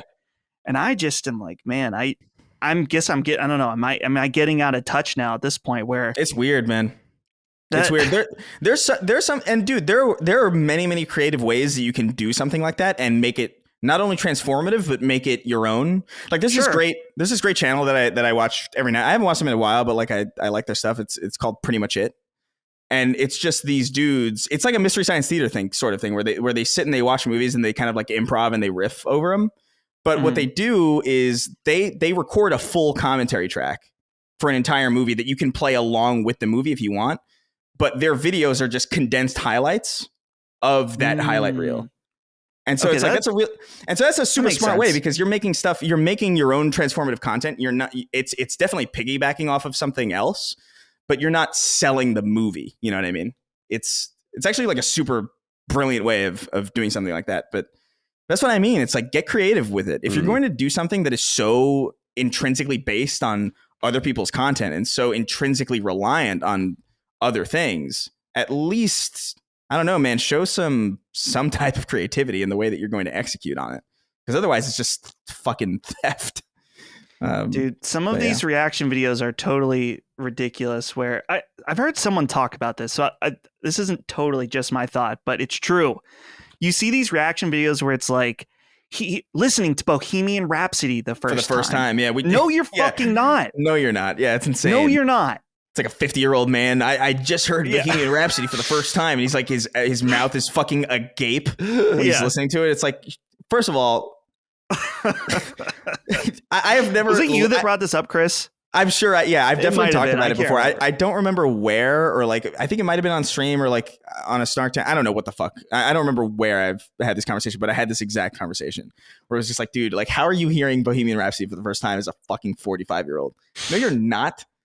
Yeah. No, you're not. I don't believe it. And I definitely don't believe that your first reaction to Bohemian Rhapsody, independent of anybody else, is you know. I can't remember the last shit. There's like maybe like I can't point to you a single fucking song in my life where I've reacted with my mouth agape and my eyes dilated. Yeah, and dick erect. You know? It's just like, whoa, this is a good song. Swinging dick. Yeah, A exactly. connection to the earlier in the episode for those that listen. Yeah, I don't know. So I guess getting to Emmett's point, though, as far as like gaming, what do you guys think about as far as people watching trailers and stuff? For example, Chris and I will both stream us when we're watching a PlayStation showcase or Nintendo Direct, whatever. Mm-hmm, and for me, that's always the thing about enjoying it and engaging with the chat of people that are there with me. Do you do this? For the thumbnail. Yeah. I think it does go too far, specifically when you have people that are, we're going to watch this trailer, and then they have this way overreaction to something that it's obvious that you do this for everything. This doesn't make any sense at this point. Right. Yeah. So I think there is a tasteful level of it where, it's fun if this person really loves this thing gets announced and it's exciting and it's fun. I'm down with that. Whatever. But it can be not like everything. If you have taken too far. If your entire channel revolves around you making like big stupid faces around every single trailer that you see, like I'm not really that interested. I do like watching people react. Like I watched a ton of reaction videos to the Judas reveal trailer, for example, because I'm really excited about it and I'm curious how other people reacted to it. And I do like that aspect. Like if somebody's reacting to like game trailers, I don't care nearly I think that's fine, because that's, first of all, you're not stealing content, because that content is literally meant to be proliferated in the first place. Yeah. The trailer is not the product. So it's not only like morally fine, I also just genuinely think it's interesting. Like I've only uploaded, I think, 2 reaction videos to trailers in my entire life, and they were both for it was for Marathon, and that was just like a stream highlight because I flipped out and I had no idea it was coming. So it was the Marathon one, and then like I think in 2012 when Halo 4 was released, I had one where I was like, this is fucking crazy. But that's also only valuable because people know that I'm like a Bungie guy. And so I think people will be inherently interested to see that kind of reaction out of me. As opposed to like, no one's going to care about my reaction to fucking Danganronpa. You know what I mean? Like no one's like, what value do I have to bring to that conversation at all? But I don't know. I do like seeing the contagious kind of excitement from people that I know are genuinely excited about something. That is fun. I like that. But if it's phoned in, fuck that shit. Like that's lame. For example, Colin, if we had a reaction video of you watching the initial reveal of the Final Fantasy Pixel remasters, that level of whiplash, that would have been 10 out of 10 content as far as it's also content for content's sake, though, isn't it? Like, yeah, I mean, people enjoy it though. I know, but yeah, they do. See, here's how I would put it: is reaction content is the lowest form of content. It doesn't mean that there's not a place for it. Doesn't mean that you might not even like it a little bit sometimes. Like sometimes I'll put on Backstreet Boys Larger Than Life. Dude, right? Don't you fucking say that's the lowest form of content. You fucking take that. And back that is right probably the lowest form of music that I would listen to, in my opinion. But there's still a place. There's a place for it, right? And it doesn't mean that, but it's not, it's not prime content, or something. No. I don't know. It's not like, I would never charge for that content. You know what I mean? Right. Exactly. Sure. I just think I would rather, and I remember saying this back at Kind of Funny when we used to do a lot of like the not trailer reactions, but like, we would watch the show live and whatnot, is I'd rather you get what I think after I have a fucking minute to think about it. A lot of the things that people are like, oh, remember when you said that? A lot of it was like off the cuff being like, yeah, this is how I kind of feel about this thing right now, or this is my take on this, or this, as opposed to being like watching it, taking it in, and then thinking about it, doing some research and doing a show like Sacred Symbols, where I think I'm just better in that format. So for me, and I just think, so people that want that, I don't think many people want that out of me because I think they know that they get the best me out of me doing this. But so it's not that I wouldn't do, like, for instance, Gene Park and I both have a love of online fight videos, like people just beating the shit out of each other and someone getting a film of it. And we've discussed, I'm like, we should do a live stream. Like we'd probably have to do it not on Twitch, but on Rumble or something. We should just stream it and just analyze the fights. Like because there's so many funny things in this frantic footage that you get. That would be fun. That would be a good idea. And I think that would be funny, but that would be like my kind of react content. And I would know that it's really comedy based on this happenstance video, and it's not really very valuable. And I would treat it as such. But when this is what I say about people making content about our content. It's like, you can do that. I'm not going to stop you, but it's the lowest form of content. You could say something else, or say your piece, or have something new and interesting to add.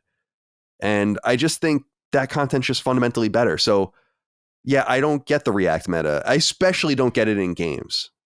It's kind of like one thing removed from Let's Plays for me, where I'm like, I don't know about this. Like, to me, I get it kind of fundamentally, and it could even be interesting for me to watch sometimes, but it's often the people that do, like, we bring up Summoning Salt, for instance, or this guy I follow, Arcus, on YouTube, who does like just NES speedruns. That's all he does. And it's just about resetting the game and speedrunning it. It's like, if you have some hook, but people that are just like part 8 of 10 Final Fantasy VII Remake long play, it's like, what is this shit? Why would anyone want to watch that? Yeah, and that's the kind of content I just can't get behind personally. And that's different than Twitch streaming your games, because I think that's live interaction. But even then, I don't consider that that's like one step above. If you have like a single cell organism, that would be the React content. A multi-celled but still very simplistic organism would be playing games on Twitch. Yeah, and again, I've done that many times too, so it's not insulting it. It's just not very difficult. I think there are certain people who are I don't think it's difficult so much as it's difficult to make entertaining. And I think that's what it is. Like, because there are definitely some Let's Players that I remember, or not, I wouldn't call it Let's Play necessarily, although that's what it is ostensibly. It's where they would make like like they would play something for a while. They would record their Mystery Science Theater type bullshit over it, and they would edit it down to like highlight videos. And they were like entertaining. Like, there was people who were like really good at that stuff and like riffing off of certain things. And I like that stuff too. But yeah, I don't know. It really depends on a lot of different factors for me. I think the counterpoint that I would make just for what you're saying, Colin, is that as much as you don't, I mean, your opinion about whether you like it or not, that's one thing. There are certain types of, I guess, a level of entertainment that cannot be planned out. For example, I think that there's an example of you that is a prime example of when you reacted to the announcement of Project Octopath Traveler. Do you remember this? Yeah, kind of funny. Yeah. That is a legendary, hilarious moment that could only happen in the moment where you saw the name of the deal. That's true. So, and sure, it's a low form of content that we're laughing at you or not laughing, we're laughing together about the name of this game, and you can't let it go into the next trailer. You're still laughing about it. It's a hilarious thing. You couldn't plan that out. That video came across my recommended a couple days ago. I remember, I think I saw that. I feel like I saw it before, which is funny. Like, I feel like I saw it live. I don't remember watching it because I didn't watch a lot of Kind of Funny, like really anything like that much. So it's funny that I saw that clip and I was like, oh, I recognize this. But yeah, there are things like that are objectively like entertaining. Fair enough. And that are so raw that like it's just like, that's awesome. You can't predict it. There's so much of what the Snark Tank is literally just unplanned reactions, and that's some of the best shit that comes out of that show. But I guess what I would say is, while doing that was fun and easy traffic, I remember when we used to do the E3 conferences, we got like tens of thousands of people watching it with us. It's like, what? Or dude, the Ninja Turtle thing. What Ninja Turtle? The Ninja Turtle thing with you laughing at the Ninja Turtle. Oh yeah, that's true. That was through a surprise on this very show. But to me, I look at it and I just think I'm more valuable in a more prepared way. If I can only get you once, right? If I only have your attention for one show or one thing, I'd rather you get me a little more buttoned up and prepared. And that's why I think the show is kind of the best of both worlds, in the sense that it has no time limit. Obviously, we don't take it very seriously, obviously, and yet it still gives us time to prepare and be ready and have something real to say. And I think without that, it would just come off as stupid. It probably still does come off as stupid to some people, but nonetheless, that's exactly that's what the Snark Tank is, and it is absolutely stupid. Yeah, but I think so. You're totally right. That's kind of my kind of content, though it's because it's a higher form. It's like I don't know. There's something just, I'm trying to put more intention into it. I guess that's probably a big part of it too. Like, people always ask me, like, just stream games or whatever. I'm like, no. I don't know, man. I just feel it's like I'm using you or something. I want to at least give you something, I think that was part of why it was so difficult for me to get back into Cyberpunk, was because I was like, oh, it's Cyberpunk, I'll stream it. And then I was like, this is a difficult game to stream. Like, because I want to get absorbed into it, but also like I got to look over, and I don't know, man. Streaming's for, in my opinion, like just multiplayer games that you've played a lot. That's just kind of what I default to. It's like, listen, if I'm streaming, I'm gonna play like Destiny or Halo or something, because that's something I could just look away and second nature fall back on. Streaming to me was always exciting, and I don't know that I deserve very much credit, period, for anything, but I really feel like I was amongst the first people to see Twitch back in the day as something that you should do things without games with. I actually remember when I pitched Colin and Greg Live and we went and talked to Twitch about it just to see how it would work or whatever, we originally had to associate the show with a game. And people might remember the first time we ever did the show, we played a game in the beginning because we thought that was kind of what was expected. No one really knew that you could just do successful content without any sort of anything going on except for just talking. And that show to me was the perfect example of something that was somewhat written and planned, but also had insanity on it. That was probably the funniest I have ever been, was on Colin and Greg Live, I would think, with like the whiteboard moments and all the crazy shit that would go on. It was really, really funny, and a lot of clips out there. And that was the perfect marriage of spontaneity and scriptedness that I think I kind of benefit from most. Mm-hmm. I don't know. I just get uncomfortable when people can want whatever they want, but I get uncomfortable when people are like, oh, let's get you more on the live content. I'm like, nah, come to the live show. Yeah. We'll do more next year. Yeah. All right. Surge wrote in. Surge, actually, because there's an exclamation point after. It says, greetings, sacred crew. At the risk of sounding like I'm at the end of my ropes, I feel I must ask, with the knowledge that you guys have, is there any advice you can offer to audience members who are seriously considering an avenue in game development, but who don't specialize in any one particular regard and don't know how to approach embarking on such ventures? I'm fighting to stay strong through the mind-numbing course of staying afloat in everyday blue-collar America, holding down 2 jobs to make extra money so that I may further benefit myself later down the road with something that feeds into my gaming interests and lifts me with the purpose. I've been passionate about video games since I was young, and if the last few years are any indication, then a lifetime in manufacturing and the trades, with all due respect to people in those fields, will feel like a prison sentence. I'm strongly considering a gaming route that would feed into my creative half, but I don't know the exact way to approach a career in game development. I'm sure this is without a doubt a loaded question, but any feedback you 3 could provide would be very appreciated. Keep doing what you're doing and be sure to leave the chicken a good seat at your wedding. Thank you, Serge. The chicken will be well seated at the fucking buffet table, I'm sure. But no penetration. All right, so here's what I have to say about this. I don't think we need to get any specific. We don't, and you guys could say whatever you want, but I wanted to specifically talk to Serge here and everyone out there. I'm not one of the people in this world that says, like, you can do whatever you want. You can be an astronaut and you can fucking be a Fortune 500 CEO and all those things. No, of course not. However, I think that the parameters that everyone lives their lives in are much tighter than they probably have to be or should be. And what I wanted to say to Serge and other people out there is if you want to make a change in your life, then make a change in your life. Do it. Do it. You know, don't leap without looking. Prepare yourself. Save some money. Prepare your family. Make sure you have your insurance. Do whatever you have to do here in the States anyway. But if you feel like you are being strangled of the only thing that truly matters in your life, which is you, right? To live for yourself first and foremost, which you have to do if you want to live a happy and healthy and meaningful life, then you must make the initiative and you must make a change. Initiate a change. And that doesn't mean that, by the way, you should quit your job and just go do whatever you want. It just says, like, take the class that you want to take, or start saving money for the thing you want to do, or start making plans for the course you want to take in your life. Don't stay still. As far as gaming is concerned, I mean, it's tough because you say you have no specialized skills. So this is something you're going to have to figure out for yourself. There are non-discipline skills, specifically, as we say, production, which is more about organization, living your life in spreadsheets and on phones and in meetings, product development and all that. But the reality is I know people that were trained as writers that became product people. I knew people that were animators that became writers. I knew people that were editors at IGN that wrote huge games. So I just think that you can make a change. I want to be inspirational in the best way I can be. There have been multiple times in my life where I've made massive changes that people thought I was crazy for. And it worked out. And I'm not going to say it always works out, but you will never know. So make your preparations, make your have your mental fortitude in your constitution and do all those kinds of things. But if you feel like life has got you down and the drudgery of life has got you down, then the only person that can really change it is you. And that's it. Just wanted to say that. Anything to add? No, I think that was really concise and good advice. Thank you. Because we see these letters every so often, don't we? It's like, yeah, what do I do? What do I do? You take action. That's what you do.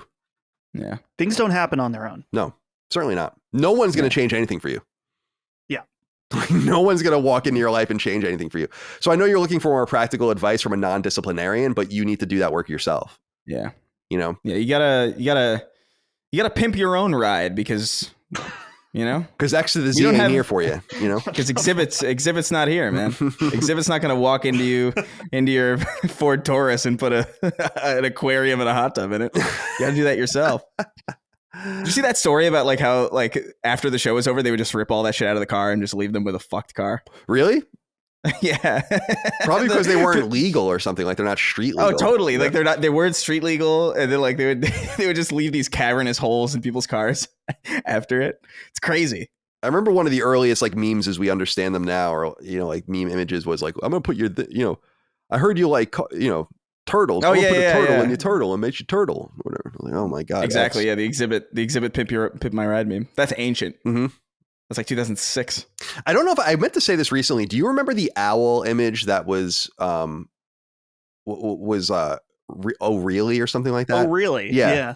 That's a good one. That was like the earliest I remember there being a meme as we really understand it today. It was like an owl and it said ORLY, I think. Oh yeah, you're right. Yeah. Wow, I haven't thought about this in a long time. Yeah, I was in college for that. Dude, what about like, Rage Comics? That was later. That was a little bit later.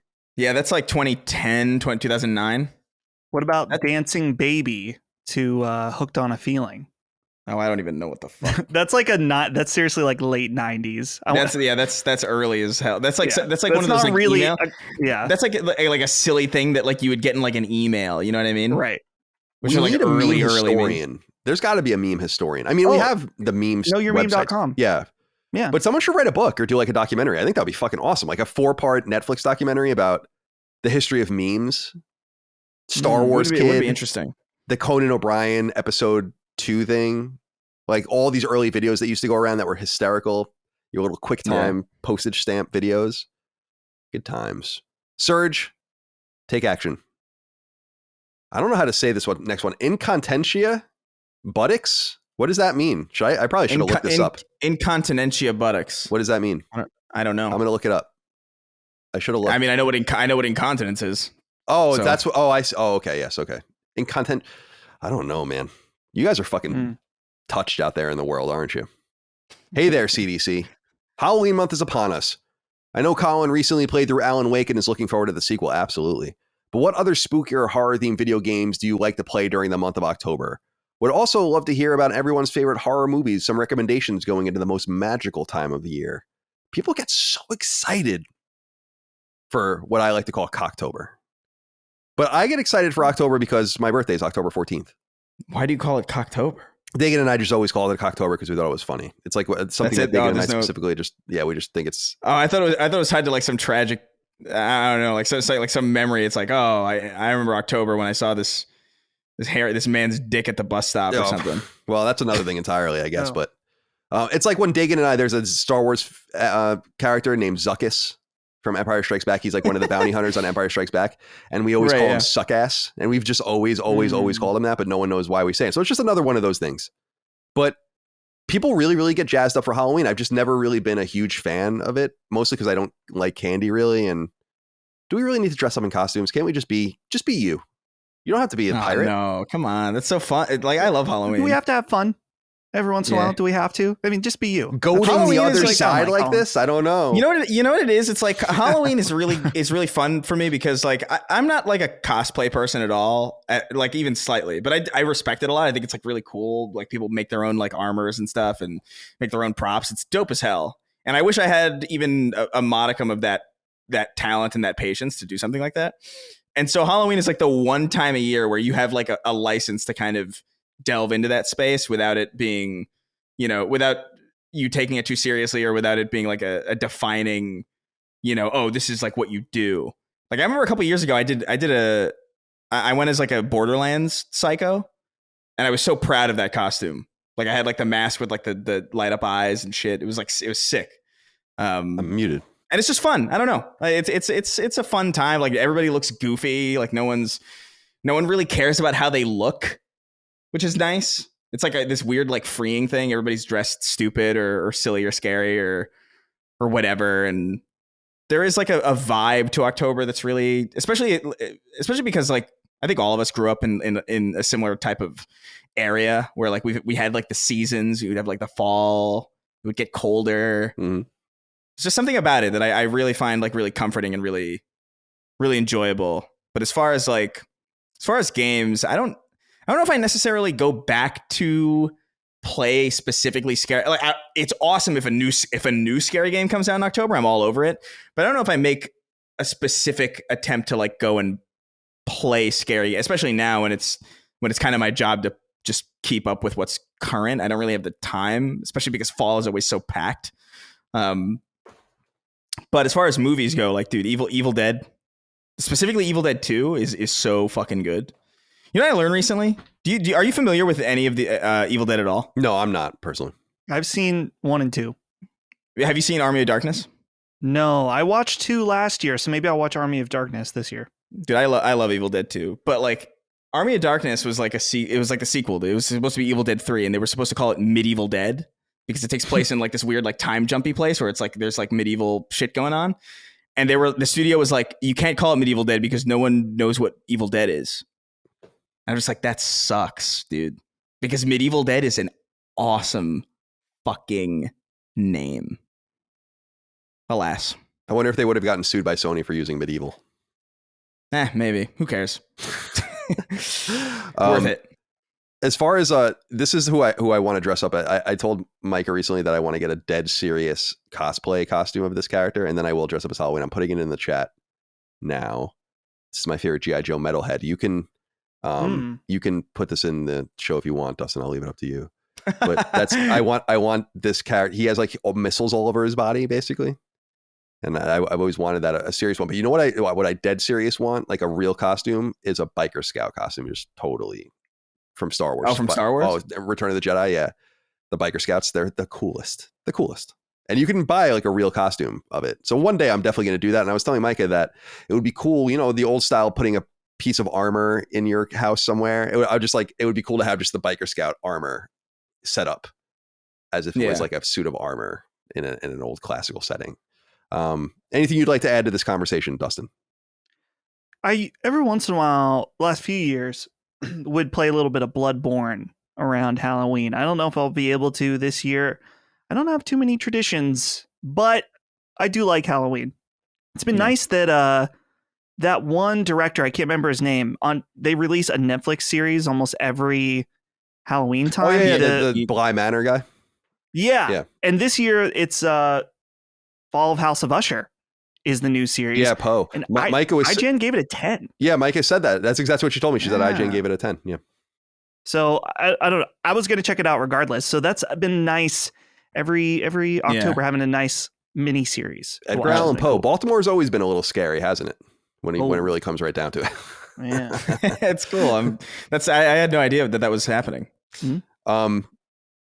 Let's see here. For me, Halloween always reminds me of Castlevania, and I have to give a shout out to, I don't even know if it's out there anymore, if you can find it, but I did this video at IGN doing a deep dive into the 3 Castlevania games on NES for Halloween. No one watched it. No one cared. So it was a total waste of time, but about how eerie those games are and how scary they are if you look at them through the context of the time. Especially Castlevania 3 I think is really, really scary, although Castlevania 2 and Castlevania 1 have their own. Castlevania 2 is like an open world kind of game, so it's got this really freaky kind of vibe to it, a day-night cycle and all the rest. So if you want to be old school, go check out the Castlevania Anniversary Collections and play those this October. As far as movie suggestions are concerned, Children of the Corn is probably my favorite horror movie, so if you want to go check that out. Yeah. Also, shout out to Nightmare Before Christmas, which is like a classic, and also just like perfectly, like you can justify that in December if you want. Mm-hmm. Yeah, it's the perfect. Always my favorite thing about it. Definitely. Yeah. Jared Wilson wrote in and said, "Hey, Sacred Cows, product placement in games games and movies is often considered to be taboo by the masses, but I have to ask why. With the exception of a plethora of Monster Energy drinks and Death Stranding, why do people vehemently hate product placement in games? I always found it to bring a bit of realism to my gaming and viewing experience. Have a great day and treat those chickens to dinner from time to time. They are dinner." Jared, thank you for writing in.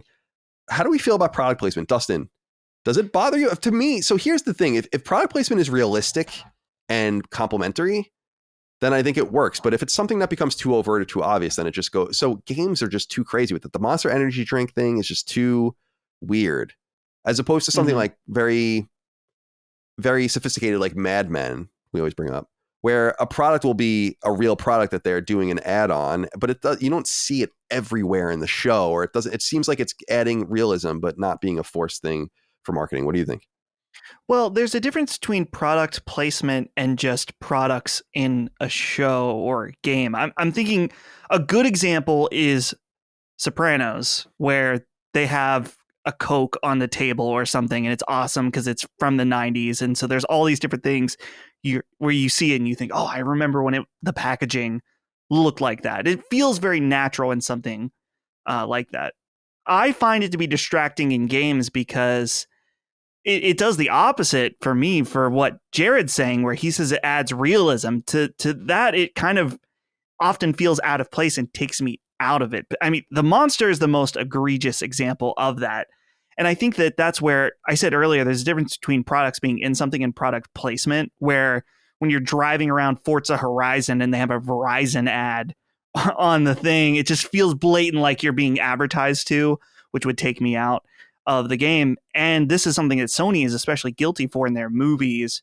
Notoriously, we always make fun of, I'm in a Papa John's right now in the Uncharted movie, which is definitely blatant product placement. They used to have their laptops all over movies too. You remember like when Sony Vaio, every protagonist in every movie had a fucking Vaio for a while, and they would be like, "Hold on, let me just check my Vaio." And their phones too. It would, and it would always be like obvious, like it was shot in a way that clearly was meant to highlight the product.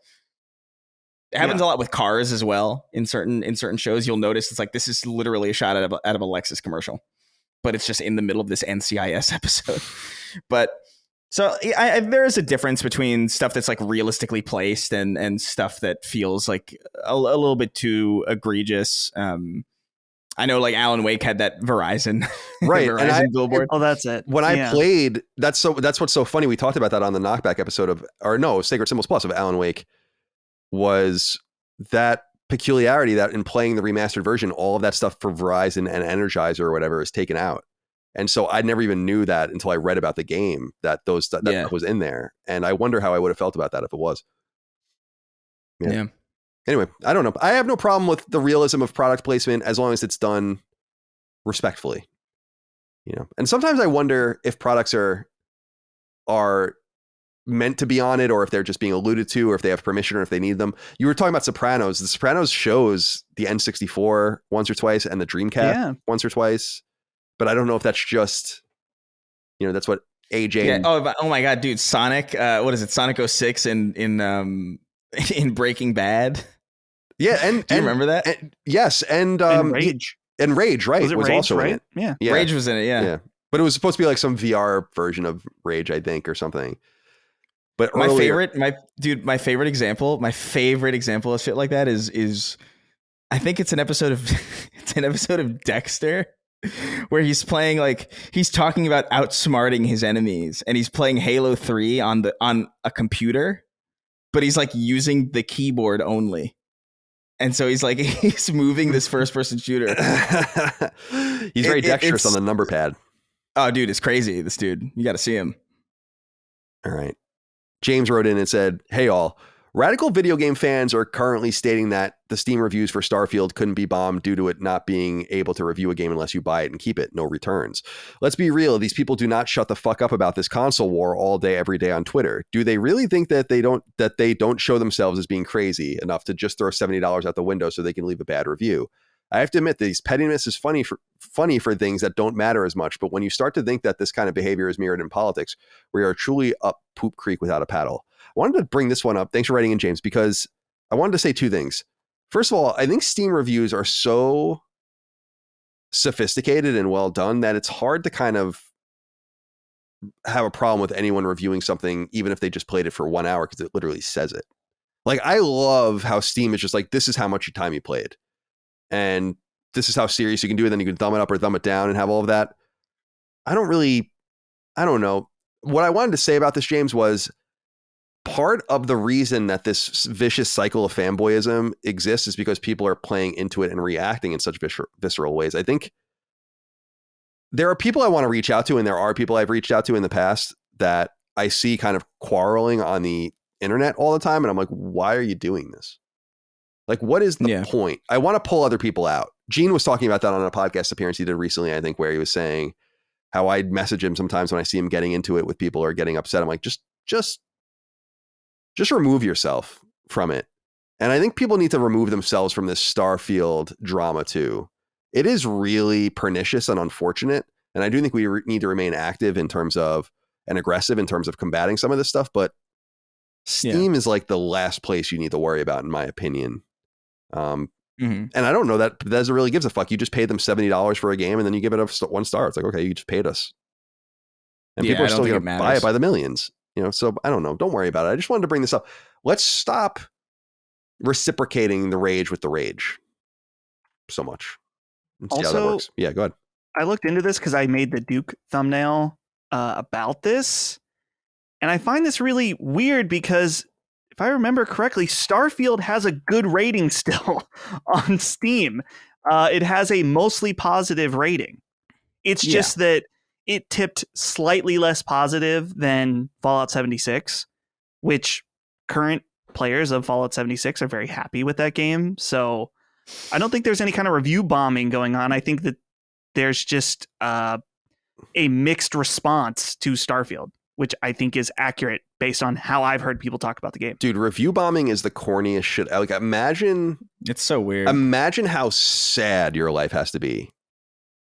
That's what you want. You want to go review bomb something for what reason? It's so strange. It's the opposite of what I think reviews are really for, fundamentally for yourself too. It's like what I was saying earlier about PlayStation adopting 5-star reviews finally is I'm going in there hoping that this is going to help me algorithmically by me being as honest as possible about the games I like. And people are out there just like flagrantly flouting that because they're upset about a game someone else like who cares? People are too involved and worried about what everyone else is doing. It's like lying to your therapist. That's exactly right. Like, what is the point? That's perfectly like said. You're getting no value out of this. It's so bizarre. I think I don't know about the Steam situation, but I did remember seeing Starfield tip below, I think, the OpenCritic or Metacritic Fallout 76, and I remember seeing like that's just insane. it's just not. I'm sorry, like that's not even remotely close. But God bless everybody for using their free speech, I guess. Yeah, and ultimately, review scores are dumb. Yeah, they are. Remember that. Inherently. Finally, Kuhn wrote in and said, "Hello, Sacred Triad. I've been working in the AAA game space for the better part of a decade now, and there's been this ongoing debate between my coworkers and I that's persisted from the start. Should celebrities be used in games? Figuring out massive contracts with A and B list actors, especially when using their likeness, which just means that the studio can go to lengths with facial animation to make it clear that it's the celebrity playing the character, costs these studios a boatload of cash that could quite possibly be used to make the game better in other ways that are more relevant to the medium. However, the inclusion of recognizable faces and voices in an experience like Far Cry or Cyberpunk can totally add to the experience of the narrative, and it also surely helps with sales and marketing. What do you guys think? You're on a total roll lately, by the way. You know, it's funny because you brought it up earlier, Chris, and it's true that I think Cyberpunk was the first game I played where I felt the power of a movie star in it, in the performance specifically of Johnny, and that most of the time it's not up to snuff with that. That's why it's so funny when I remember when they revealed Keanu Reeves was in Cyberpunk, and I'm like, this is such bullshit. He probably does like one side quest or whatever. Who gives a fuck? And ultimately he became a fundamentally important character, and it's not his gravitas that mattered. It's that he's a skilled actor that really mattered. And there are plenty of skilled actors that do VO and that work in performance capture. So we're not missing that, but there was something extra to it. I can't lie about that. But I think typically speaking, I don't know that it really matters or is even necessary. Could even be distracting. Like I remember when what's his name was in Call of Duty. Kevin Spacey. Kevin Spacey. I found it distracting. You know, that he was there. I'm like, why is Kevin Spacey in Call of Duty, dude? This is so weird. Yeah, you know? I mean, they had him say the name of the game. What you're seeing here is advanced warfare. Yeah, no. Yeah, he like leans over. He's like in a Jeep or something. Yeah. What you're seeing is Call of Duty Advanced Warfare. No, yeah, it's I don't know, man. Like I think it varies. I do think like Cyberpunk was a great example. Like I think Cyberpunk and he's also in the Phantom Liberty as well, which is so sick. Like you tell he cares, which is also that's awesome.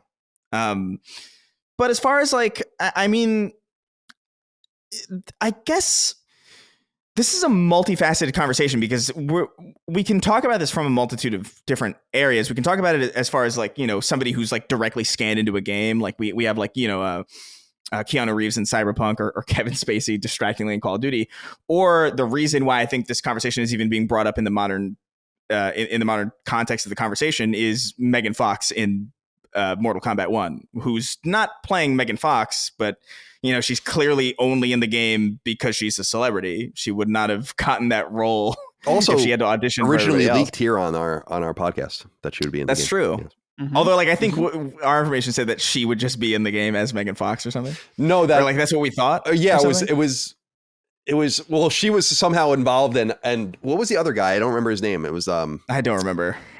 Jean-Claude. No, Jean-Claude Van Damme was there, but there was another one that I don't remember. Oh, Travis Scott. Yeah, that was the one that hasn't been fulfilled yet. Who knows if that's true? But the guy Maybe was right about the other. that. The guy was right about the other two. So who knows? I mean, Maybe the it's a Travis DLC Scott character. thing, the fatalities jokes would write themselves. Really, Oh, I think yeah. it'd be a PR nightmare. Dude, I don't But know yeah. anything about him.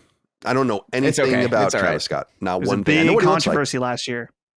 With Was him. that Astra? Was that Astro World. Yeah, a bunch of people died. Yeah, a bunch of people got trampled. A lot of people died. So millions are dead. But so I don't know. You can have. I think there's a fine line where it's like definitely somebody shouldn't get a role in a game just because they're famous, as is obviously evidenced by Megan Fox's horrendous performance in Mortal Kombat 1. Although, like, some people argue that Ed Boon does that on purpose. Like, he just, because I think, what is it? Oh my God, Stallone was in one of the previous ones, and he also didn't do like that great of a job. It's part of he has like this. It's got a B movie kind of feel to it. I think That's what I like. If it was done on purpose, I would imagine that that's the reason. Like, he likes having that like B movie quality where there's like a character that's just like, why is this voice this way? But at the same time, I do think like Idris Elba is in Phantom Liberty, and I think he does an awesome job, and Keanu does an awesome job, and I'm sure there are others that aren't coming to mind. I think Lance Reddick is like a famous actor who was obviously like a part of Destiny for a long time, really cared about it. That could have easily been seen as distracting, because people are like, that's the guy from The Wire. Why is he in Destiny? But I think it works. And I guess the real trick is to get somebody who knows how to do VO and act as well, because those skills don't always really translate. I think about Jack Black as a great example of somebody who does both really well. Like Jack Black in pretty much everything that he's in is so good, so fun and good. But then you got Megan Fox, and it's like, like, I don't know. And I think certain actors could do well to maybe dip their feet into video games a little bit, or maybe try again. I know that I was kind of sad to see like Willem Dafoe in Beyond. Oh my God, Beyond Two Souls. Beyond Two Souls. I thought that was kind of like a shame, because like I really feel like Willem Dafoe could be awesome in a video game. In like an actual one. Like Beyond Two Souls was its own thing. I didn't really like it that much. Yeah, I didn't like it either, really. Yeah, and so like to me, I looked at that game. I was like, oh, what a waste of. Oh, we could have had like, you mentioned a Far Cry game with like Dafoe as like a dude. That would be so cool. And like, yeah, Giancarlo Esposito. Minutes. That's right. Oh, that's right. He was in 12 minutes. I hated that game, but his performance, I remember. Yeah, that's right. He was in 12 minutes. Oh my God.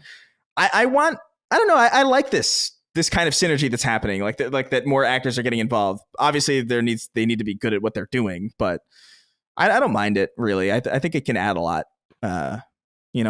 Yeah, I'm with you, Chris. I pretty much agree 100%. So what I will say, I want to shout out an underappreciated celebrity appearance in a game, and that's going to be Sean Bean in Civilization 6, who's he's the narrator of the game. And he has this beautiful voice. You start up the game and he says, "From the first stirrings of life beneath water." And then he goes on and talks about your civilization. He's amazing in it. Sean Bean's great. J.K. Simmons is another one who's like made that transition pretty well. Because I know he's in Baldur's Gate, but he was huge in Portal. That's what I remember. Outside of Portal 2 specifically. And he was so good. Also, shout out to Sean Bean for playing basically himself in Hitman, and you get to kill him. Yeah, dude, I forgot about that. It's cool that some of these guys saw games early and understood them. Right. Yeah, dude. Like, I don't know. I don't think it's a problem. I just think it needs to be a little bit more careful about how you do it. Like, there are certain actors who just clearly are not good in VO and should probably stay on screen. That space wizard came from the moon. Yeah, Peter Dinklage, man. Like, it's so funny thinking back to that time, because it's like, dude, he's not good. No, he's bad. I remember that being a problem when I played Destiny for a little while too, where I was like, is this guy for real? I thought it was like, there's part of me that was like, that found it somewhat charming, but like also like, no, this is not it, man. Like, you got to get somebody else. They never really fixed that character either, because like they have Nolan North doing it now, which is fine, but it's also like, it's so clearly him that it just kind of bothers me a little bit, because he's just in everything. He's in everything. Especially when I was growing up, he was in everything. My friends. I think he's the car in Forza. Yeah, he really was. Dark Void is what I always remember him. But be the most random character. Dark Void. Not him. Was that the jetpack game? Yeah, he was. He was in that. Man, yeah. I was thinking of Dark Sector, the one with like the boomerang shuriken. Yeah. What a funny time. Yeah, it was. I would like for some more of those games to come back, like Inversion, Fracture, Haze. Fracture. Like, to just get these games out and let's just see them again. See them through modern lens. I played Fracture when I was a kid, and I remember really liking it. I can't imagine that I would like it now. That's one of those games that's best locked away in my memory. The protagonist's name is Jet Brody, I think, in that game.